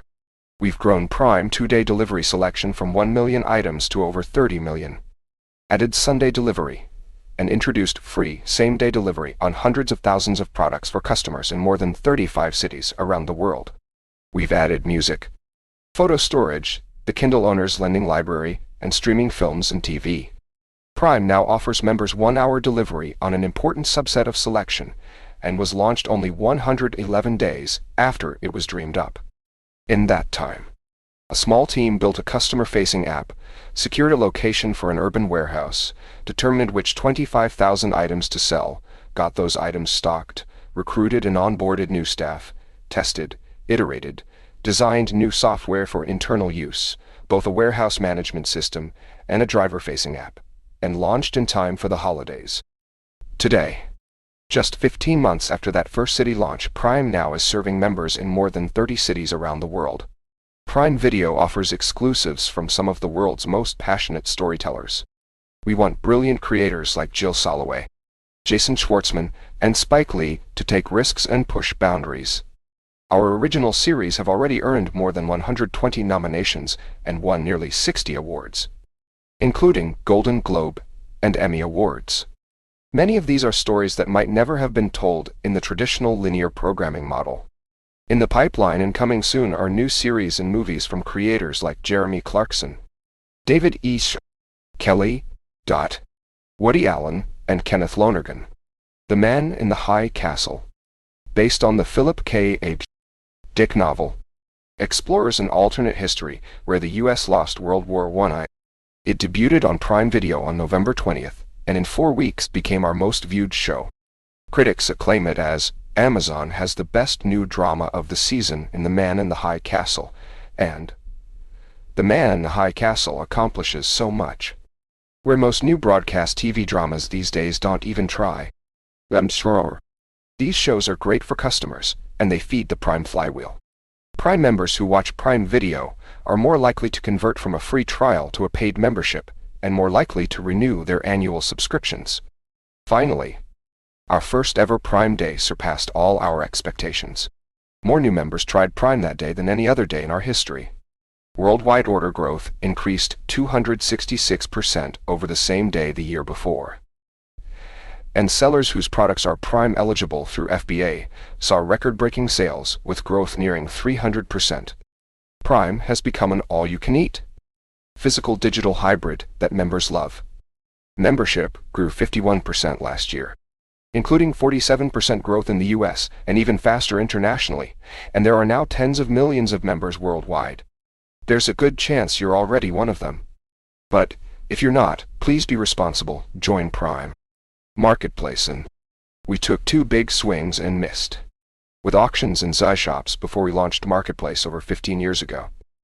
We learned from our failures and stayed stubborn on the vision.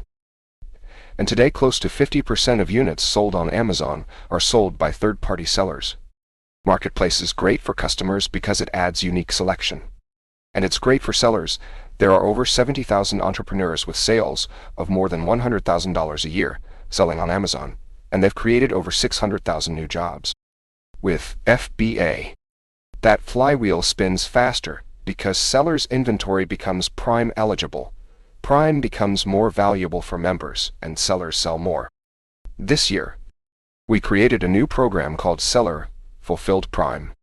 We invited sellers who were able to meet a high bar for shipping speed and consistency in service to be part of the Prime program and ship their own orders at Prime speed directly.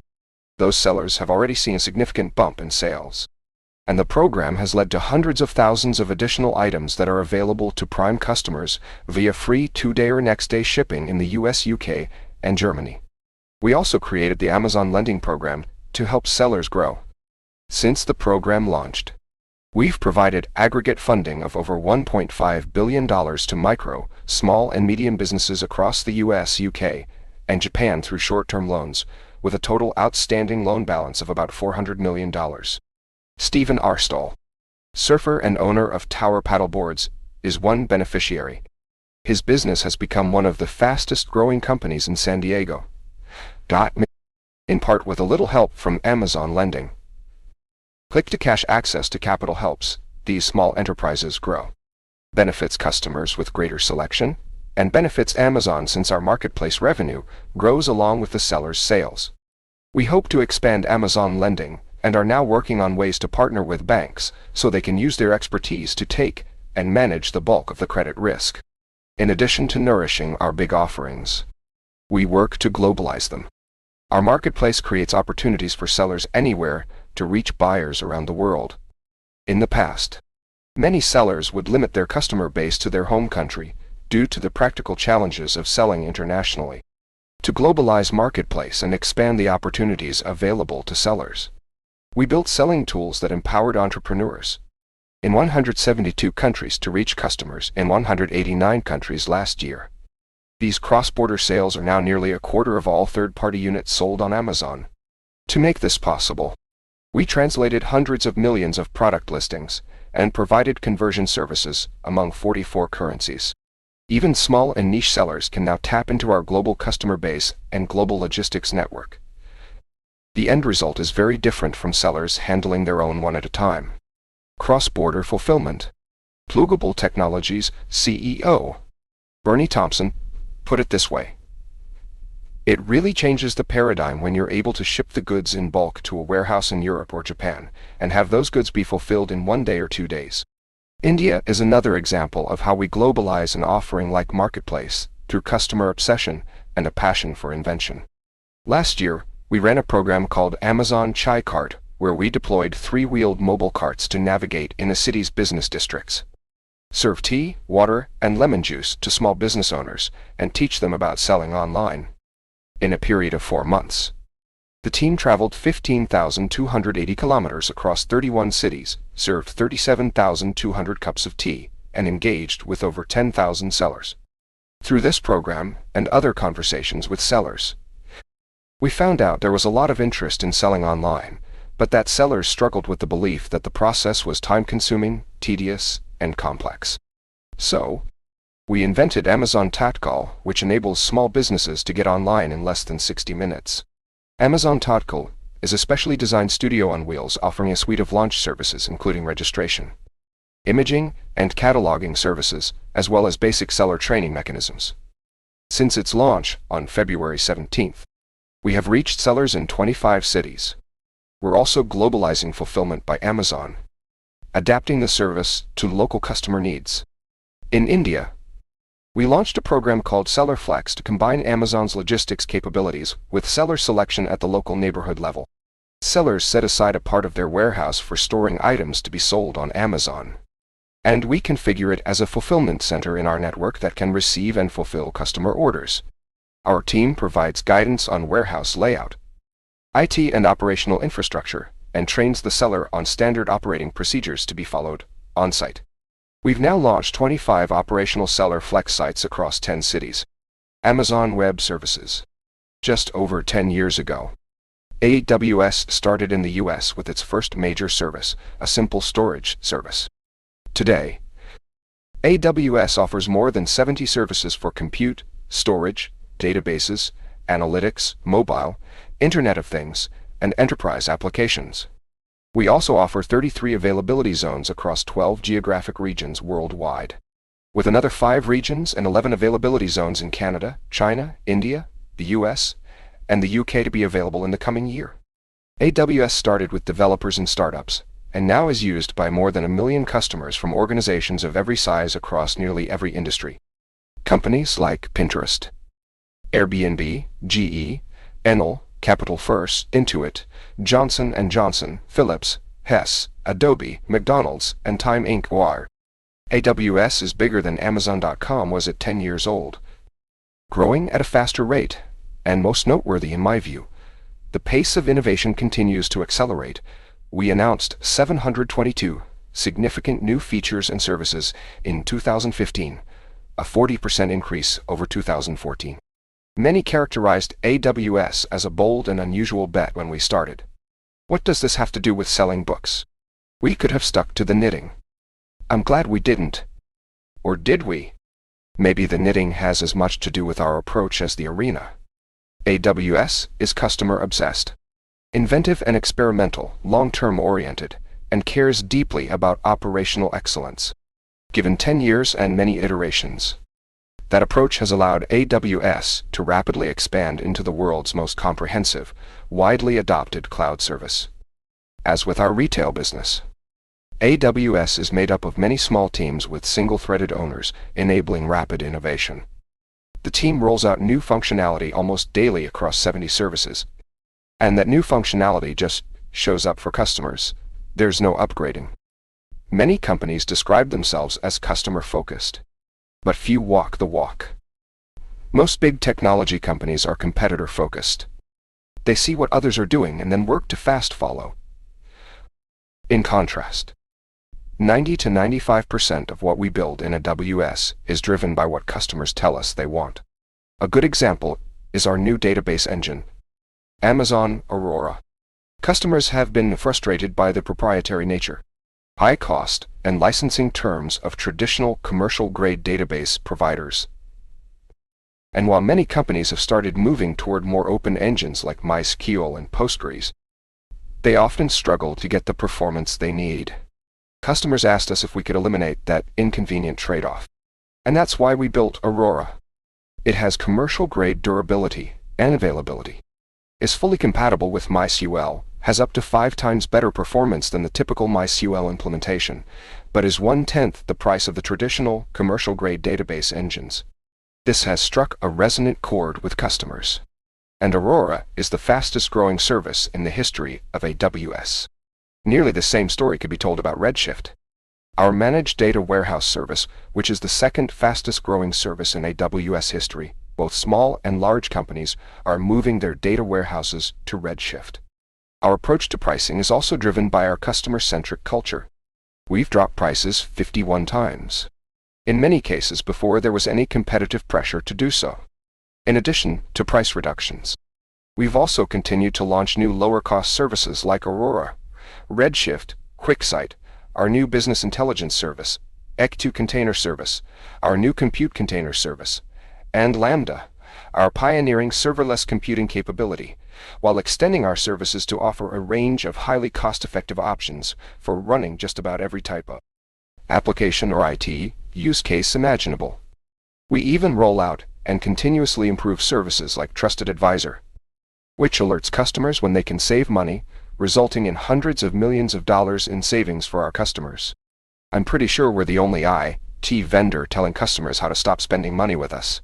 Whether you are a startup founded yesterday or a business that has been around for 140 years, the cloud is providing all of us with unbelievable opportunities to reinvent our businesses, add new customer experiences, redeploy capital to fuel growth, increase security, and do all of this so much faster than before. MLB, Advanced Media, is an example of an AWS customer that is constantly reinventing the customer experience. MLB's StatCast tracking technology is a new feature for baseball fans that measures the position of each player, the base runners, and the ball as they move during every play on the field, giving viewers on any screen access to empirical data that answers age-old questions like, what could have happened if, while also bringing new questions to life, turning baseball into rocket science. StatCast uses a missile radar system to measure every pitched ball's movements more than 2,000 times per second, streams and collects data in real time through Amazon Kinesis, our service for processing real-time streaming data, stores the data on Amazon S3, and then performs analytics in Amazon E2. The suite of services will generate nearly 7 terabytes of raw statistical data per game and up to 17 petabytes per season, shedding quantitative light on age-old, but never verified, baseball pearls of wisdom like never slide into first. About 7 years ago, Netflix announced that they were going to move all their applications to the cloud. Netflix chose AWS because it provided them with the greatest scale and the broadest set of services and features. Netflix recently completed their cloud migration. And stories like theirs are becoming increasingly common as companies like Infor, Intuit, and Time Inc. have made plans to move all of their applications to AWS. AWS is already good enough today to attract more than 1 million customers. And the service is only going to get better from here. As the team continues their rapid pace of innovation, we'll offer more and more capabilities to let builders build unfettered. It will get easier and easier to collect, store and analyze data. We'll continue to add more geographic locations, and we'll continue to see growth in mobile and connected device applications. Over time, it's likely that most companies will choose not to run their own data centers, opting for the cloud instead. Invention machine. We want to be a large company that's also an invention machine. We want to combine the extraordinary customer-serving capabilities that are enabled by size with the speed of movement, nimbleness, and risk acceptance mentality normally associated with entrepreneurial startups. Can we do it? I'm optimistic. We have a good start on it. And I think our culture puts us in a position to achieve the goal. But I don't think it'll be easy. There are some subtle traps that even high-performing large organizations can fall into as a matter of course. And we'll have to learn as an institution how to guard against them. One common pitfall for large organizations, one that hurts speed and inventiveness, is one-size-fits-all decision-making. Some decisions are consequential and irreversible, or nearly irreversible. One-way doors, and these decisions must be made methodically, carefully, slowly, with great deliberation and consultation. If you walk through and don't like what you see on the other side, you can't get back to where you were before. We can call these Type 1 decisions. But most decisions aren't like that. They are changeable, reversible. They're two-way doors. If you've made a suboptimal Type 2 decision, you don't have to live with the consequences for that long. You can reopen the door and go back through. Type 2 decisions can and should be made quickly by high-judgment individuals or small groups. As organizations get larger, there seems to be a tendency to use the heavyweight Type 1 decision-making process on most decisions, including many Type 2 decisions. The end result of this is slowness, unthoughtful risk aversion, failure to experiment sufficiently, and consequently diminished invention. We'll have to figure out how to fight that tendency. And one-size-fits-all thinking will turn out to be only one of the pitfalls. We'll work hard to avoid it, and any other large organization maladies we can identify. Sustainability and social invention. Our growth has happened fast. 20 years ago, I was driving boxes to the post office in my Chevy Blazer and dreaming of a forklift. In absolute numbers, as opposed to percentages, the past few years have been especially significant. We've grown from 30,000 employees in 2010 to more than 230,000 now. We're a bit like parents who look around one day and realize their kids are grown. You blink and it happens. One thing that's exciting about our current scale is that we can put our inventive culture to work on moving the needle on sustainability and social issues. 2 years ago, we set a long-term goal to use 100% renewable energy across our global AWS infrastructure. We've since announced 4 significant wind and solar farms that will deliver 1.6 million megawatt-hours per year of additional renewable energy into the electric grids that supply AWS data centers. Amazon wind farm Fowler Ridge has already come online. We reached 25% sustainable energy use across AWS last year, are on track to reach 40% this year, and are working on goals that will cover all of Amazon's facilities around the world, including our fulfillment centers. We'll keep expanding our efforts in areas like packaging, where our culture of invention led to a big winner, the frustration-free packaging program. 7 years ago, we introduced the initiative with 19 products. Today, there are more than 400,000 globally. In 2015, the program eliminated tens of millions of pounds of excess packaging material. Frustration-free packaging is a customer delighter because the packages are easier to open. It's good for the planet because it creates less waste. And it's good for shareholders because, with tighter packaging, we ship less air and save on transportation costs. We also continue to pioneer new programs for employees, like Career Choice, Leave Share, and Ramp Back. Career Choice prepays 95% of tuition for courses that teach in-demand skills, regardless of whether those skills are relevant to a career at Amazon. We'll pay for nursing certifications, airplane mechanic courses, and many others. We're building classrooms with glass walls right in our fulfillment centers as a way to encourage employees to participate in the program and to make it easy. We see the impact through stories like Sherry Warmack, a single mother of 8 who worked in one of our Phoenix fulfillment centers.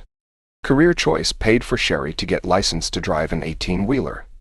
Sherry worked hard, passed her tests, and she's now a long-haul driver for Schneider Trucking and loving it. This coming year, we're launching a program to teach other interested companies the benefits of Career Choice and how to implement it. Leave Share and Ramp Back are programs that give new parents flexibility with their growing families. Leave Share lets employees share their Amazon paid leave with their spouse or domestic partner if their spouse's employer doesn't offer paid leave. Ramp Back gives birth mothers additional control over the pace at which they return to work, just as with our healthcare plan. These benefits are egalitarian. They're the same for our fulfillment center and customer service employees as they are for our most senior executives. Renewable energy, frustration-free packaging, Career Choice, Leave Share, and Ramp Back are examples of a culture that embraces invention and long-term thinking. It's very energizing to think that our scale provides opportunities to create impact in these areas. I can tell you it's a great joy for me to get to work every day with a team of such smart, imaginative, and passionate people. On behalf of all of us at Amazon, thank you for your support as shareholders. As always, I attach a copy of our original 1997 letter, door. Our approach remains the same. And it's still day one. Jeffrey P. Bezos, founder and chief executive officer, Amazon.com. Inc. Jeff, what does day two look like? That's a question I just got at our most recent all-hands meeting. I've been reminding people that it's day one for a couple of decades. I work in an Amazon building named Day One Sty, and when I moved buildings, I took the name with me. I spend time thinking about this topic. Day two is stasis, followed by irrelevance, followed by excruciating, painful decline, followed by death. And that is why it is always day one. To be sure, this kind of decline would happen in extreme slow motion. An established company might harvest day two for decades, but the final result would still come. I'm interested in the question. How do you fend off day two? What are the techniques and tactics? How do you keep the vitality of day one? Even inside a large organization? Such a question can't have a simple answer. There will be many elements, multiple paths, and many traps. I don't know the whole answer, but I may know bits of it.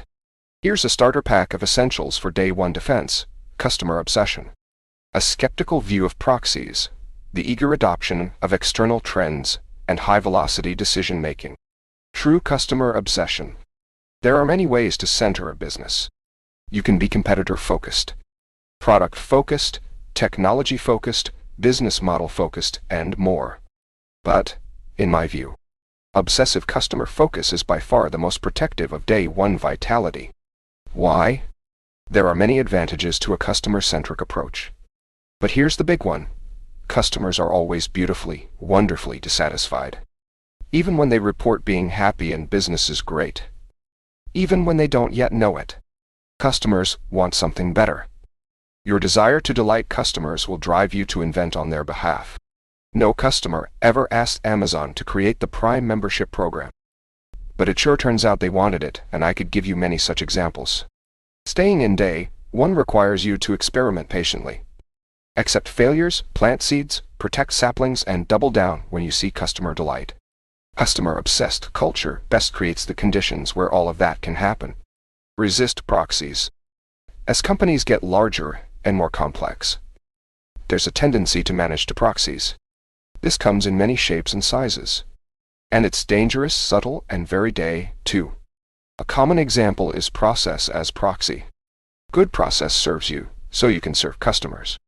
But, if you're not watchful, the process can become the thing. This can happen very easily in large organizations. The process becomes the proxy for the result you want.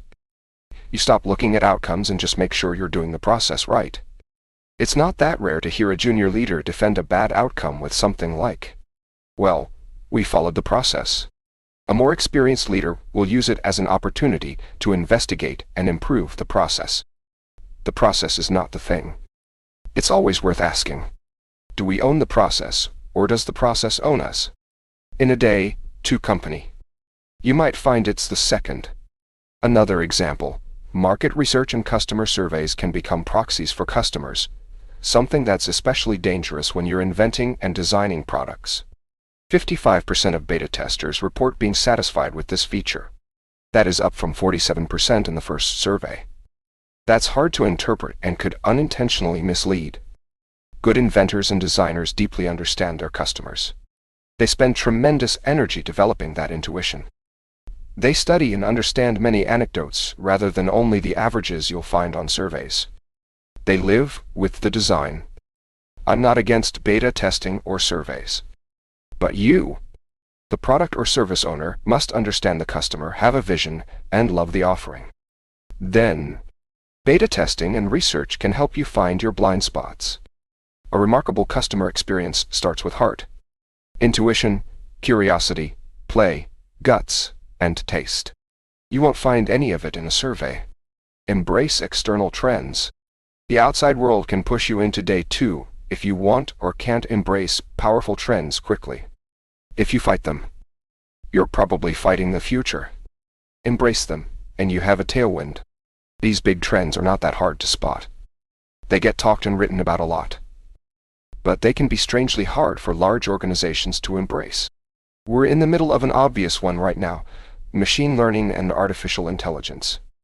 Over the past decades, computers have broadly automated tasks that programmers could describe with clear rules and algorithms. Modern machine learning techniques now allow us to do the same for tasks where describing the precise rules is much harder. At Amazon, we've been engaged in the practical application of machine learning for many years now.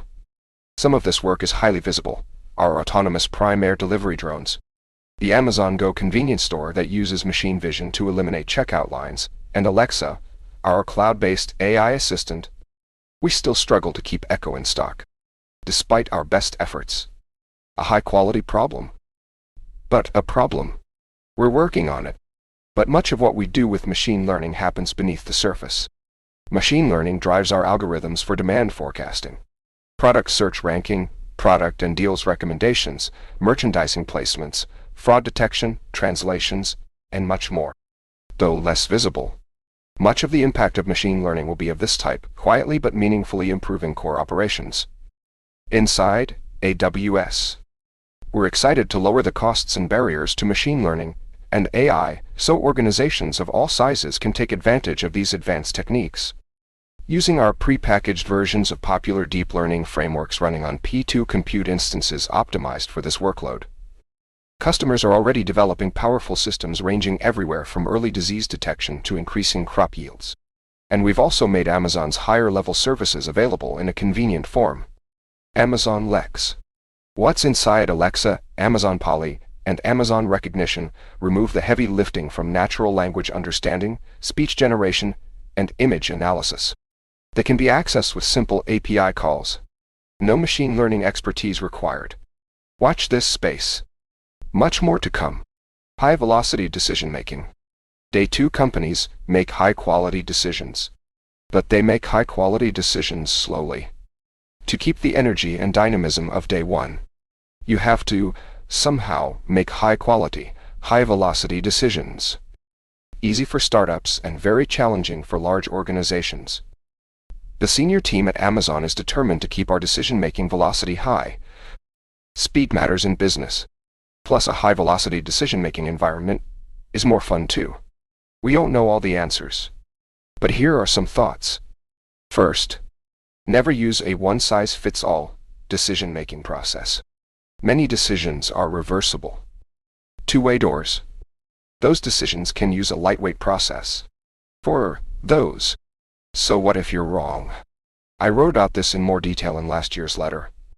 Second, most decisions should probably be made with somewhere around 70% of the information you wish you had.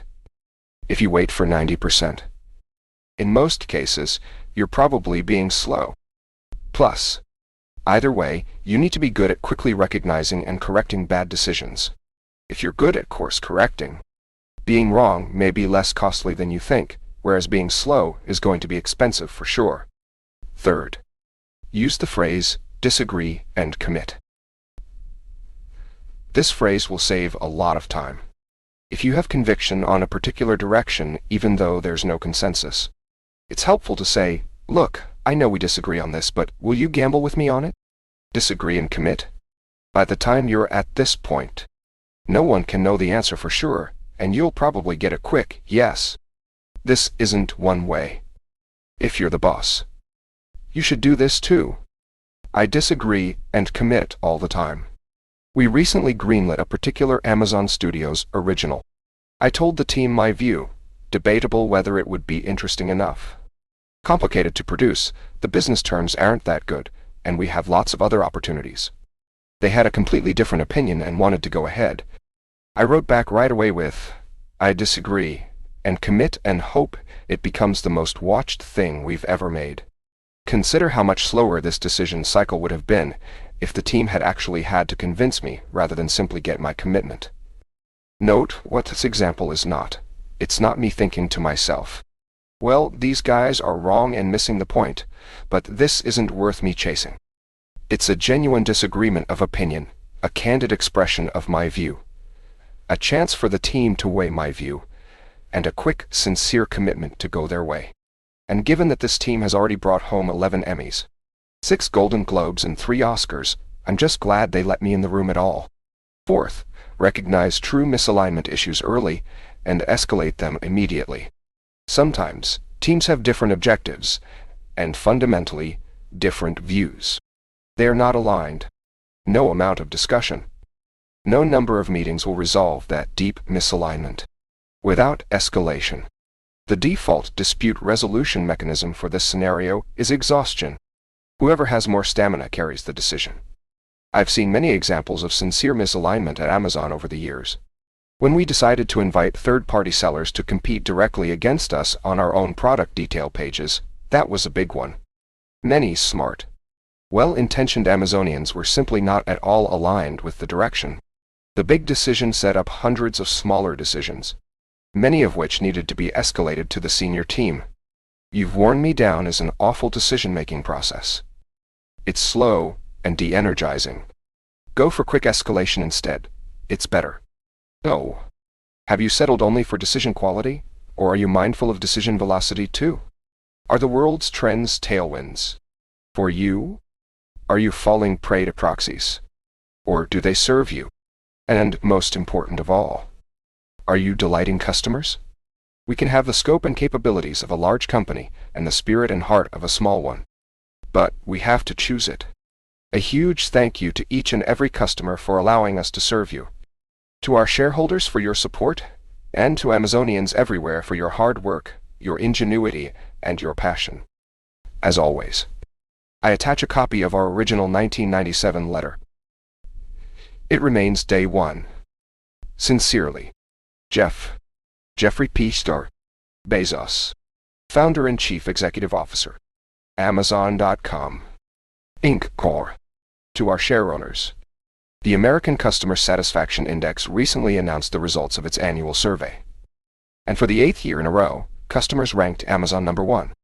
The United Kingdom has a similar index. The UK Customer Satisfaction Index, put out by the Institute of Customer Service. For the 5th time in a row, Amazon UK ranked number 1 in that survey. Amazon was also just named the number 1 business on LinkedIn's 2018 Top Companies list, which ranks the most sought-after places to work for professionals in the United States. And just a few weeks ago, Harris Poll released its annual Reputation Quotient, which surveys over 25,000 consumers on a broad range of topics, from workplace environment to social responsibility to products and services. And for the 3rd year in a row, Amazon ranked number 1. Congratulations and thank you to the now over 560,000 Amazonians who come to work every day with unrelenting customer obsession, ingenuity, and commitment to operational excellence. And on behalf of Amazonians everywhere, I want to extend a huge thank you to customers. It's incredibly energizing for us to see your responses to these surveys.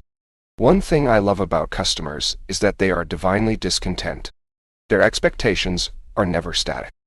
They go up. It's human nature. We didn't ascend from our hunter-gatherer days by being satisfied. People have a voracious appetite for a better way. And yesterday's wow quickly becomes today's ordinary. I see that cycle of improvement happening at a faster rate than ever before. It may be because customers have such easy access to more information than ever before. In only a few seconds and with a couple taps on their phones, customers can read reviews, compare prices from multiple retailers, see whether something's in stock, find out how fast it will ship or be available for pickup, and more. These examples are from retail. But I sense that the same customer empowerment phenomenon is happening broadly across everything we do at Amazon and most other industries as well. You cannot rest on your laurels in this world. Customers won't have it. How do you stay ahead of ever-rising customer expectations? There's no single way to do it. It's a combination of many things. But high standards, widely deployed and at all levels of detail, are certainly a big part of it. We've had some successes over the years in our quest to meet the high expectations of customers. We've also had billions of dollars worth of failures along the way. With those experiences as backdrop, I'd like to share with you the essentials of what we've learned so far about high standards inside an organization. Intrinsic or teachable? First, there's a foundational question. Are high standards intrinsic or teachable? If you take me on your basketball team, you can teach me many things, But you can't teach me to be taller. Do we first and foremost need to select for high standards people? If so, this letter would need to be mostly about hiring practices, but I don't think so. I believe high standards are teachable. In fact, people are pretty good at learning high standards simply through exposure. High standards are contagious. Bring a new person onto a high standards team, and they'll quickly adapt. The opposite is also true. If low standards prevail, those two will quickly spread. And though exposure works well to teach high standards, I believe you can accelerate that rate of learning by articulating a few core principles of high standards, which I hope to share in this letter. Universal or domain-specific. Another important question is whether high standards are universal or domain-specific. In other words, if you have high standards in one area, do you automatically have high standards elsewhere? I believe high standards are domain-specific, and that you have to learn high standards separately in every arena of interest. When I started Amazon, I had high standards on inventing, on customer care, and thankfully, on hiring. But I didn't have high standards on operational processes, how to keep fixed problems fixed, how to eliminate defects at the root, how to inspect processes, and much more. I had to learn and develop high standards on all of that. My colleagues were my tutors. Understanding this point is important because it keeps you humble. You can consider yourself a person of high standards in general, and still have debilitating blind spots. There can be whole arenas of endeavor where you may not even know that your standards are low or non-existent, and certainly not world-class. It's critical to be open to that likelihood. Recognition and scope. What do you need to achieve high standards in a particular domain area? First, you have to be able to recognize what good looks like in that domain. Second, you must have realistic expectations for how hard it should be, how much work it will take to achieve that result, the scope. Let me give you two examples. One is a sort of toy illustration, but it makes the point clearly, and another is a real one that comes up at Amazon all the time. Perfect handstands. A close friend recently decided to learn to do a perfect freestanding handstand. No leaning against a wall. Not for just a few seconds. Instagram good. She decided to start her journey by taking a handstand workshop at her yoga studio. She then practiced for a while but wasn't getting the results she wanted. So, she hired a handstand coach. Yes, I know what you're thinking, but evidently, this is an actual thing that exists. In the very first lesson, the coach gave her some wonderful advice. Most people, he said, think that if they work hard, they should be able to master a handstand in about 2 weeks. The reality is that it takes about 6 months of daily practice. If you think you should be able to do it in 2 weeks, you're just going to end up quitting. Unrealistic beliefs on scope, often hidden and undiscussed, kill high standards. To achieve high standards yourself, or as part of a team, you need to form and proactively communicate realistic beliefs about how hard something is going to be. Something this coach understood well. 6-page narratives. We don't do PowerPoint or any other slide-oriented presentations at Amazon. Instead, we write narratively structured 6-page memos. We silently read one at the beginning of each meeting in a kind of study hall. Not surprisingly, the quality of these memos varies widely. Some have the clarity of angels singing. They are brilliant and thoughtful and set up the meeting for high-quality discussion. Sometimes they come in at the other end of the spectrum.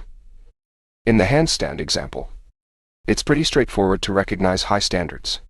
It wouldn't be difficult to lay out in detail the requirements of a well-executed handstand. And then you're either doing it or you're not. The writing example is very different. The difference between a great memo and an average one is much squishier. It would be extremely hard to write down the detailed requirements that make up a great memo. Nevertheless, I find that much of the time, readers react to great memos very similarly. They know it when they see it.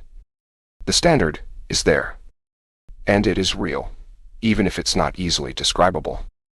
Here's what we've figured out. Often, when a memo isn't great, it's not the writer's inability to recognize the high standard, but instead a wrong expectation on scope. They mistakenly believe a high standard.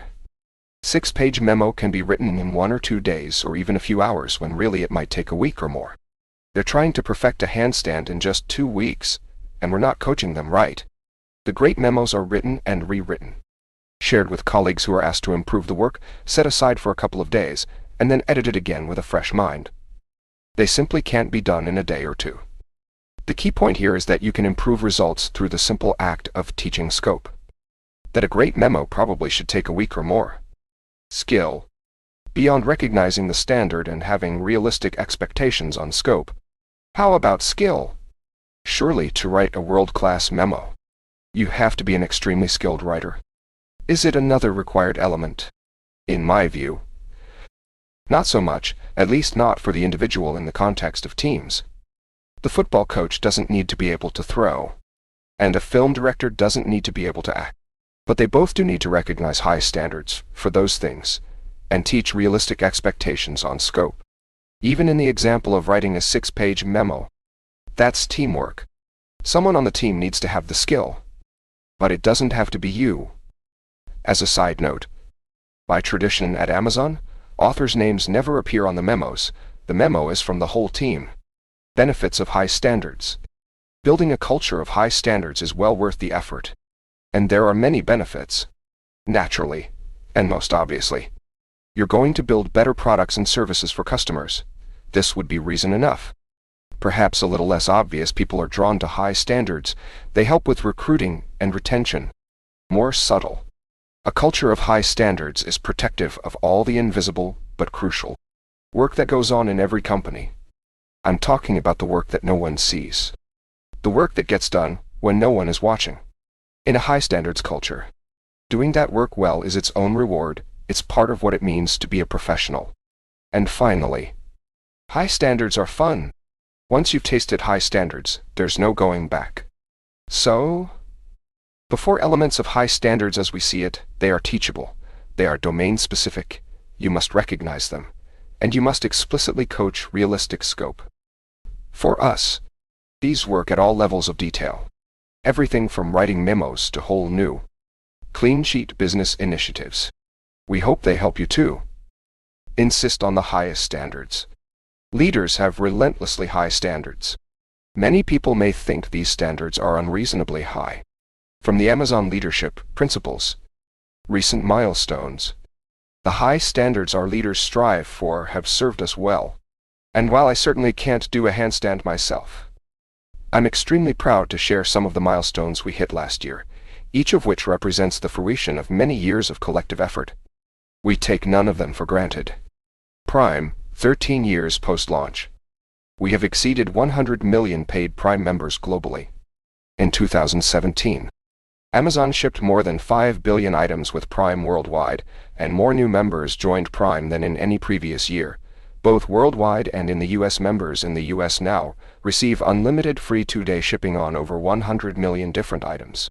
We expanded Prime to Mexico, Singapore, the Netherlands, and Luxembourg, and introduced business Prime shipping in the US and Germany. We keep making Prime shipping faster as well, with Prime free same-day and Prime free 1-day delivery now in more than 8,000 cities and towns. Prime now is available in more than 50 cities worldwide across 9 countries. Prime Day 2017 was our biggest global shopping event ever, until surpassed by Cyber Monday, with more new Prime members joining Prime than any other day in our history. AWS, it's exciting to see Amazon Web Services, a $20 billion revenue run rate business, accelerate its already healthy growth. AWS has also accelerated its pace of innovation, especially in new areas such as machine learning and artificial intelligence, the Internet of Things, and serverless computing.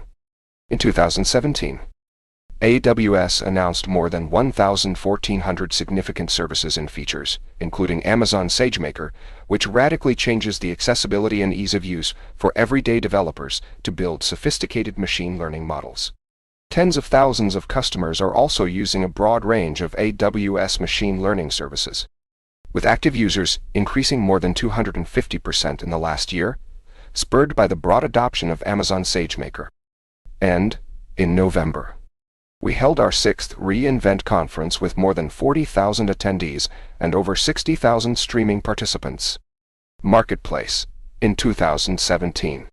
For the first time in our history, more than half of the units sold on Amazon worldwide were from our third-party sellers, including small and medium-sized businesses. Over 300,000 US-based SMBs started selling on Amazon in 2017, and Fulfillment by Amazon shipped billions of items for SMBs worldwide. Customers ordered more than 40 million items from SMBs worldwide during Prime Day 2017, growing their sales by more than 60% over Prime Day 2016. Our global selling program, enabling SMBs to sell products across national borders, grew by over 50% in 2017, and cross-border e-commerce by SMBs now represents more than 25% of total third-party sales. Alexa, customer embrace of Alexa, continues, with Alexa-enabled devices among the best-selling items across all of Amazon. We're seeing extremely strong adoption by other companies and developers that want to create their own experiences with Alexa. There are now more than 30,000 skills for Alexa from outside developers, and customers can control more than 4,000 smart home devices from 1,200 unique brands with Alexa. The foundations of Alexa continue to get smarter every day too. We've developed and implemented an on-device fingerprinting technique, which keeps your device from waking up when it hears an Alexa commercial on TV. This technology ensured that our Alexa Super Bowl commercial didn't wake up millions of devices. Far-field speech recognition, already very good, has improved by 15% over the last year, and in the US, UK, and Germany, we've improved Alexa's spoken language understanding by more than 25% over the last 12 months through enhancements in Alexa's machine learning components and the use of semi-supervised learning techniques. These semi-supervised learning techniques reduce the amount of labeled data needed to achieve the same accuracy improvement by 40 times. Finally, we've dramatically reduced the amount of time required to teach Alexa new languages by using machine translation and transfer learning techniques, which allows us to serve customers in more countries like India and Japan. Amazon devices. 2017 was our best year yet for hardware sales. Customers bought tens of millions of Echo devices. And Echo Dot and Fire TV Stick with Alexa were the best-selling products across all of Amazon, across all categories and all manufacturers. Customers bought twice as many Fire TV Sticks and Kids Edition Fire tablets this holiday season versus last year. 2017 marked the release of our all-new Echo with an improved design, better sound, and a lower price, Echo Plus with a built-in smart home hub, and Echo Spot, which is compact and beautiful with a circular screen. We released our next-generation Fire TV, featuring 4K Ultra HD and HDR, and the Fire HD 10 tablet with a 1080p Full HD display. And we celebrated the 10th anniversary of Kindle by releasing the all-new Kindle Oasis, our most advanced reader ever. It's waterproof. Take it in the bathtub, with a bigger 7-inch high-resolution 300 ppi display, and has built-in audio, so you can also listen to your books with Audible. Prime Video. Prime Video continues to drive Prime member adoption and retention. In the last year, we made Prime Video even better for customers by adding new award-winning Prime originals to the service, like The Marvelous Mrs. Charlie, winner of 2 Critics' Choice Awards and 2 Golden Globes, and the Oscar-nominated movie The Big Sick.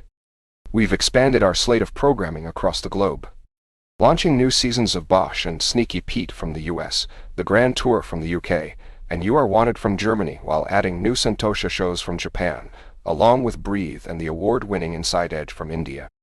Also this year, we expanded our Prime Channels offerings, adding CBS All Access in the US, and launching channels in the UK and Germany. We debuted NFL Thursday Night Football on Prime Video. With more than 18 million total viewers over 11 games.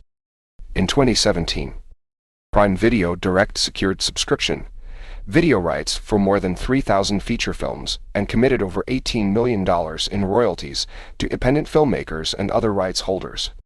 Looking forward, we're also excited about our upcoming Prime Original Series pipeline, which includes Tom Clancy's Jack Ryan starring John Krasinski, King Lear starring Anthony Hopkins and Emma Thompson, The Romanovs executive produced by Matt Weiner, Carnival Row starring Orlando Bloom and Cara Delevingne, Good Omens starring John Hamm, and Homecoming executive produced by Sam Esmail, and Homecoming executive produced by Sam As, starring Julia Roberts in her first television series.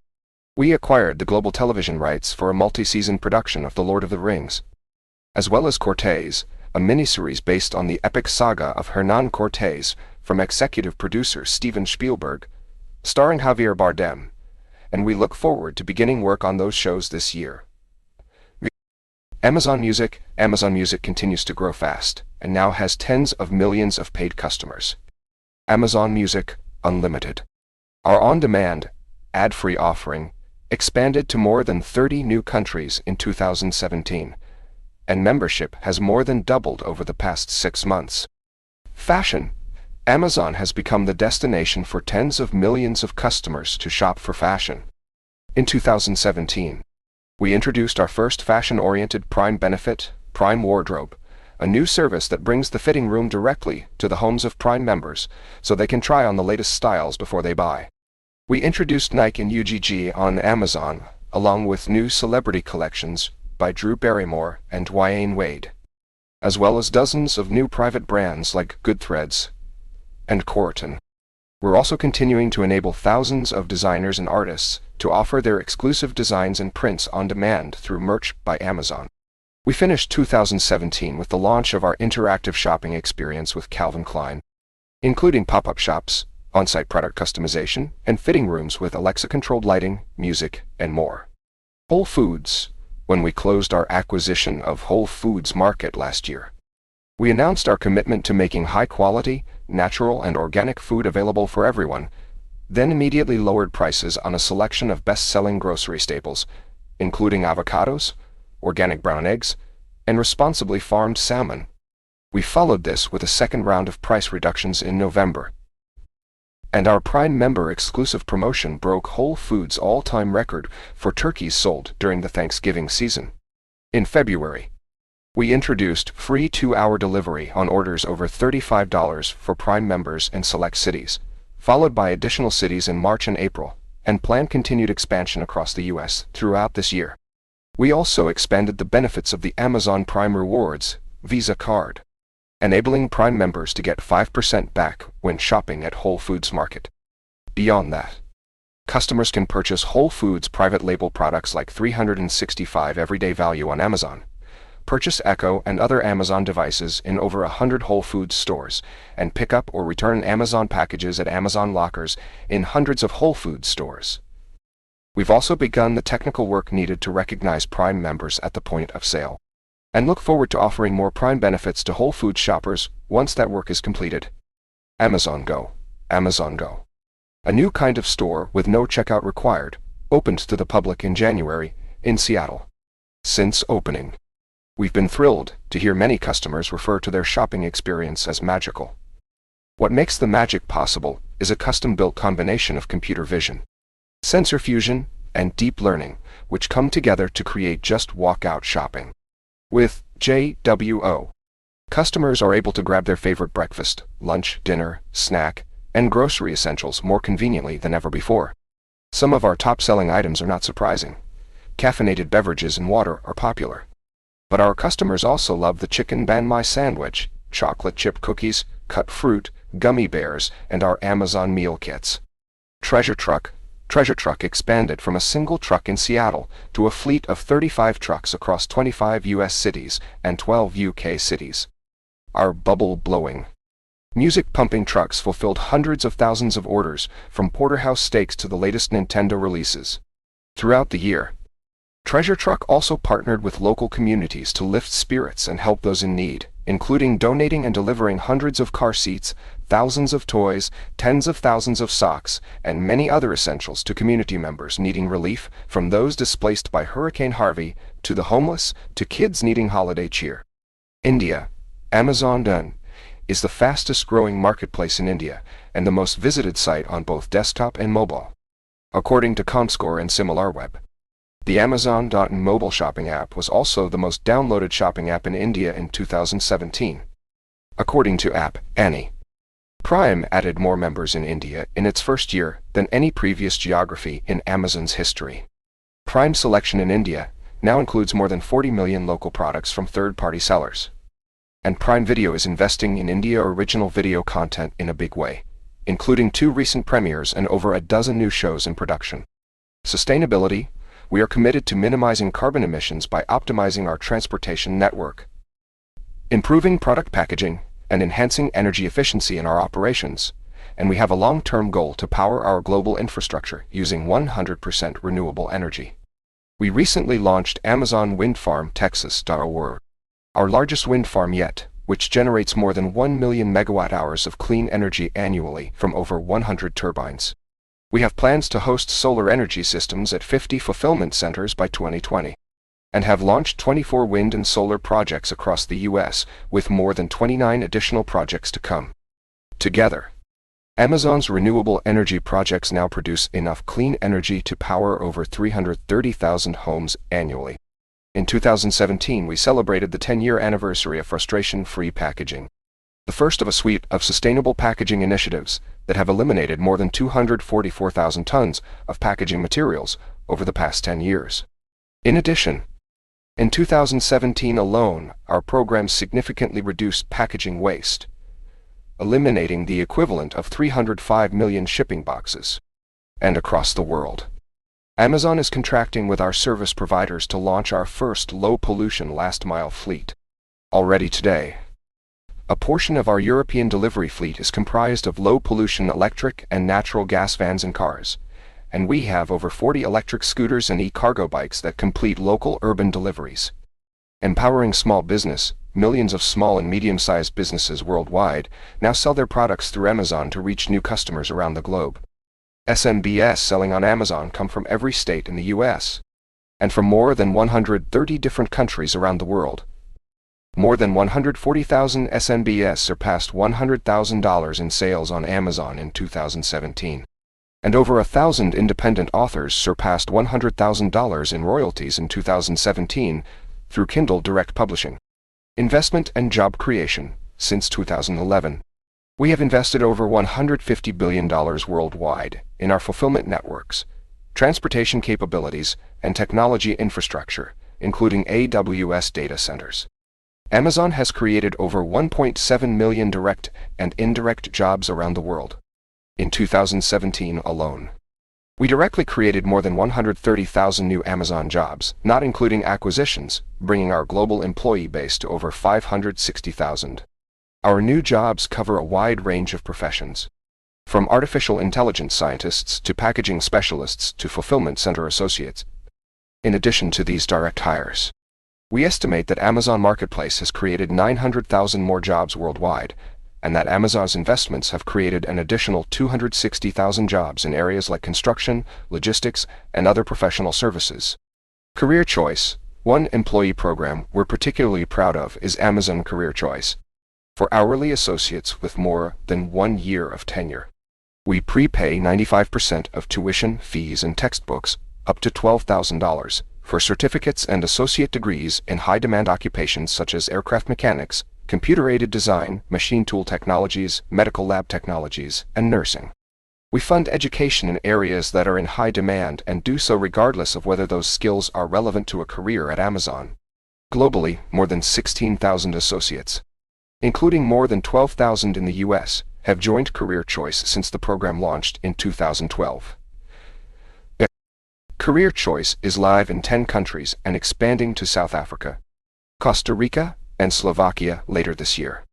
Commercial truck driving. Healthcare and information technology are the program's most popular fields of study. We've built 39 Career Choice classrooms so far, and we locate them behind glass walls in high-traffic areas inside our fulfillment centers, so associates can be inspired by seeing their peers pursue new skills. The credit for these milestones is deserved by many. Amazon is 560,000 employees. It's also 2 million sellers, hundreds of thousands of authors, millions of AWS developers, and hundreds of millions of divinely discontent customers around the world who push to make us better each and every day. Path ahead. This year marks the 20th anniversary of our first shareholder letter, and our core values and approach remain unchanged. We continue to aspire to be Earth's most customer-centric company, and we recognize this to be no small or easy challenge. We know there is much we can do better, and we find tremendous energy in the many challenges and opportunities that lie ahead.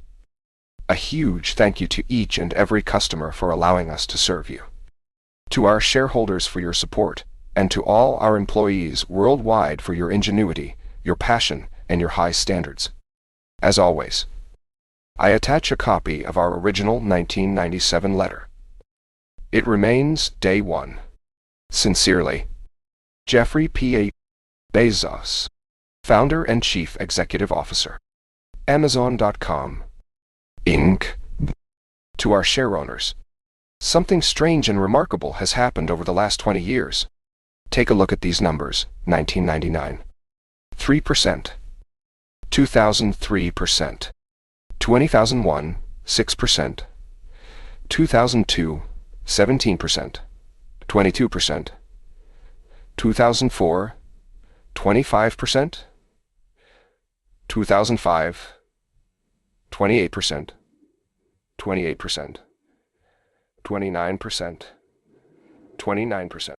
2008, 30%. 2009, 31%. 2010, 34%. 2011, 38%. 2012, 42%. 2013, 46%. 2014, 49%. 2015, 51%. 2016, 54%. 2017, 56%. 2018, 58%. The percentages represent the share of physical gross merchandise sales sold on Amazon by independent, third-party sellers, mostly small and medium-sized businesses, as opposed to Amazon Retail's own first-party sales. Third-party sales have grown from 3% of the total to 58%. To put it bluntly, third-party sellers are kicking our first-party butt. Badly. And it's a high bar too, because our first-party business has grown dramatically over that period. From $1.6 billion in 1999 to $117 billion this past year. The compound annual growth rate for our first-party business in that time period is 25%. But in that same time, third-party sales have grown from $0.1 billion to $160 billion, a compound annual growth rate of 52%. To provide an external benchmark, eBay's gross merchandise sales in that period have grown at a compound rate of 20%, from $2.8 billion to $95 billion. Why did independent sellers do so much better selling on Amazon than they did on eBay? And why were independent sellers able to grow so much faster than Amazon's own highly organized first-party sales organization? There isn't one answer. But we do know one extremely important part of the answer. We helped independent sellers compete against our first-party business by investing in and offering them the very best selling tools we could imagine and build. There are many such tools, including tools that help sellers manage inventory, process payments, track shipments, create reports, and sell across borders, and we're inventing more every year. But of great importance are Fulfillment by Amazon and the Prime membership program. In combination, these two programs meaningfully improve the customer experience of buying from independent sellers. With the success of these two programs now so well established, it's difficult for most people to fully appreciate today just how radical those two offerings were at the time we launched them. We invested in both of these programs at significant financial risk and after much internal debate. We had to continue investing significantly over time as we experimented with different ideas and iterations. We could not foresee with certainty what those programs would eventually look like, let alone whether they would succeed, but they were pushed forward with intuition and heart and nourished with optimism. Intuition, curiosity, and the power of wandering. From very early on in Amazon's life, we knew we wanted to create a culture of builders, people who are curious, explorers. They like to invent, even when they're experts. They are fresh with a beginner's mind. They see the way we do things as just the way we do things now. A builder's mentality helps us approach big, hard-to-solve opportunities with a humble conviction that success can come through iteration. Invent, launch, reinvent, relaunch, start over, rinse, repeat, again and again. They know the path to success is anything but straight. Sometimes, often actually, In business, you do know where you're going, and when you do, you can be efficient. Put in place a plan and execute. In contrast, wandering in business is not efficient, but it's also not random. It's guided by hunch, gut, intuition, curiosity, and powered by a deep conviction that the prize for customers is big enough that it's worth being a little messy and tangential to find our way there. Wandering is an essential counterbalance to efficiency. You need to employ both. The outsized discoveries. The non-linear ones are highly likely to require wandering. AWS's millions of customers range from startups to large enterprises, government entities to nonprofits, each looking to build better solutions for their end users. We spend a lot of time thinking about what those organizations want and what the people inside them, developers, dev managers, ops managers, CIOs, chief digital officers, chief information security officers, and others want. Much of what we build at AWS is based on listening to customers. It's critical to ask customers what they want.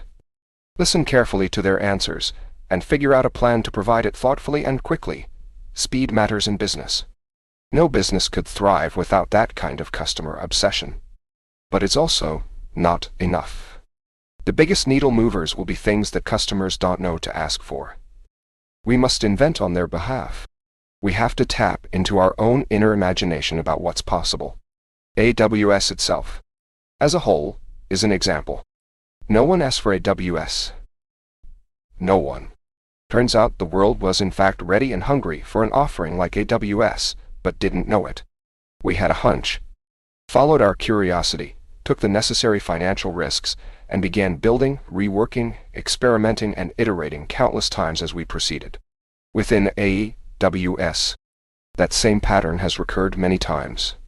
For example, we invented Dynamob, a highly scalable, low-latency key-value database now used by thousands of AWS customers. And on the listening carefully to customers' side, we heard loudly that companies felt constrained by their commercial database options and had been unhappy with their database providers for decades. These offerings are expensive, proprietary, have high lock-in and punitive licensing terms. We spent several years building our own database engine. Amazon Aurora, a fully managed MySQL and PostgreSQL compatible service with the same or better durability and availability as the commercial engines, but at 1/10 of the cost. We were not surprised when this worked. But we're also optimistic about specialized databases for specialized workloads. Over the past 20 to 30 years, companies ran most of their workloads using relational databases. The broad familiarity with relational databases among developers made this technology the go-to even when it wasn't ideal, though sub-optimal. The data set sizes were often small enough, and the acceptable query latencies long enough that you could make it work. But today, many applications are storing very large amounts of data, terabytes and petabytes, and the requirements for apps have changed. Modern applications are driving the need for low latencies, real-time processing, and the ability to process millions of requests per second. It's not just key-value stores like Dynamob, but also in-memory databases like Amazon Elasticache, time series databases like Amazon TimeStream, and ledger solutions like Amazon Quantum Ledger Database. The right tool for the right job saves money and gets your product to market faster. We're also plunging into helping companies harness machine learning. We've been working on this for a long time, and as with other important advances, our initial attempts to externalize some of our early internal machine learning tools were failures. It took years of wandering, experimentation, iteration and refinement, as well as valuable insights from our customers, to enable us to find SageMaker, which launched just 18 months ago. SageMaker removes the heavy lifting, complexity, and guesswork from each step of the machine learning process, democratizing AI. Today, thousands of customers are building machine learning models on top of AWS with SageMaker. We continue to enhance the service, including by adding new reinforcement learning capabilities. Reinforcement learning has a steep learning curve and many moving parts, which has largely put it out of reach of all but the most well-funded and technical organizations until now. None of this would be possible without a culture of curiosity and a willingness to try totally new things on behalf of customers. And customers are responding to our customer-centric wandering and listening. AWS is now a $30 billion annual run rate business and growing fast. Imagining the impossible. Amazon today remains a small player in global retail. We represent a low single-digit percentage of the retail market, and there are much larger retailers in every country where we operate.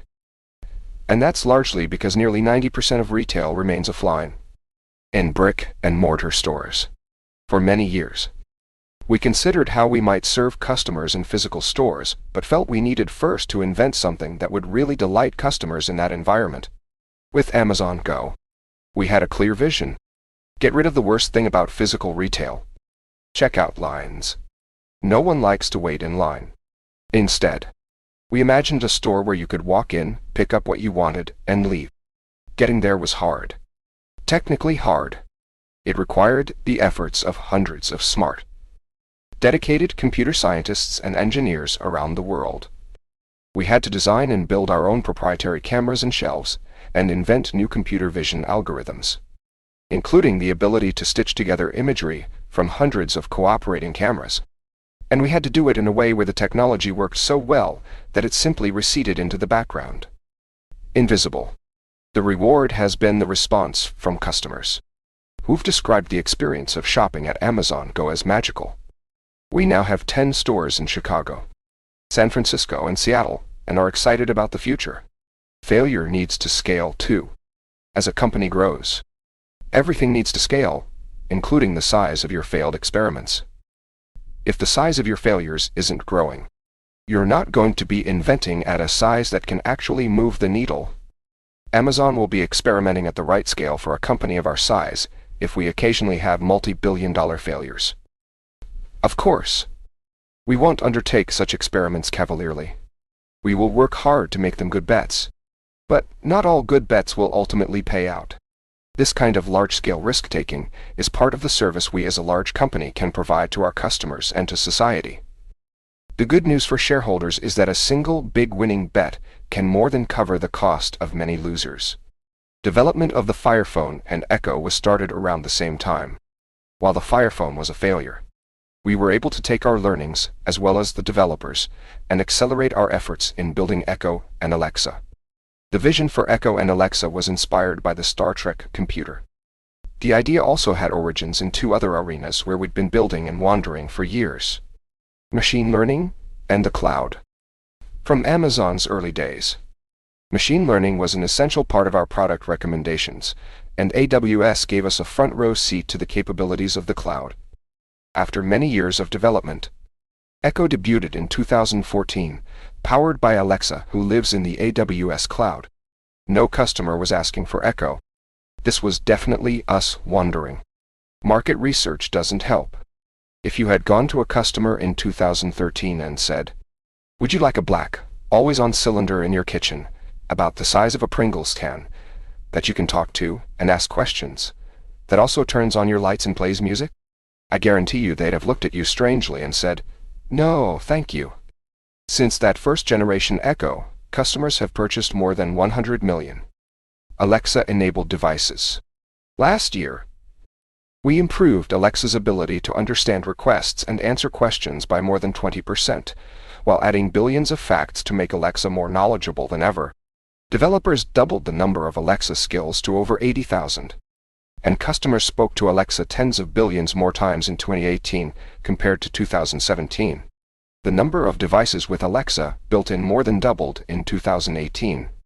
There are now more than 150 different products available with Alexa built-in, from headphones and PCs to cars and smart home devices. Much more to come. One last thing before closing.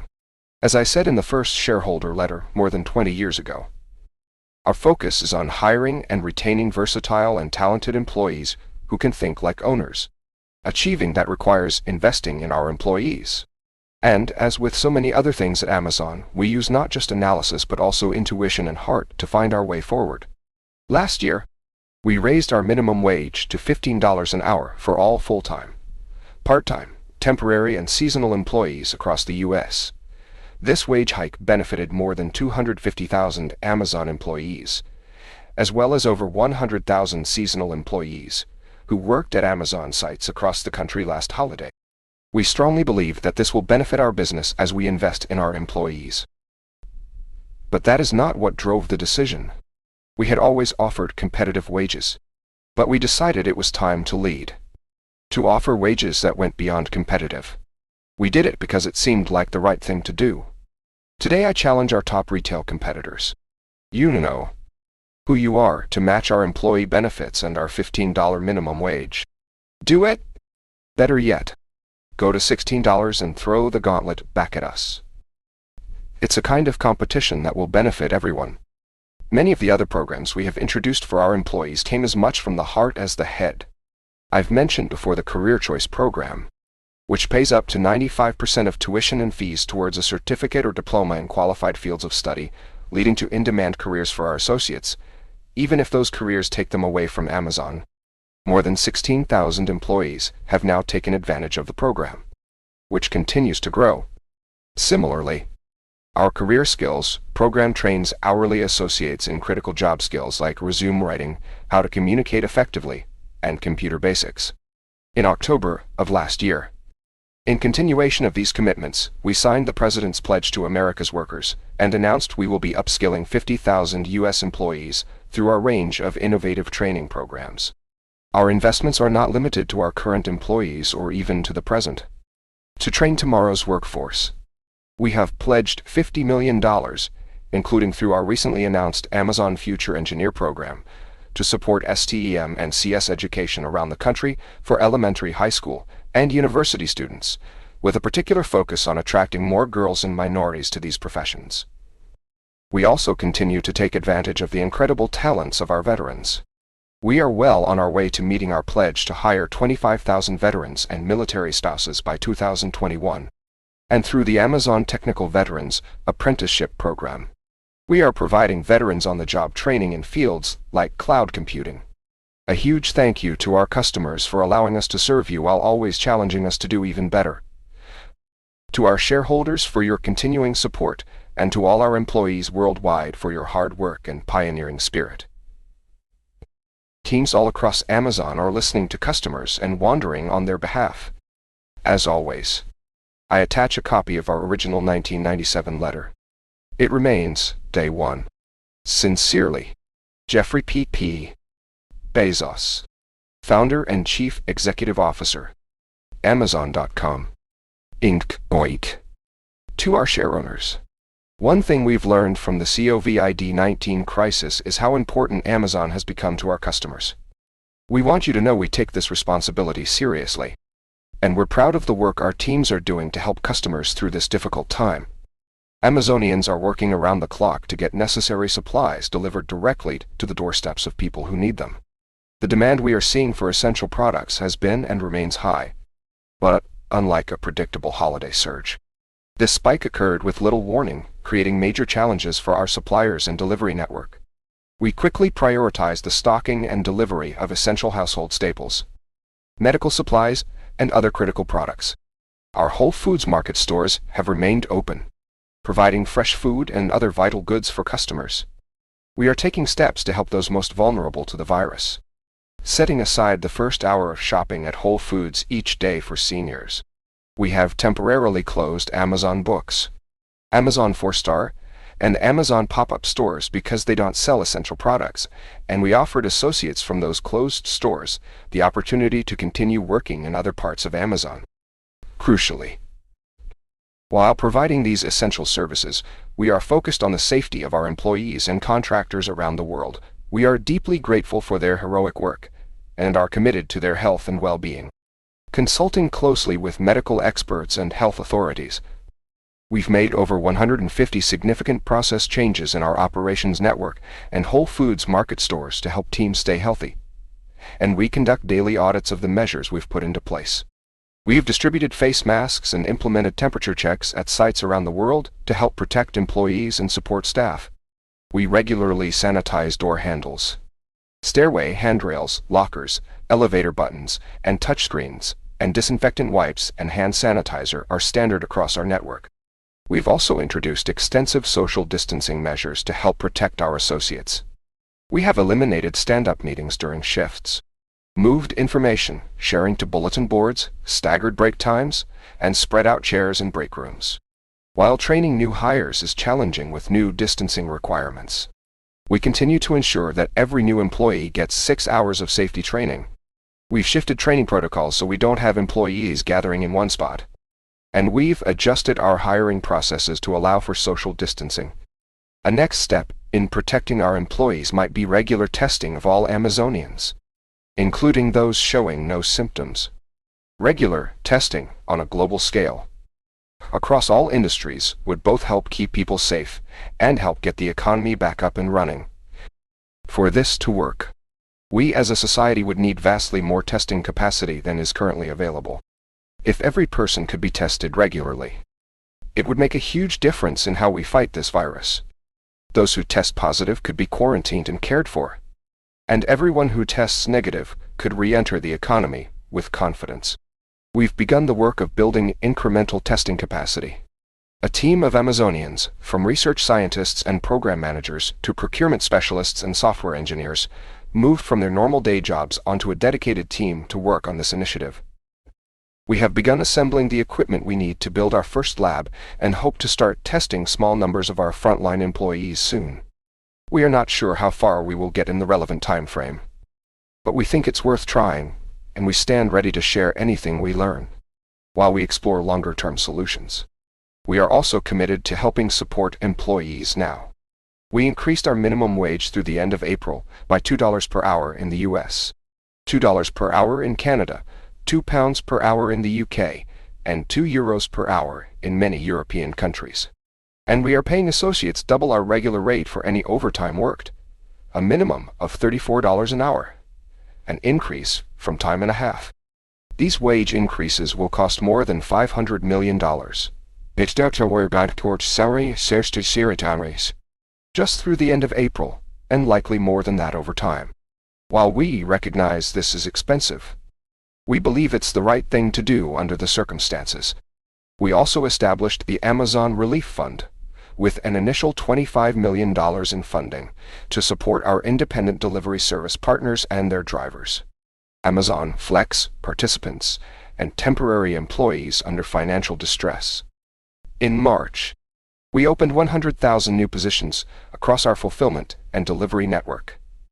Earlier this week, after successfully filling those roles, we announced we were creating another 75,000 jobs to respond to customer demand. These new hires are helping customers who depend on us to meet their critical needs. We know that many people around the world have suffered financially as jobs are lost or furloughed. We are happy to have them on our teams until things return to normal, and either their former employer can bring them back or new jobs become available. We've welcomed Joe Duffy, who joined after losing his job as a mechanic at Newark Airport, and learned about an opening from a friend who is an Amazon operations analyst. Dallas preschool teacher Darby Griffin joined after her school closed on March 9th, and now helps manage new inventory. We're happy to have Darby with us until she can return to the classroom. Amazon is acting aggressively to protect our customers from bad actors looking to exploit the crisis. We've removed over 500,000 offers from our stores due to COVID-based price gouging. And we've suspended more than 6,000 selling accounts globally for violating our fair pricing policies. Amazon turned over information about sellers we suspect engaged in price gouging of products related to COVID-19 to 42 state attorneys general offices. To accelerate our response to price gouging incidents, we created a special communication channel for state attorneys general to quickly and easily escalate consumer complaints to us. Amazon Web Services is also playing an important role in this crisis. The ability for organizations to access scalable, dependable, and highly secure computing power, whether for vital healthcare work, to help students continue learning, or to keep unprecedented numbers of employees online and productive from home, is critical in this situation. Hospital networks, pharmaceutical companies, and research labs are using AWS to care for patients, explore treatments, and mitigate the impacts of COVID-19 in many other ways. Academic institutions around the world are transitioning from in-person to virtual classrooms and are running on AWS to help ensure continuity of learning. and governments are leveraging AWS as a secure platform to build out new capabilities in their efforts to end this pandemic.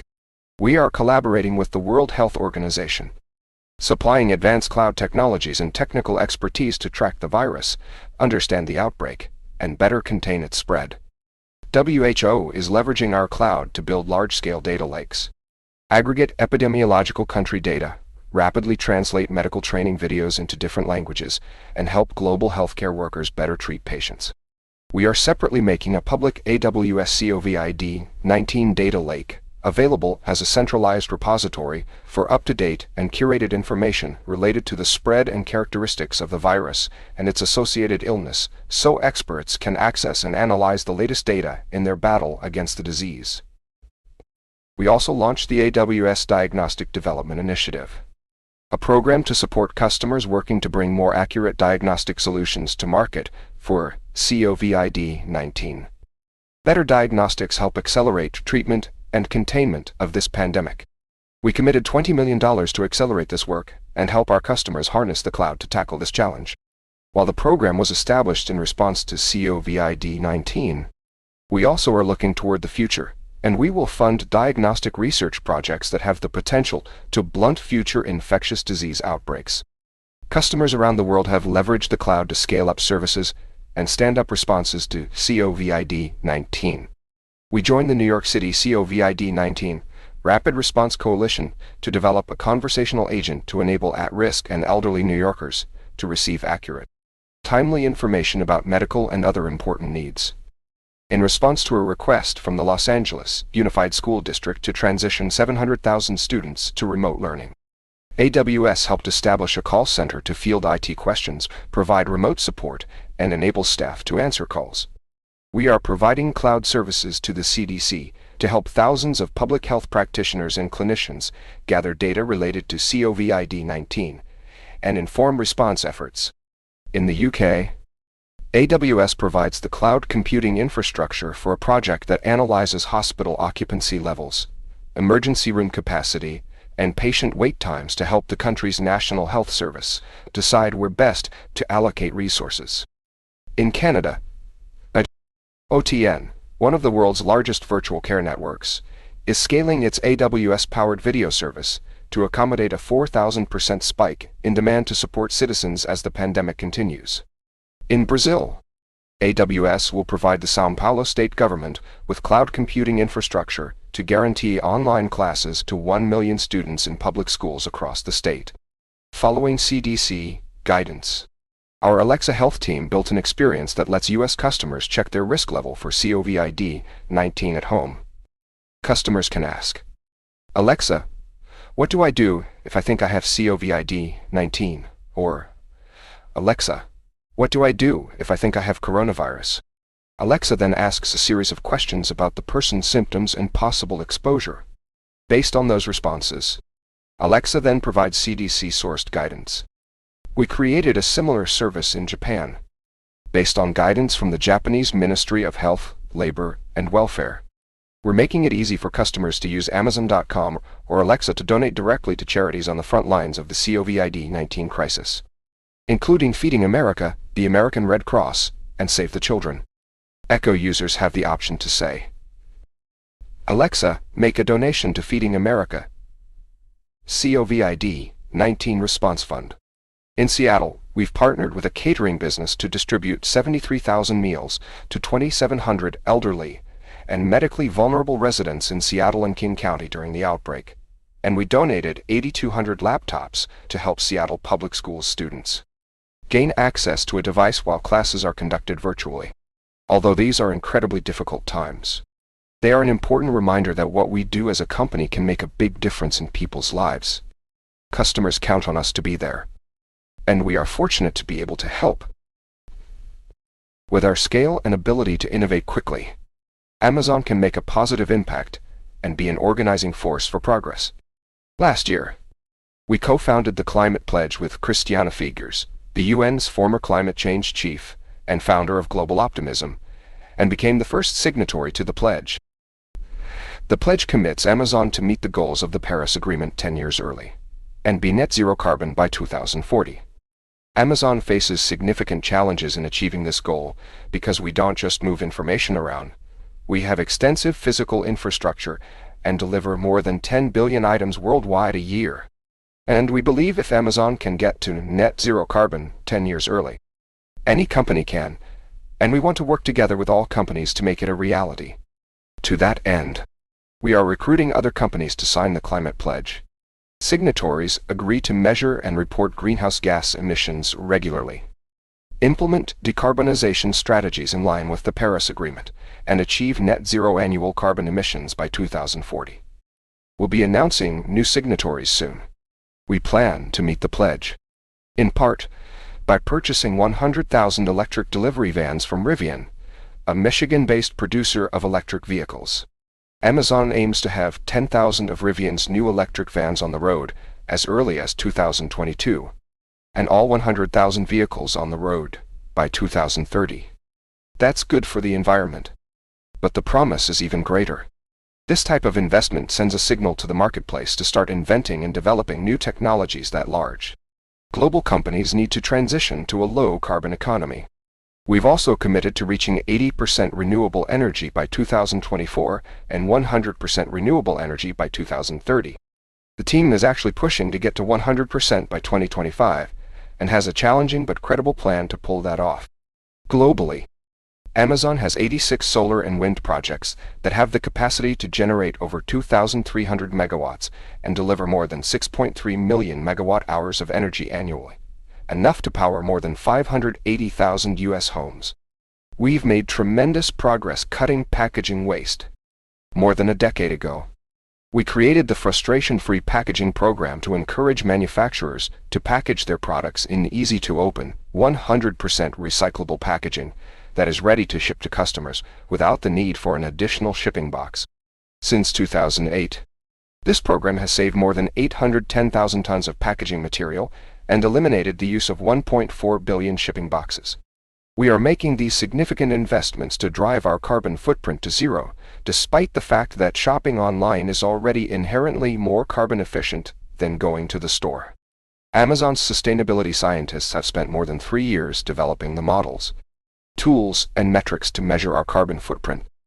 Their detailed analysis has found that shopping online consistently generates less carbon than driving to a store, since a single delivery van trip can take approximately 100 round-trip car journeys off the road on average. Our scientists developed a model to compare the carbon intensity of ordering Whole Foods Market groceries online versus driving to your nearest Whole Foods Market store. The study found that, averaged across all basket sizes, online grocery deliveries generate 43% lower carbon emissions per item compared to shopping in stores. Smaller basket sizes generate even greater carbon savings.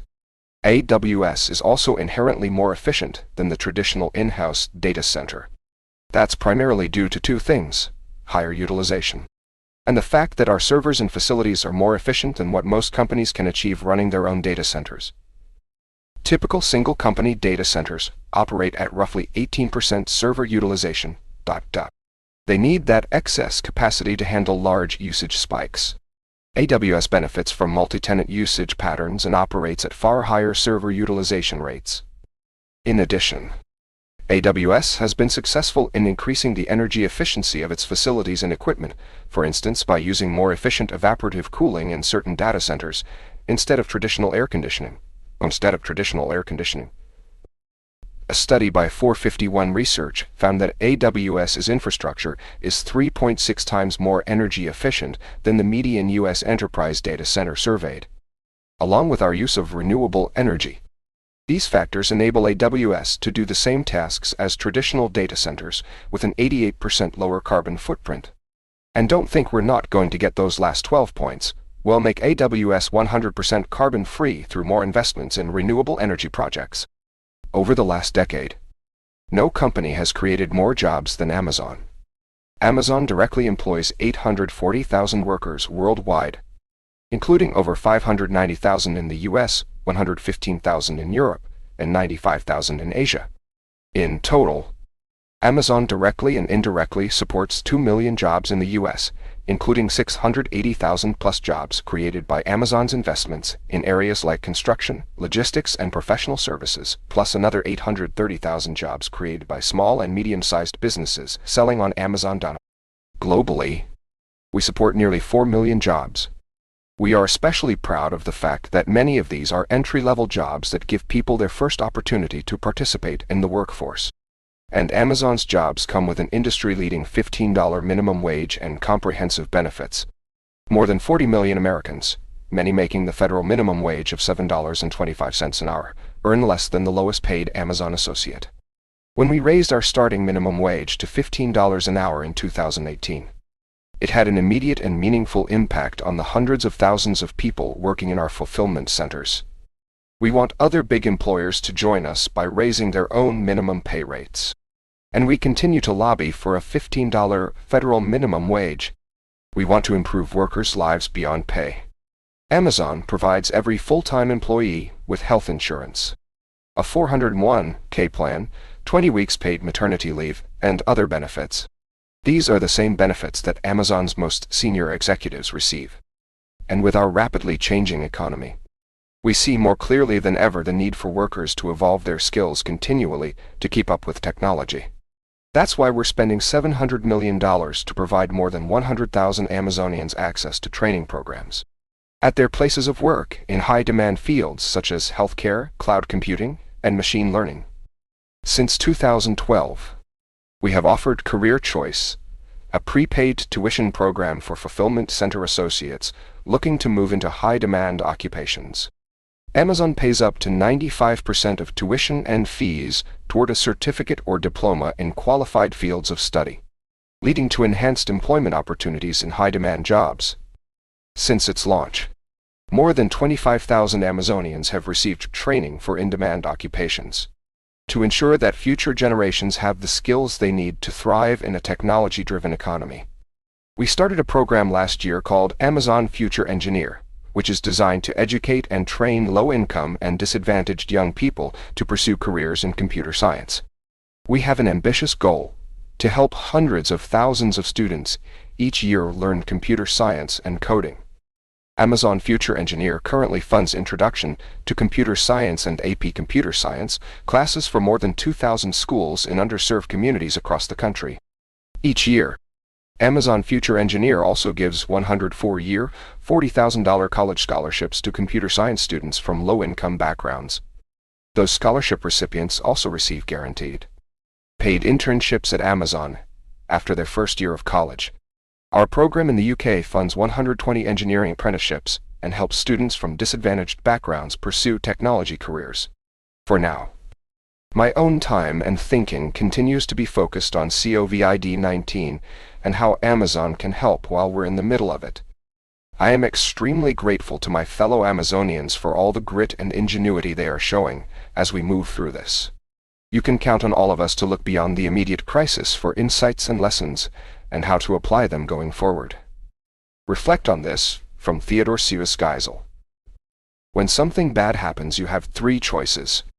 You can either let it define you, let it destroy you, or you can let it strengthen you. No, I'm very optimistic about which of these civilization is going to choose. Even in these circumstances, it remains day one. As always, I attach a copy of our original 1997 letter. Sincerely, Jeffrey P. Bezos, Founder and Chief Executive Officer, Amazon.com, Inc. Rate. To our shareowners. In Amazon's 1997 letter to shareholders, our first, I talked about our hope to create an enduring franchise, one that would reinvent what it means to serve customers by unlocking the Internet's power. I noted that Amazon had grown from having 158 employees to 614, and that we had surpassed 1.5 million customer accounts. We had just gone public at a split-adjusted stock price of $1.50 per share. I wrote that it was day one. We've come a long way since then, and we are working harder than ever to serve and delight customers. Last year, we hired 500,000 employees and now directly employ 1.3 million people around the world. We have more than 200 million Prime members worldwide.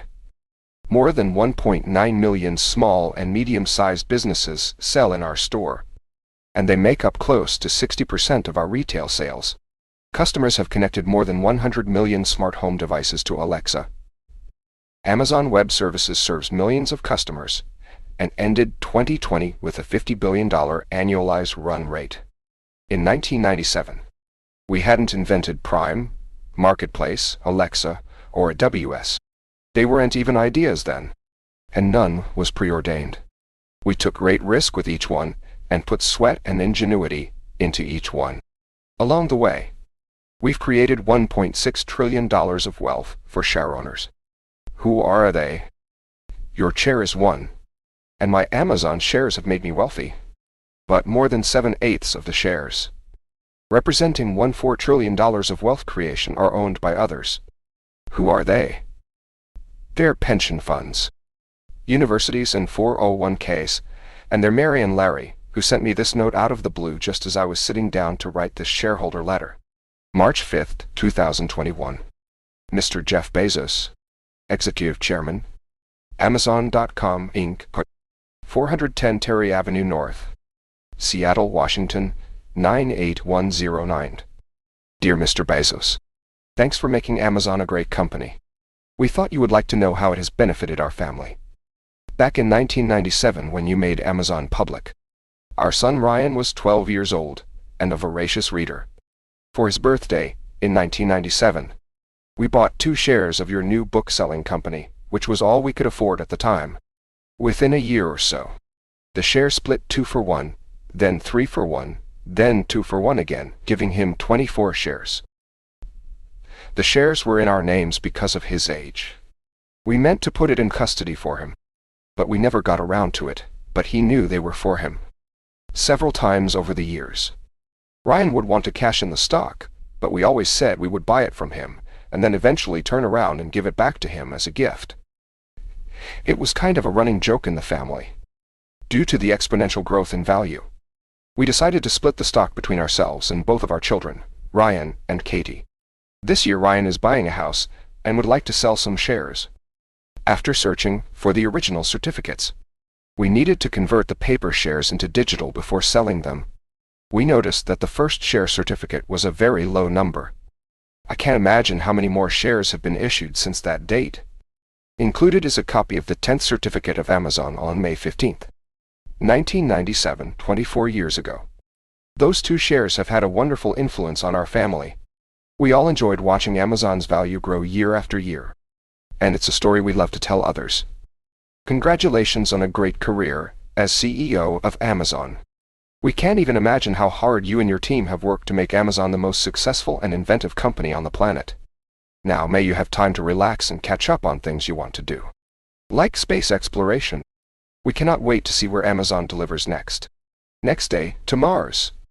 Sincerely, Mary and Larry. P.S. We wish we had bought 10 shares. I am approached with similar stories all the time. I know people who have used their Amazon money for college, for emergencies, for houses, for vacations, to start their own business, for charity, and the list goes on. I'm proud of the wealth we've created for share owners. It's significant, and it improves their lives. But I also know something else. It's not the largest part of the value we've created. Create more than you consume. If you want to be successful in business, in life actually, you have to create more than you consume. Your goal should be to create value for everyone you interact with. Any business that doesn't create value for those it touches, even if it appears successful on the surface, isn't long for this world. It's on the way out. Remember that stock prices are not about the past. They are a prediction of future cash flows, discounted back to the present. The stock market anticipates. I'm going to switch gears for a moment and talk about the past. How much value did we create for share owners in 2020? This is a relatively easy question to answer because accounting systems are set up to answer it.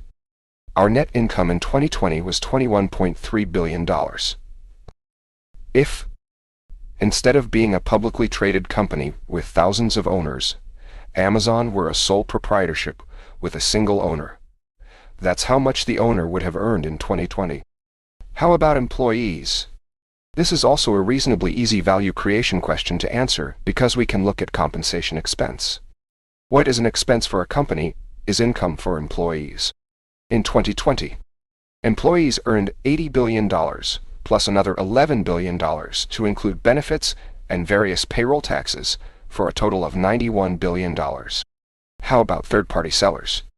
We have an internal team, the Selling Partner Services team, that works to answer that question. They estimate that in 2020, third-party seller profits from selling on Amazon were between $25 billion and $39 billion, and to be conservative, here I'll go with $25 billion. For customers, we have to break it down into consumer customers and AWS customers. We'll do consumers first. We offer low prices, vast selection, and fast delivery, but imagine we ignore all of that. For the purpose of this estimate and value, only one thing: we save customers time. Customers complete 28% of purchases on Amazon in 3 minutes or less, and half of all purchases are finished in less than 15 minutes. Compare that to the typical shopping trip to a physical store: driving, wait, parking, searching store aisles, waiting in the checkout line, finding your car, and driving home. Research suggests the typical physical store trip takes about an hour. If you assume that a typical Amazon purchase takes 15 minutes and that it saves you a couple of trips to a physical store a week, that's more than 75 hours a year saved. That's important. We're all busy in the early 21st century, so that we can get a dollar figure. Let's value the time savings at $10 per hour, which is conservative. 75 hours multiplied by $10 an hour, and subtracting the cost of Prime, gives you value creation for each Prime member of about $630. We have 200 million Prime members, for a total in 2020 of $126 billion of value creation. AWS is challenging to estimate because each customer's workload is so different. But we'll do it anyway, acknowledging up front that the error bars are high. Direct cost improvements from operating in the cloud versus on-premises vary die. But a reasonable estimate is 30%. Across AWS's entire 2020 revenue of $45 billion. That 30% would imply customer value creation of $19 billion. What would have cost them $64 billion on their own cost $45 billion from AWS. The difficult part of this estimation exercise is that the direct cost reduction is the smallest portion of the customer benefit of moving to the cloud. The bigger benefit is the increased speed of software development, something that can significantly improve the customer's competitiveness and top line. We have no reasonable way of estimating that portion of customer value, except to say that it's almost certainly larger than the direct cost savings. To be conservative here, and remembering we're really only trying to get ballpark estimates, I'll say it's the same and call AWS customer value creation $38 billion in 2020. Adding AWS and consumer together gives us total customer value creation in 2020 of $164 billion. If each group had an income statement representing their interactions with Amazon, the numbers above would be the bottom lines from those income statements. These numbers are part of the reason why people work for us, why sellers sell through us, and why customers buy from us. We create value for them. And this value creation is not a zero-sum game. It is not just moving money from one pocket to another. Draw the box big around all of society, and you'll find that invention is the root of all real value creation. And value created is best thought of as a metric for innovation. Of course, our relationship with these constituencies and the value we create isn't exclusively dollars and cents. Money doesn't tell the whole story. Our relationship with shareholders, for example, is relatively simple. They invest and hold shares for a duration of their choosing. We provide direction to shareowners infrequently on matters such as annual meetings and the right process to vote their shares. And even then they can ignore those directions and just skip voting. Our relationship with employees is a very different example. We have processes they follow and standards they meet. We require training and various certifications. Employees have to show up at appointed times. Our interactions with employees are many, and they're fine-grained. It's not just about the pay and the benefits. It's about all the other detailed aspects of the relationship too. Does your chair take comfort in the outcome of the recent union vote in Bessemer? No. No? He doesn't. I think we need to do a better job for our employees. While the voting results were lopsided and our direct relationship with employees is strong, it's clear to me that we need a better vision for how we create value for employees, a vision for their success. If you read some of the news reports, you might think we have no care for employees. In those reports, our employees are sometimes accused of being desperate souls and treated as robots. That's not accurate. They're sophisticated and thoughtful people who have options for where to work. When we survey fulfillment center employees, 94% say they would recommend Amazon to a friend as a place to work. Employees are able to take informal breaks throughout their shifts to stretch, get water, use the restroom, or talk to a manager, all without impacting their performance. These informal work breaks are in addition to the 30-minute lunch and 30-minute break built into their normal schedule. We don't set unreasonable performance goals. We set achievable performance goals that take into account tenure and actual employee performance data. Performance is evaluated over a long period of time, as we know that a variety of things can impact performance in any given week, day, or hour. If employees are on track to miss a performance target over a period of time, their manager talks with them and provides coaching. Coaching is also extended to employees who are excelling and in line for increased responsibilities. In fact, 82% of coaching is positive, provided to employees who are meeting or exceeding expectations. We terminate the employment of less than 2.6% of employees due to their inability to perform their jobs. And that number was even lower in 2020 because of operational impacts of COVID-19. The fact is, the large team of thousands of people who lead operations at Amazon have always cared deeply for our hourly employees, and we're proud of the work environment we've created. We're also proud of the fact that Amazon is a company that does more than just create jobs for computer scientists and in people with advanced degrees. We create jobs for people who never got that advantage. Despite what we've accomplished, it's clear to me that we need a better vision for our employees' success. We have always wanted to be Earth's most customer-centric company. We won't change that. It's what got us here. But I am committing us to an addition. We are going to be Earth's best employer and Earth's safest place to work. In my upcoming role as executive chair, I'm going to focus on new initiatives. I'm an inventor. It's what I enjoy the most and what I do best. It's where I create the most value. I'm excited to work alongside the large team of passionate people we have in operations and help invent in this arena of Earth's best employer and Earth's safest place to work. On the details, we at Amazon are always flexible, but on matters of vision, we are stubborn and relentless. We have never failed when we set our minds to something. And we're not going to fail at this either. We dive deep into safety issues.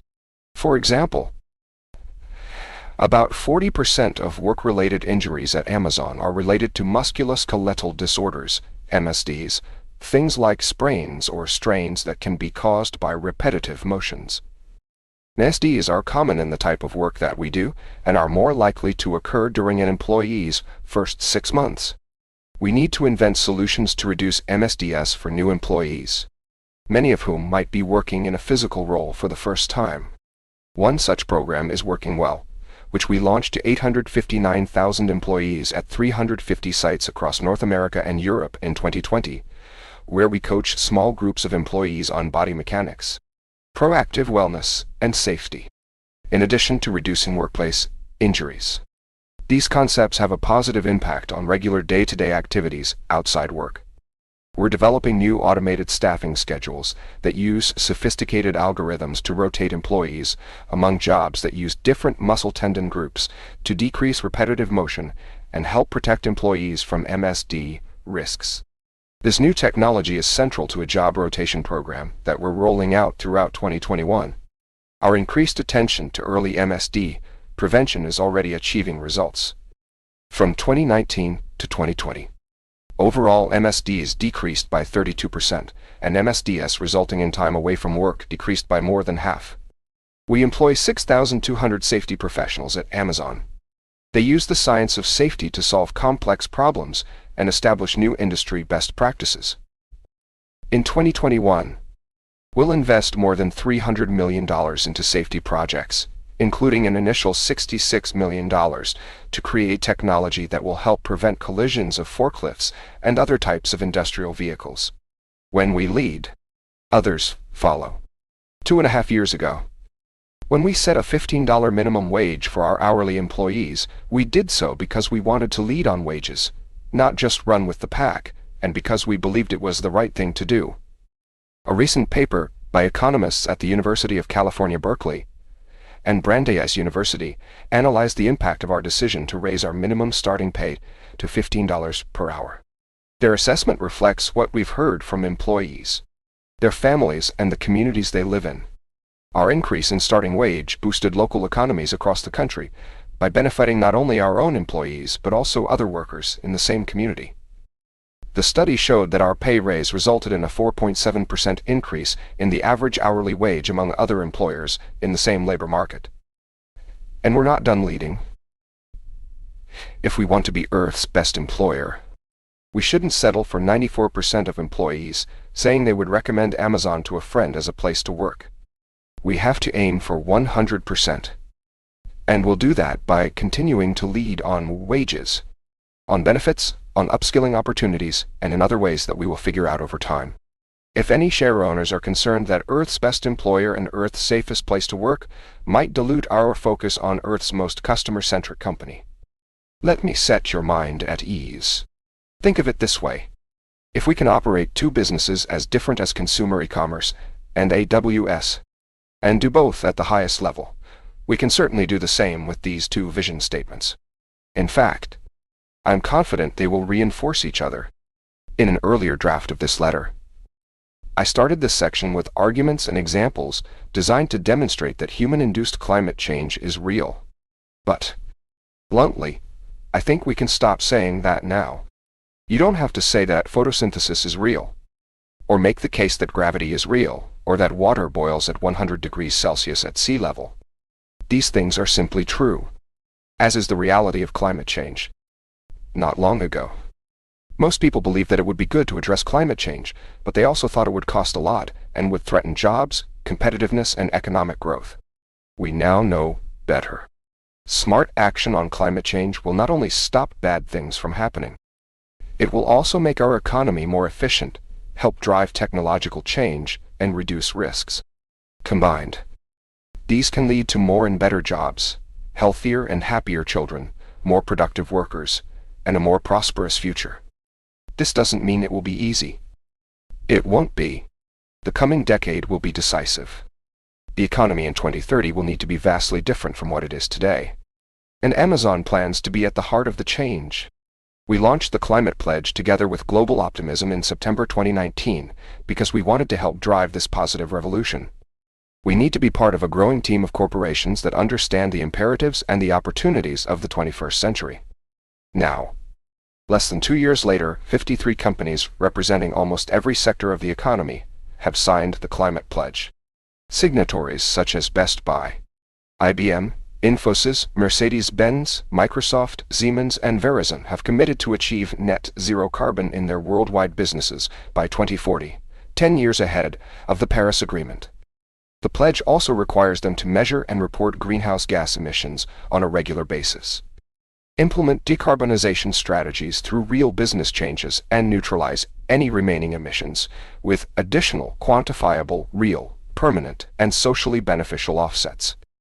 Credible, quality offsets are precious, and we should reserve them to compensate for economic activities where low-carbon alternatives don't exist. The Climate Pledge signatories are making meaningful, tangible, and ambitious commitments. Uber has a goal of operating as a zero-emission platform in Canada, Europe, and the US by 2030, and Henkel plans to source 100% of the electricity it uses for production from renewable sources. Amazon is making progress toward our own goal of 100% renewable energy by 2025, 5 years ahead of our initial 2030 target. Amazon is the largest corporate buyer of renewable energy in the world. We have 62 utility-scale wind and solar projects and 125 solar rooftops on fulfillment and sort centers around the globe. These projects have the capacity to generate over 6.9 gigawatts and deliver more than 20 million megawatt-hours of energy annually. Transportation is a major component of Amazon's business operations, and the toughest part of our plan to meet net zero carbon by 2040. To help rapidly accelerate the market for electric vehicle technology, and to help all companies transition to greener technologies, we invested more than $1 billion in Rivian and ordered 100,000 electric delivery vans from the company. We've also partnered with Mahindra in India and Mercedes-Benz in Europe. These custom electric delivery vehicles from Rivian are already operational, and they first hit the road in Los Angeles this past February. 10,000 new vehicles will be on the road as early as next year, and all 100,000 vehicles will be on the road by 2030, saving millions of metric tons of carbon. A big reason we want companies to join the climate pledge is to signal to the marketplace that businesses should start inventing and developing new technologies that signatories need to make good on the pledge. Our purchase of 100,000 Rivian electric vans is a perfect example. To further accelerate investment in new technologies needed to build a zero-carbon economy, we introduced the Climate Pledge Fund last June. The investment program started with $2 billion to invest in visionary companies that aim to facilitate the transition to a low-carbon economy. Amazon has already announced investments in carbon cure technologies. Pachama, Redwood Materials, Rivian, Turntide Technologies, ZeroAvia and Infinium, and these are just some of the innovative companies we hope will build the zero-carbon economy of the future. I have also personally allocated $10 billion to provide grants to help catalyze the systemic change we will need in the coming decade. We'll be supporting leading scientists, activists, NGOs, environmental justice organizations, and others working to fight climate change and protect the natural world. Late last year, I made my first round of grants to 16 organizations working on innovative and needle-moving solutions, aiming to take collective action from big companies, small companies, nation-states, global organizations, and individuals, and I'm excited to be part of this journey and optimistic that humanity can come together to solve this challenge. This is my last annual shareholder letter as the CEO of Amazon, and I have one last thing of utmost importance I feel compelled to teach. I hope all Amazonians take it to heart. Here is a passage from Richard Dawkins' extraordinary book, The Blind Watchmaker. It's about a basic fact of biology. Staving off death is a thing that you have to work at, left to itself, and that is what it is when it dies. The body tends to revert to a state of equilibrium with its environment. If you measure some quantity, such as the temperature, the acidity, the water content, or the electrical potential in a living body, you will typically find that it is markedly different from the corresponding measure in the surroundings. Our bodies, for instance, are usually hotter than our surroundings, and in cold climates they have to work hard to maintain the differential. When we die, the work stops. The temperature differential starts to disappear, and we end up the same temperature as our surroundings.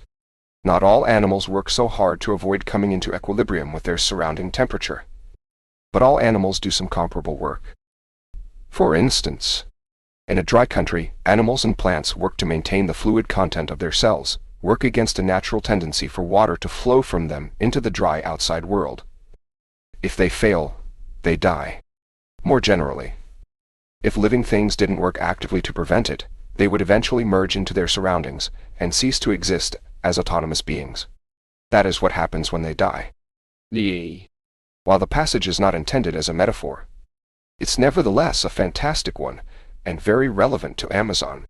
I would argue that it's relevant to all companies and all institutions, and to each of our individual lives, too. In what ways does the world pull at you in an attempt to make you normal? How much work does it take to maintain your distinctiveness? To keep alive the thing or things that make you special? I know a happily married couple who have a running joke in their relationship.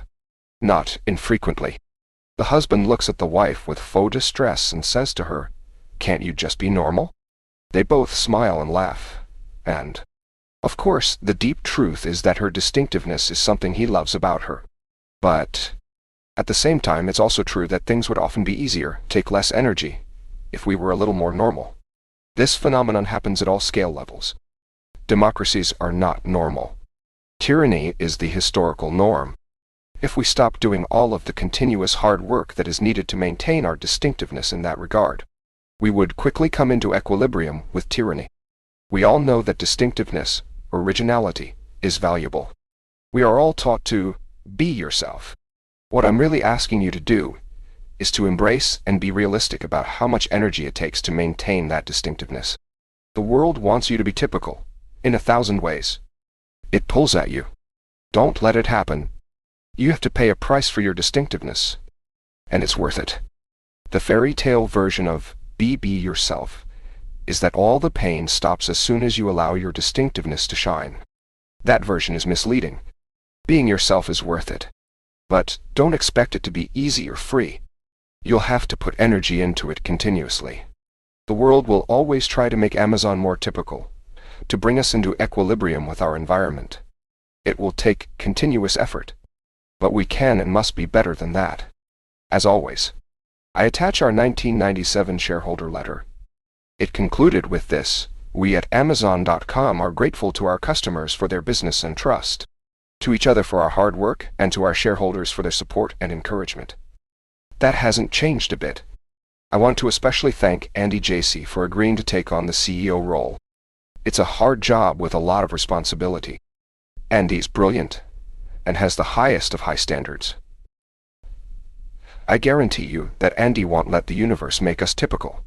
He will muster the energy needed to keep alive in us what makes us special. That won't be easy, but it is critical. I also predict it will be satisfying and oftentimes fun. Thank you, Andy. To all of you, be kind. Be original, create more than you consume, and never, never, never let the universe smooth you into your surroundings. It remains day one. Sincerely, Jeffrey P. Bezos, Founder and Chief Executive Officer, Amazon.com, Inc.